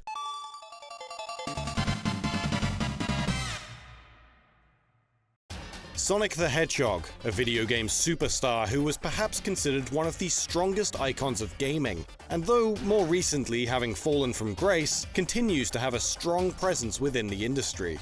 Games themselves, however, have evolved, and another icon of the industry was the stoic arcade machine, the tall structure that intimidated the young and the penniless. Nostalgia is an incredible thing, with many who have a keen interest in games wanting to explore the youth of the industry and see that which made it grow. So why then is there a Sonic the Hedgehog arcade game which has never seen publication in the huge number of compilations released by Sega for the many consoles over the many years? Well, let's find out together as we take a look at the classic Japanese arcade title, Sega Sonic the Hedgehog. Sega Sonic the Hedgehog was released in 1993, and though it could be found outside of Japan, it had an extremely limited run, to the point that those who frequented arcades at the time weren't even aware the machine existed, nor that it was ever released within their country. The cabinets that did make their way overseas were said to be entirely identical to their Japanese counterpart, to the point of having the game's text and voice acting entirely in Japanese as well. Not just in typical arcade game style, but also the style of Sonic the Hedgehog, the game's plot is mostly relegated to the back seat, only taking place as a means of giving some sort of explanation as to what the player's goals are as they play the game. The game's plot is delivered through cutscenes which play at the start of the game, as well as briefly occurring between stages. The game's story involves Sonic alongside two characters who were introduced to the Sonic franchise within this title, Ray the Flying Squirrel and Mighty the Armadillo. The trio have been kidnapped by Dr. Eggman and have been taken to Eggman Island, a hazardous environment infested with traps to keep the heroes occupied. The three anthropomorphic marathoners team up to better their chances of escape, working together to survive Eggman's perilous threats as they try to reach Eggman's tower. The game is viewed from an isometric perspective, unlike any Sonic game that had come before, but which would later be seen again with the likes of Sonic 3D. Unlike most games, Sega Sonic is played with only a single button and a trackball, which must be rolled to move the characters on screen. By pushing this button, the player is able to perform the iconic Sonic spin jump. These controls are sometimes color-coded to the character which they operate, with some cabinets allowing for 3-player multiplayer. The game is broken up into 7 stages, all taking place on Eggman Island, with the player attempting to reach the end of each stage as quickly as possible, though, as with most Sonic games, his desire for speed can lead to a huge boost in difficulties in control. Courses are linear in nature and will throw an unfettering barrage of threats at the heroes. There are only a few enemies scattered throughout the entire game, and on top of that, only one section that even remotely resembles a boss battle, found midway through the game. Most of the game's challenge is in avoiding hazards from the game's arenas. Unlike most Sonic titles, the player has a health gauge, though rings are still used as a way of regaining life. These rings are scattered throughout stages, as well as being hidden inside walls and obstacles. Unsurprisingly, rings are also used as a way of improving a player's score, with additional points being awarded should half of a stage's rings be collected. In multiplayer, the bonus is awarded to the player who collected the most rings. Sega Sonic the Hedgehog's life is a curious one for fans of the series. Considering its relative obscurity, there is not a lot of information surrounding the events that led to its release. During the 90s, Sega was perhaps one of the biggest owners of arcades across not just Japan, but also worldwide. Their origins came from their extremely popular arcade titles, more so than their home consoles. Yet, their biggest mascot was made in the Blue Hedgehog Sonic, a character who could only be found attached to their home systems. It's believed that this was the reasoning behind Sonic's eventual appearance within Sega Sonic for arcades, as it would give Sega's arcade connection some tie to their iconic mascot. As for the game's name, and the reason behind the inclusion of Sega attached to Sonic's name was due to a legal issue involving rival arcade manufacturer Taito. Taito filed a trademark application for their game Sonic Blast Man on December 10th, 1990. This was exclusive to arcade video games and machines. However, 3 days before this, Sega also filed a trademark for Sonic, leading up to the upcoming release of their first game on the Genesis. This covered arcade video games, machines, and all kinds of merchandise. Japanese trademark applications take 2 to 3 years to process, so to avoid dispute, Sega filed a trademark for Sega Sonic a year later on December 11, 1991. Taito's trademark was approved 2 years after on June 30, 1993. This specified that the trademark deal dealt exclusively with arcade punching games, medal games, coin pushers, and UFO catches. However, it wasn't until 1996 that the Sonic trademark went through for Sega. Rumors of a home port of Sega Sonic had circulated in the likes of gaming outlet CVG, with the suggestion that it may be converted for the Sega 32X, though this ultimately never came to fruition. Mighty would later go on to appear as a major role within Knuckles' Chaotix as a playable character in 1995, 2 years after his limited debut. While Ray wouldn't show up for a significant number of years within Sonic's games, both he and Mighty would make continued appearances through the Sonic the Hedgehog comic series created by Archie Comics. The two characters were also referenced together within Sonic Generations, where they can both be seen on a missing persons poster in the City Escape stage. Ray and Mighty had been considered for an earlier playable reappearance within Sonic Heroes, appearing on a team alongside Metal Sonic, though this never came to fruition. In 2018, Sonic Mania Plus was announced, bringing both Ray and Mighty back into the limelight. This updated version of Sonic Mania gave players the chance to play as both heroes for the first time since Sega Sonic, which many would have never played at all. Ray's return was 25 years in the making, while Mighty's brief stint in Knuckles' Chaotix made his absence only 23 years. During an interview with Famitsu, Sonic series producer Takashi Iizuka spoke on the two characters being brought back into circulation. He considered them both as sealed characters, and that they wouldn't ever be added to a Sonic title again. But after many requests, they were, on top of the fact that with Sonic Mania, the team were squeezing in all series materials aimed for specific manias, so the stage for them to appear has already been prepared. Prior to their reappearances, the Sonic community had found a keen interest in both of these fallen stars, despite, or perhaps as a result of, their complete lack of fleshed-out background. It was likely that this interest was actually the true reason for both characters to be brought back into circulation, particularly within Sonic Mania, as the game was created as a way of appeasing fans of the classic Sonic franchise. Sega Sonic was also the first game in the Sonic universe to give the characters voices.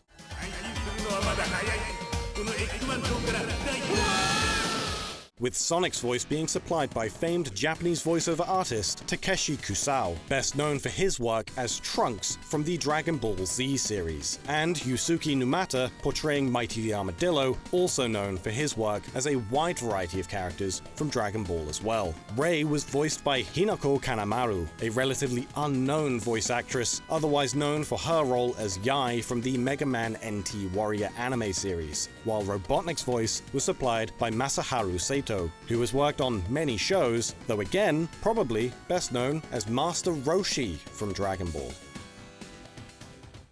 It is clear by looking through the data of Sega Sonic that the game was definitely intended for an international release.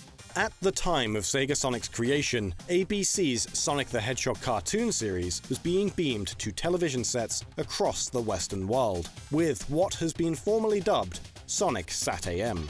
This series of the Sonic franchise differed significantly from its origins, with a more dark and broody design, particularly noteworthy with the creator's take on a dystopian Mobius and the Dr. Robotnik that would inhabit it. Sega Sonic would have made use of this changed design overseas, with redesigned graphics already having been created when it was released in Japan. Within the game's data is an almost complete set of graphics that would replace Dr. Eggman with this cartoon's design of Dr. Robotnik. Alongside these changes in design, other graphical elements can be uncovered from searching through the game's unused data. These include fully translated English dialogue boxes that would have appeared throughout the game, with one having the game's villain referred to as both Robotnik and Eggman, possibly as the team were unsure on which would be used should an international release be made.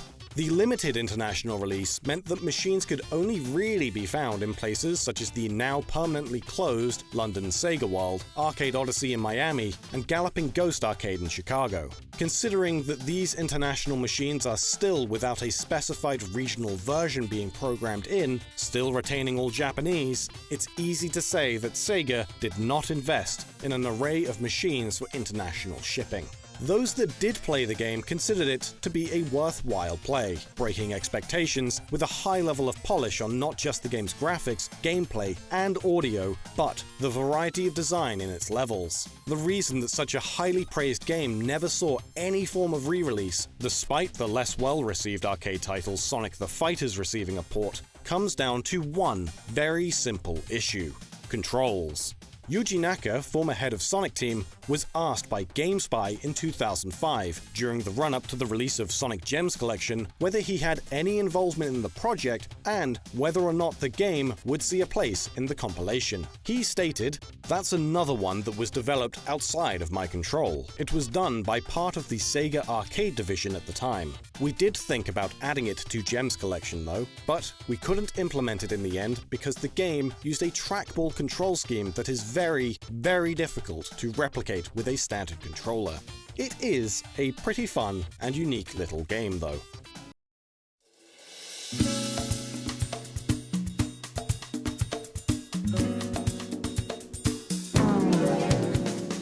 Did you know? There's been many video game hoaxes involving Sonic the Hedgehog over the years. In the 11th issue of the UK version of Sega magazine, the outlet claimed that a secret character named Rankles the Otter was hidden in Sonic and Knuckles. The magazine offered a staggering £1 million, about $1.3 million US at the time, to the first person who could send them a picture of the mysterious otter. Rankles, they claimed, was Knuckles' sidekick, a green otter with outsized sparkly ankles. Amusingly, the magazine admitted Rankles was a hoax in the exact same article, recommending anyone who sees him should call Alcoholics Anonymous because Tom Guys just made him up. Unfortunately, people never read to the end of the article, and speculation as to how to unlock Rankles needlessly swept the Sonic world for years to come. This wasn't the only Sonic hoax of the 90s. In 1999, a mysterious version of Sonic 1 was uploaded onto Simon Y's Sonic 2 beta page. It was titled Sonic 1 Beta? And blazed through the Sonic community with people believing the game to be a legitimate prototype of Sonic the Hedgehog for the Sega Mega Drive. Unfortunately, this wasn't the case. In actuality, a fan named Cyan Helcarax made the ROM, intentionally attempting to mimic the behavior of a genuine Sonic 1 prototype. His goal was to stir up more interest in Sonic 1 among the community, a goal that was handily achieved. In fact, for his efforts in making the hack, Helcarax was invited by Andy Wolin to be part of the Sonic Stuff research group. After the turn of the millennium, a Sonic community member named Blaze Hedgehog began a hoax surrounding the beta version of Sonic the Hedgehog 2. At the time, there were accounts of a genocide city zone planned for Sonic 2, but no information about the zone outside of sketchy sources and speculation. Blaze Hedgehog used those descriptions as a basis and combined elements from Vector Man 2, Sonic 2's Metropolis Zone, and Sonic 3's Launch Base Zone to create a fake E3 report on Genocide City Zone.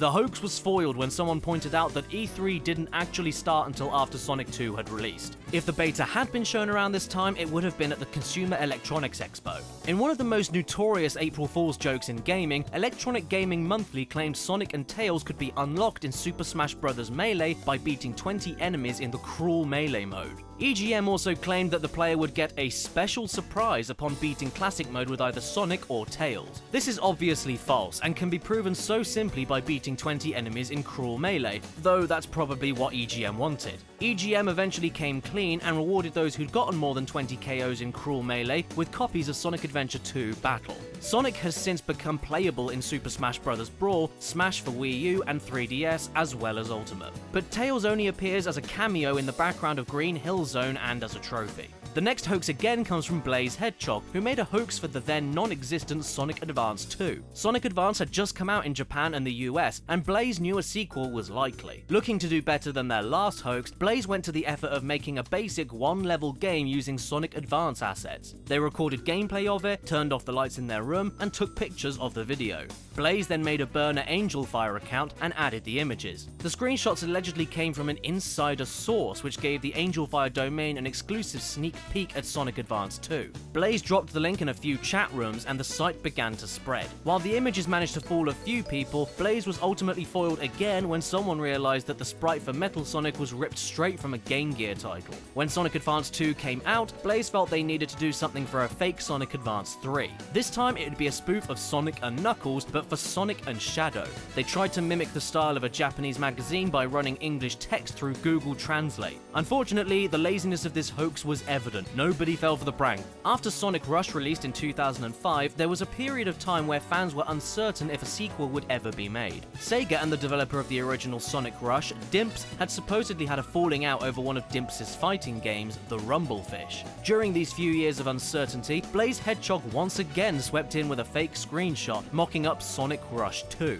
This time Blaze made everything in the hoax from scratch. Well, everything except for the Sonic model, which was actually from the PC version of Sonic Adventure DX. Despite the extra effort, it doesn't seem the hoax convinced many either. On March 30th, 2006, a user named SazPaimon posted never-before-seen footage of Sonic Extreme to the website Sonic Cult.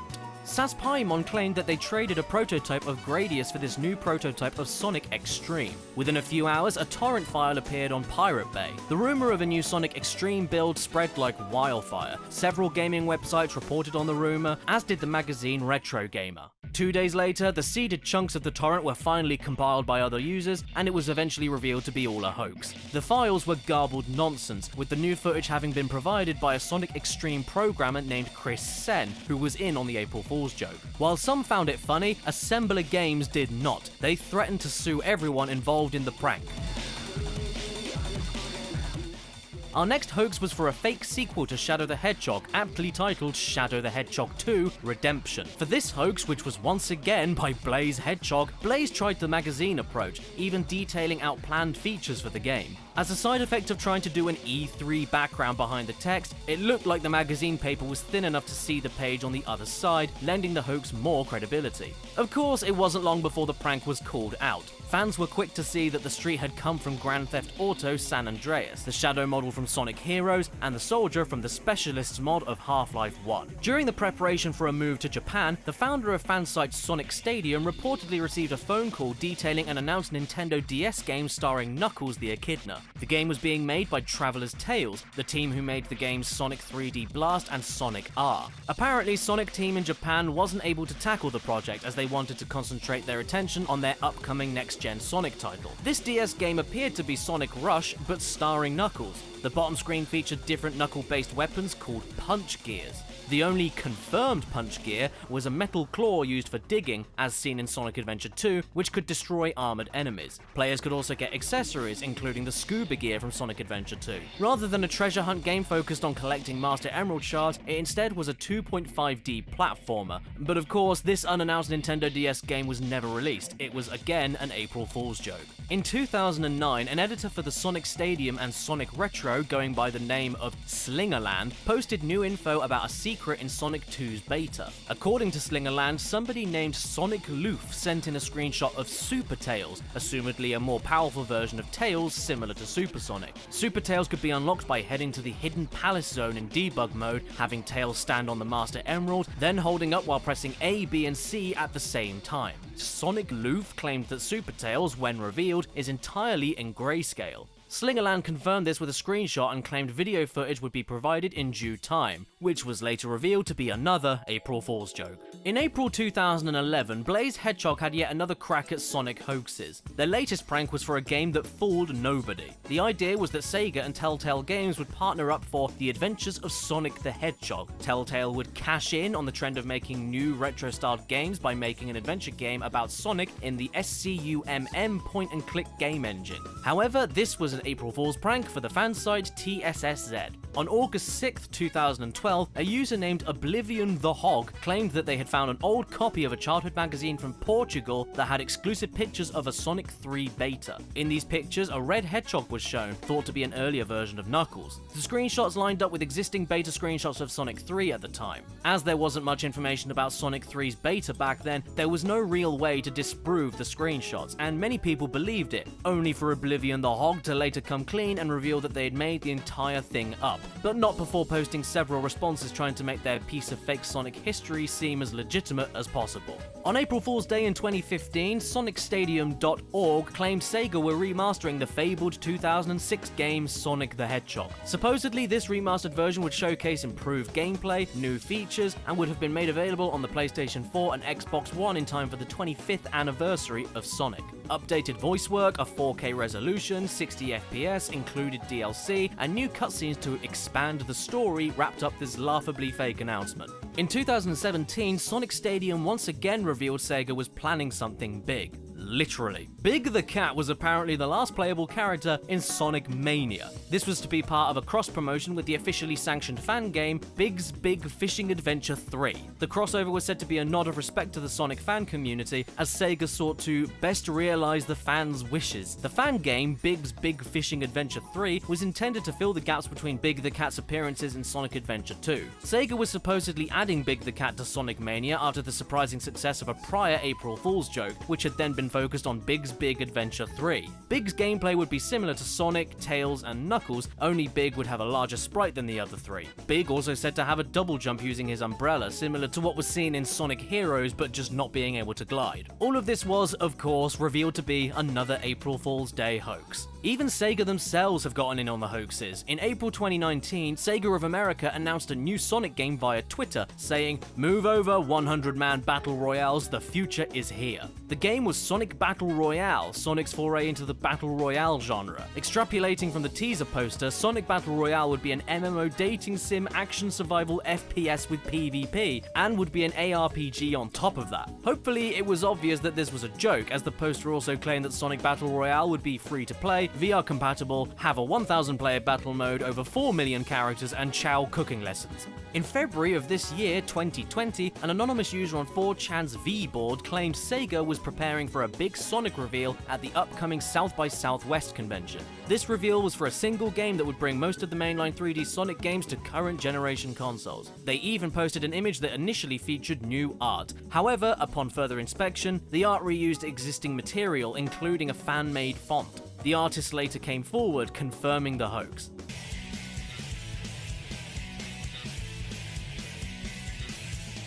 Before we start, we just wanted to say we're only covering rumors related to Sonic games, not comics, cartoons, movies, or non-Sonic games like Super Smash Bros. We're also not including elaborate hoaxes, just rumors. That said, let's jump in.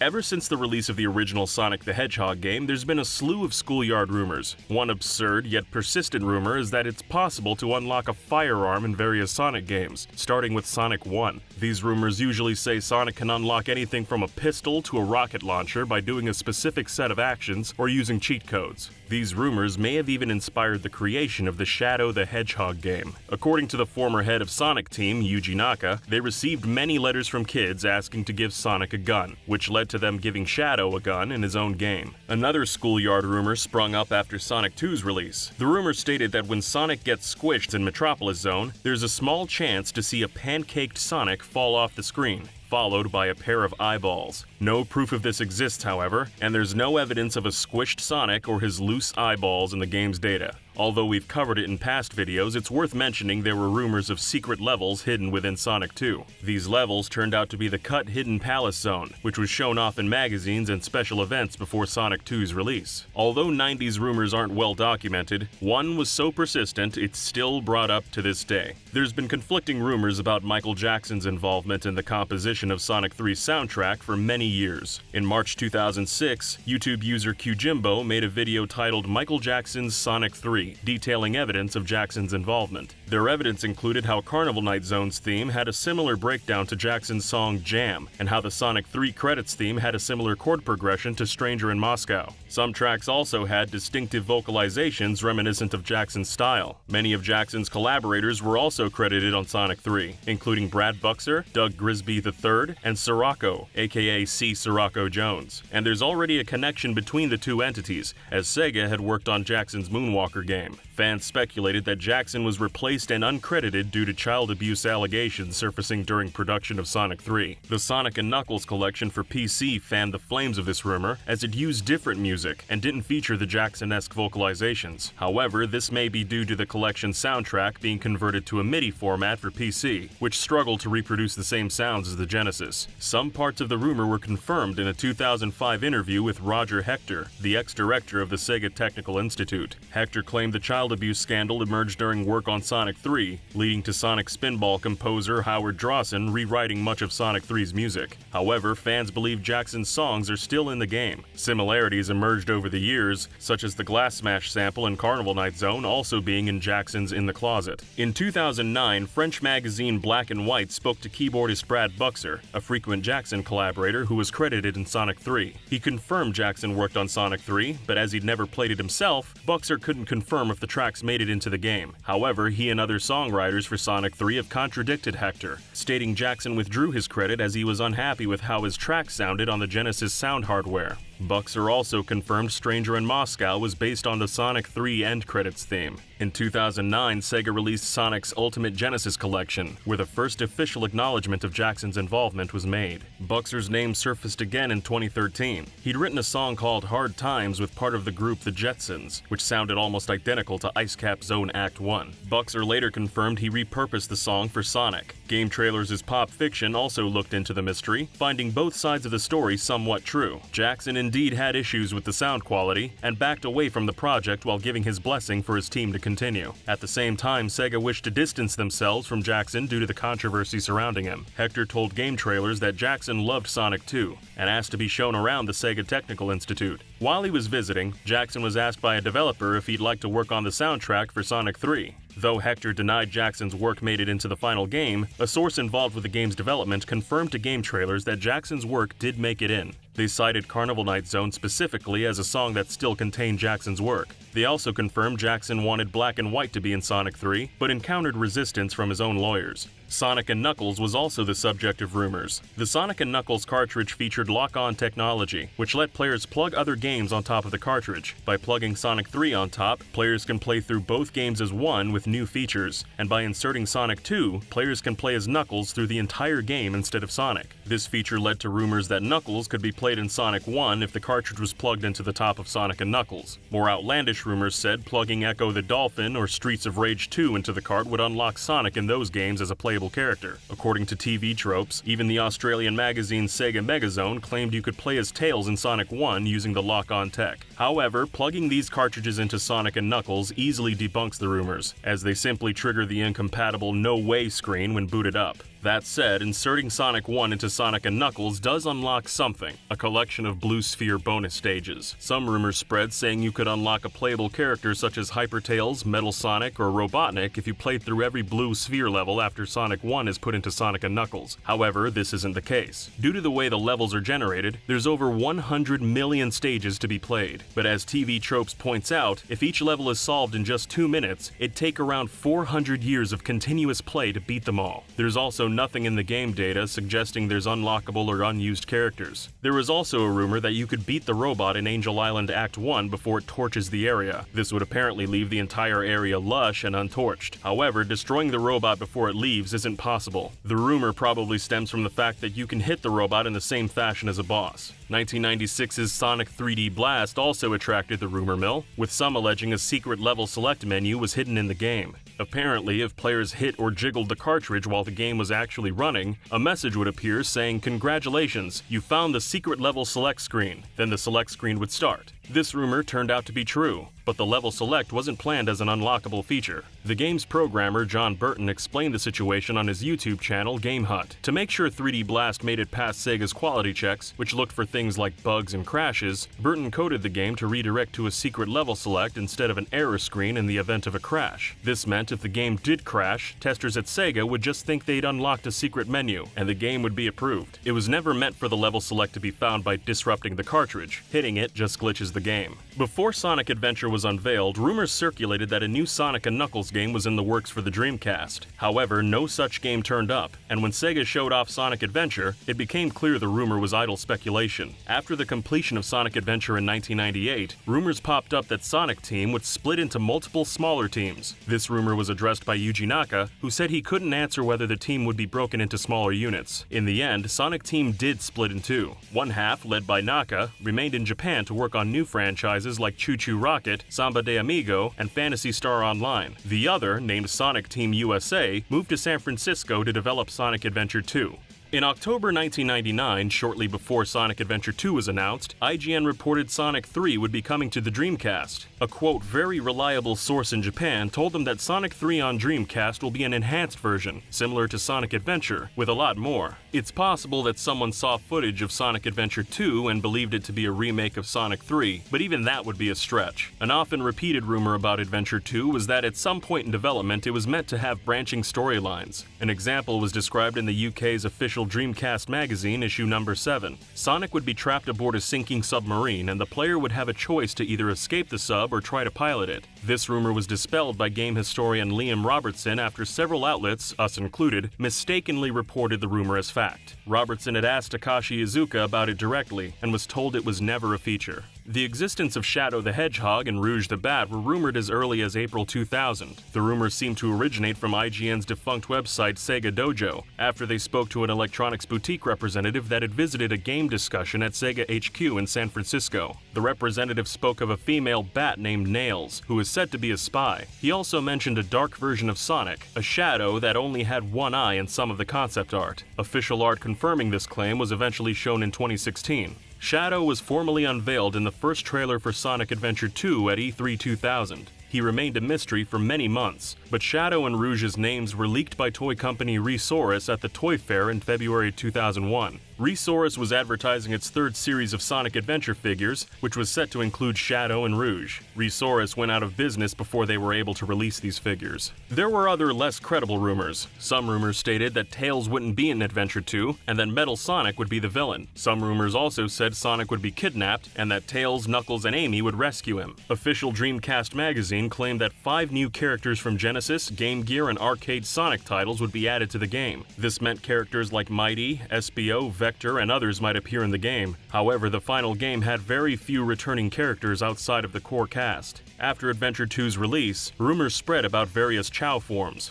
Since Chao could be bred and trained to achieve new forms and colors, many rumored forms spread online. One rumor spoke of a chameleon Chao that changed color as the player moved the camera, and another told of a big Chao that was twice the size of a normal Chao. It was also rumored Omo Chao could be unlocked as a Chao. There were even rumors of secret unlockable items like the Chao Cookie, which boosts a Chao's stats. A more gruesome rumor said Chao could be stillborn. However, none of these rumored forms were actually in the game.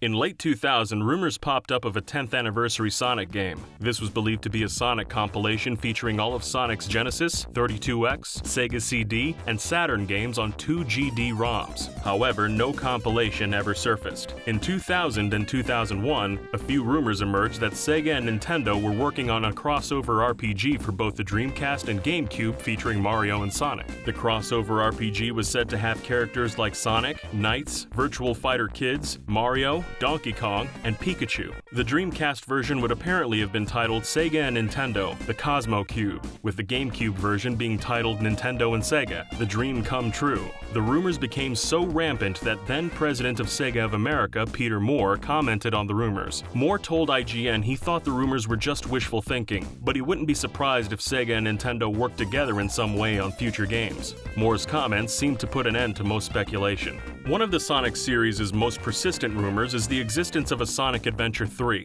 One of the earliest rumors of a Sonic Adventure 3 was posted in May 2002 by several outlets, claiming the game had entered development. The rumor also alleged the game would release on GameCube and Xbox, and that it had Sonic, Shadow, Tails, and Knuckles as playable characters. The game would also have the best camera system ever seen in any platform ever. This, unfortunately, wasn't the case. Takashi Iizuka believes the series has advanced beyond the adventure titles, and confirmed the only way a third game would happen is if the gameplay evolved to a point where they'd feel justified naming it Adventure 3. However, some fans believe 2006's Sonic the Hedgehog is the missing Sonic Adventure 3, as the game shares many similarities with the adventure titles. Sonic Unleashed was also titled Sonic World Adventure in Japan, which could be seen as the third entry. In May 2002, the Sonic fan site SonicHQ.net reported on 2 rumored games. These were a game titled Sonic and Shadow for the Game Boy Advance, and Chao Racing, which was also for a GBA release. While Chao Racing was self-explanatory, Sonic and Shadow was presumably a platformer. However, the site provided no info on either game besides their names, and the titles never came about.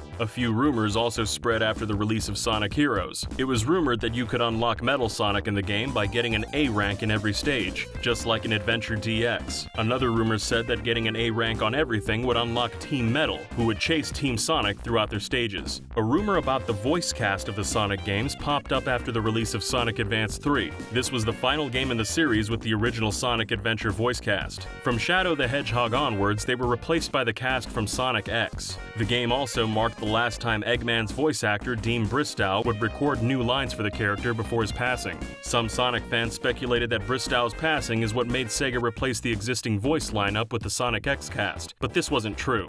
In 2008, Sonic fan site SonicScene.net interviewed Eggman's current voice actor, Mike Pollock. Pollock revealed that the choice to replace the Adventure cast with Sonic X's was made before Bristow's passing. Pollock said it was a business decision, which also lines up with statements from Simon Jeffrey, who was president of Sega of America until 2009. Jeffrey told SonicStadium.org, "Sega of America are a subsidiary of Sega of Japan. They reside in Japan and do not come under my jurisdiction at all. Likewise, Sega of America has no say in the voice casting." There was another small rumor surrounding the Japanese version of Shadow the Hedgehog. Apparently, Maria's death scene was more graphic and featured red blood. However, in reality, the scene obscures any graphic imagery, just like in the West. Rumors also popped up around 2006's Sonic the Hedgehog. There was a rainbow gem in the game's demo that could be found at the store but couldn't be bought. This led to fans assuming it'd be in the final game, but when the game released, the gem was nowhere to be found. This led to rumors the gem was hidden and had to be unlocked through some feat.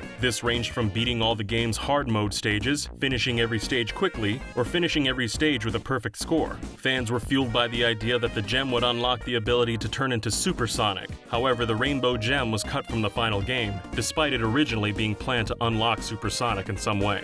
Before Sonic Riders' release in 2006, Nintendo Power revealed that II would be a playable character in the game. However, the magazine also started a rumor that Mario would be playable in the GameCube version of Riders. This was ultimately proven false. But they weren't the only Nintendo magazine to post falsehoods about Sonic. In February 2010, N-Gamer magazine claimed Sonic would be playable in Super Mario Galaxy 2, with Sonic levels appearing in Green Hill Galaxy. The magazine cited an anonymous insider for these claims, who was clearly misinformed or lying. In June 2011, details emerged from a supposed rep of Sega Mexico. In a chat room, the rep posted details about some Sonic games. They stated the Sonic Storybook series was part of a trilogy, implying a third game similar to Secret Rings and Black Knight was in the works. The rep also teased a game in the Sega Superstars series, and when asked about Tails getting his own game, they said something like a Sonic Adventure 3 DS. I think that would be a great idea. Clearly, none of this was true. Other rumors around this time stated that Sonic Generations would be coming to PS Vita and Nintendo's Wii U.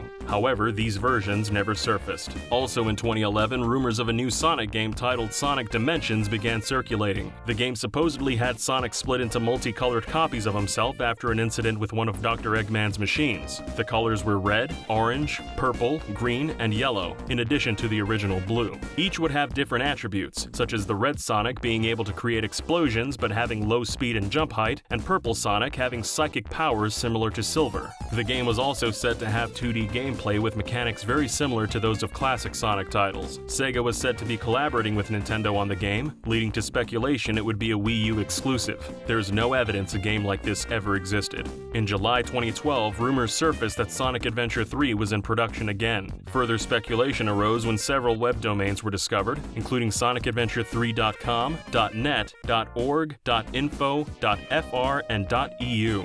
Although these domains seem like evidence for the game's existence, Sega may have bought them just to have them, which isn't uncommon for game companies. In January 2013, rumors emerged that Sega would soon reveal a new Sonic game named Sonic Excursion. Rumors circulated on 4chan describing a game that switched between full 3D and 2.5D side-scrolling sections. Levels had multiple routes and exits, and each character could access parts of the stage others couldn't. Players started the game as Sonic, but unlocked more characters as they went, unlocking around 10 characters by the end. The game was leaked by Wentos, a leaker who accurately predicted numerous games before, including Sonic Unleashed and Sonic Generations. Wentos claimed Excursion played similarly to Generations, and that the first level was named Shattered Heights. The game would apparently be released for all platforms, including a console called Xbox Infinite. The The game's 3DS version would be a Sonic Rush-styled game that was similar in concept but smaller in scope. However, there's no evidence the game ever existed.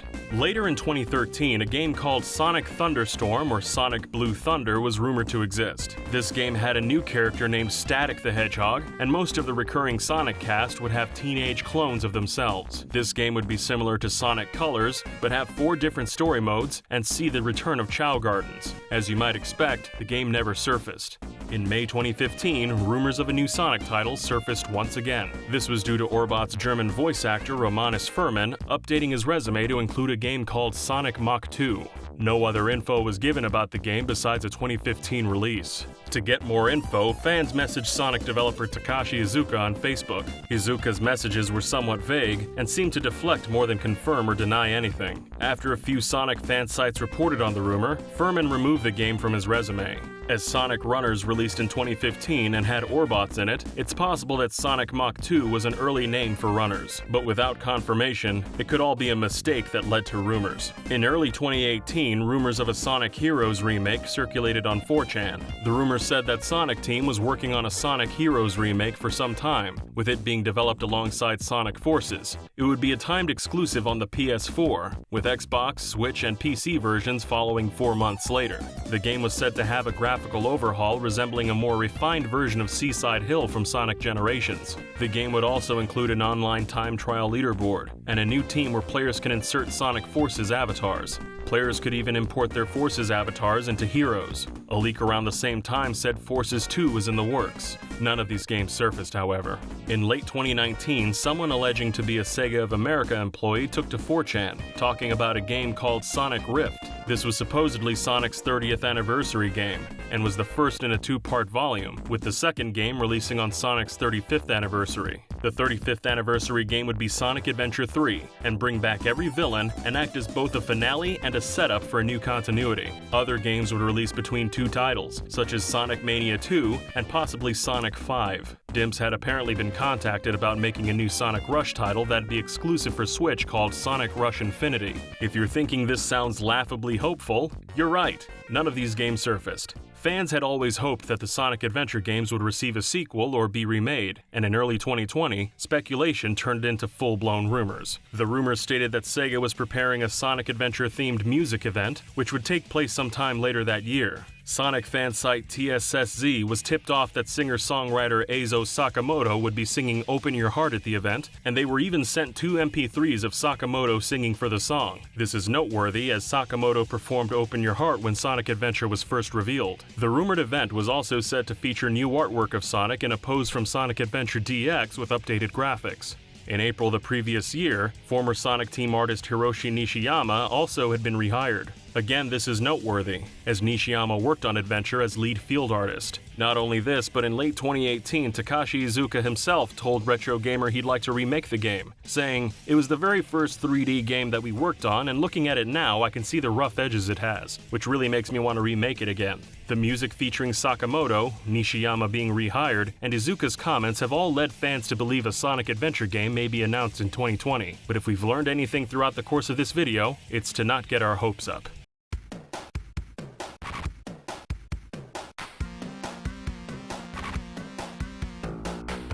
Did you know that Dr. Eggman, also known as Dr. Ivo Robotnik, was originally designed to be a hero, not a villain? At the start of the 16-bit era, Sega desperately wanted to dominate the console market and beat Nintendo. They thought the best strategy to reach this goal would be creating a franchise that could outshine the Super Mario Bros. Sega organized an internal competition for a new mascot to be the face of the franchise, and the design of Sonic the Hedgehog ultimately won out. But Sonic was only one of many designs put forward. One design was of a chubby egg-shaped man with a huge mustache wearing pajamas. The team at Sega loved the character and didn't want to simply throw it away. His design was reworked to look more like an antagonist and became the Doctor we all know today. It's also been said that Eggman's design was based on President Theodore Roosevelt, and looking at the glasses, mouth, and mustache, it's easy to see why. The first Sonic Adventure also contains an interesting unused audio file, where the character Tikal instructs the player on how to transform into Super Sonic. Gather 50 rings and press the action button while you jump. You'll transform into Super Sonic, but watch out for your ring consumption. This recording seems to suggest that Sonic Team originally planned for Super Sonic to be accessible in all levels, similar to Sonic 2 on Sega Genesis. In the final game, Super Sonic could only be played during the final boss battle, and the transformation was automatic, leaving no need for any kind of instruction. Tikal had a major role in Sonic Adventure's story, and there's even evidence that she may have been playable at one point in development. When using the Moon Jump action replay code in Sonic Adventure DX, pressing the jump button in some cutscenes will cause Tikal to jump. The Moon Jump also affects Knuckles in cutscenes, and since both characters are echidnas, it could be inferred that Tikal has unseen connections with Knuckles, possibly even that Tikal was intended to be playable with a similar playstyle to Knuckles. It's also possible that Tikal, Knuckles, and all the other echidnas shared some kind of base, and this jumping is simply leftover information. But the other echidnas in the cutscenes aren't affected by the jump button at all, giving Tikal much more significance. The first Sonic the Hedgehog game was originally intended to feature a sound test menu that had an animation of Sonic breakdancing to a band's music. The band consisted of Sonic as lead singer, Sharp's Chicken on guitar, Max Monkey on bass, Mock Rabbit on drums, and Vector the Crocodile on keyboard. Vector later appeared in several Sonic games, debuting in Knuckles Chaotix with a reworked design. Time constraints forced the team to cancel the feature, leaving a chunk of unused space. Yuji Naka, former head of Sonic Team, decided to fill the space with the iconic chant, What's interesting here is that Yuji Naka said the chant took up 1/8 of the 4 megabit cartridge, meaning this small chant potentially took up more space than entire zones in the game. Sonic's band wasn't the only cut feature from the game. Sonic was originally intended to have a human love interest named Madonna. She was a blonde-haired thin woman in a clingy red dress and was actually going to be Sonic's girlfriend. She was meant to chase Sonic around, similar to how Amy Rose did in later games. Madonna could have also been an attempt at replicating some aspects of the Super Mario Bros. Franchise, as Mario also had a love interest in Princess Toadstool. Madonna was scrapped during the development of the game by Sega of America employee Madeline Schroeder. She wanted to soften the game for children in other countries, believing the human love interest to be too Japanese. A similar concept was implemented in 2006 Sonic the Hedgehog. At the title screen of Sonic CD, entering down, down, down, left, right, A will take you to the game's sound test. Putting certain codes into the sound test can take you to several hidden screens in the game. One screen is of Tails saying, "See you next game," and another is an image of Sonic with big gray eyes and Japanese text saying, "You are cool." More interesting, however, are the other screens you could bring up. A bizarre tribute to Batman, a DJ scene with Eggman, Metal Sonic and Sonic, and finally, a screen full of disturbing-looking Sonics with some Japanese texts that reads, "Fun is infinite with Sega Enterprises. Majin." Majin can be interpreted as demon or devil. This screen would also be displayed when attempting to play early pirated copies of the game. Sonic CD has another interesting quirk. Waiting for 3 minutes without touching the controller will cause Sonic to say, "I'm out of here," then jump off screen, giving the player a game over. Something similar was implemented in Knuckles Chaotix. If the player stands perfectly still for 60 seconds, Metal Sonic will appear out of nowhere and attack. In the Jet Set Radio franchise, there's a recurring character called Garam, and in the first game, he can be seen wearing a necklace with some kind of artifact on it. In an interview with Games TM, Jet Set Radio's art director Ryuta Ueda gave some insight as to what the object was. He stated that it's the skull of another famous Sega character. Looking closer at the necklace, this skull is blue and has spikes rolling down the back of it. The artifact is actually the skull of Sonic the Hedgehog.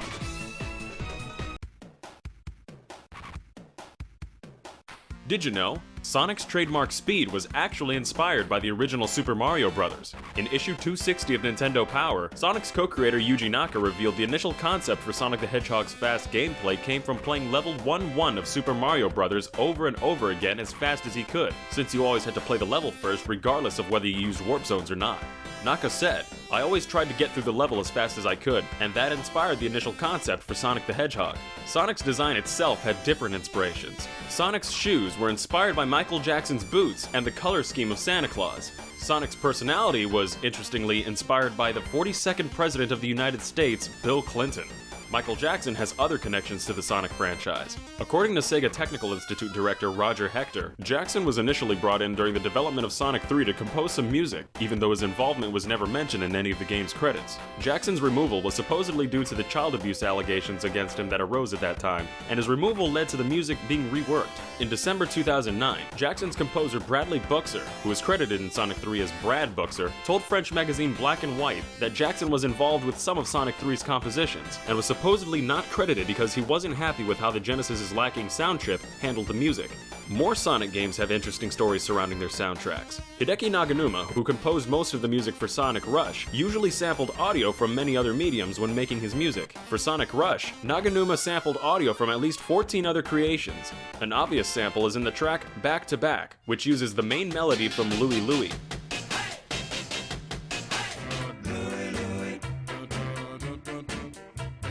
Others are harder to spot, such as the track Wrapped in Black, which bizarrely uses audio sampled from a speech by human rights activist Malcolm X. Sonic's popularity reached farther than most video game icons. In 1993, Sonic the Hedgehog was chosen to be the first video game character in the Macy's Thanksgiving Parade. Unfortunately, the balloon popped on its one and only flight by being pushed into a lamppost by strong gusts of wind, hurting a child and a police officer on its descent. Because of this, the balloon was retired.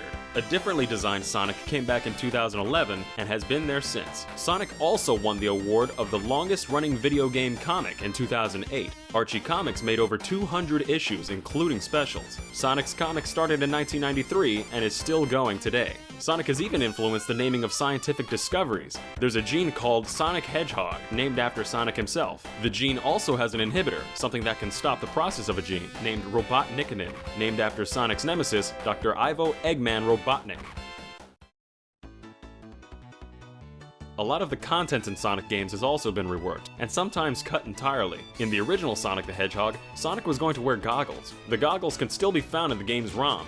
It was originally thought they were an item that helped Sonic breathe underwater, but one of the game's developers, Dean Sitton, stated the goggles were simply a cosmetic change and appeared whenever Sonic was underwater. There's also a cut enemy in the game's data named Splats. Splats has no programming attached to it. Interestingly, Splats appeared several times in promotions during Sonic's development. It was featured in a set of promotional trading cards for the game, on the box of a collection of Japanese Sonic figures, and was even featured in Sonic the Comic and Archie Comics' Sonic the Hedgehog. Sonic 2 has several cut areas. The most well-known cut area is Hidden Palace Zone. Hidden Palace Zone was never completed, but most of the first act is playable in 2 of the game's known prototype builds. It was one of the first zones created, but wasn't updated much after the initial phase of development. Yuji Naka revealed the zone was originally going to be a place where the player would warp to after collecting all 7 Chaos Emeralds. The player would then be able to transform into Super Sonic, but the idea was ultimately scrapped and the ability to transform into Super Sonic was given to the player from the get-go. The zone is accessible in the final version of Sonic 2 by using a Game Genie code, but almost all of the artwork is missing and the zone is essentially unplayable. The zone also had 3 enemies that were ultimately unused, 2 dinosaurs resembling some kind of theropod and a stegosaurus, and a bat. There was also a forest level called Wood Zone that seemed to have been worked on for a longer time than the Hidden Palace Zone, and a desert area called Dust Hill Zone. Dust Hill Zone seemed to be based on American deserts and was cut due to time constraints. Another zone named by fans, Rock Zone, was going to be Dust Hill Zone but at a previous point in time. There was also going to be a winter-themed zone based on Dust Hill Zone, where all the cacti were replaced with Christmas trees. Metropolis Zone was originally only 2 acts long, but it became 3 when another zone was reworked and merged with it. This zone was called Genocide City Zone. Level designer Tom Payne said the name was chosen by the Japanese developers, who didn't have a strong grasp on the English language. The zone was renamed to Cyber City Zone to be less offensive before being reworked and merged with the Metropolis Zone. Even entire games in the franchise have been reworked. Sonic 2 and Sonic CD were originally planned to be essentially the same game, as were Sonic 3 and Sonic & Knuckles. Sonic 2 and Sonic CD naturally grew apart and became separate games because the developers were in 2 different locations, but Sonic 3 and Sonic & Knuckles became 2 separate games because of time constraints and manufacturing costs. Splitting the game into 2 parts gave the team more time to finish the second half. The Sonic World level in Sonic Jam was originally going to be a full 3D Sonic game and was actually a prototype for Sonic Adventure. Due to technical issues and the upcoming release of the Dreamcast, the project was moved away from the Sega Saturn in favor of the Dreamcast, and whatever work they had done on the Saturn was turned into Sonic World. Sonic and the Secret Ring started out as a port of 2006's Sonic the Hedgehog, but Sega wanted to focus on a game for the Wii's launch that focused on the Wii controller's capabilities. They ultimately decided to change it into something entirely new. Hello and welcome to Did You Know Gaming Extra.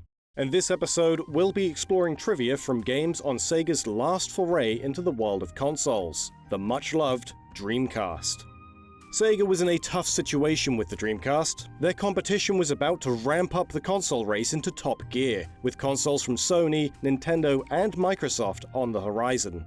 This was partly brought upon themselves, as Sega inspired Sony to work extensively on 3D gaming. Of course, we couldn't talk about Dreamcast games without mentioning the Sonic the Hedgehog franchise. We've mentioned various changes between Sonic Adventure's final release and its beta because of development starting on the Sega Saturn. Check out that video if you're curious. But there's actually several other changes made during development.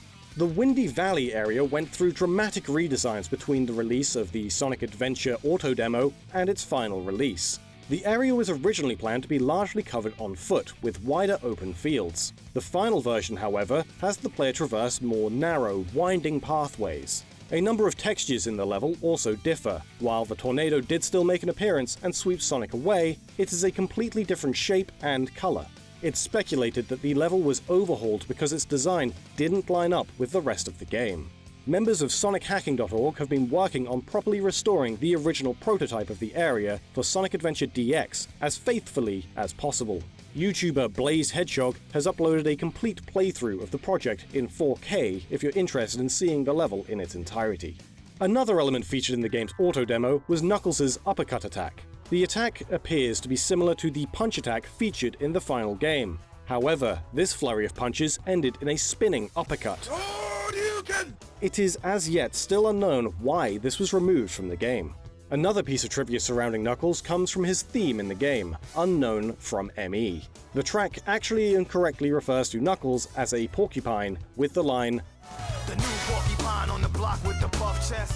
Presumably, the mistake was made because porcupine and echidnas are both little mammals covered in quills.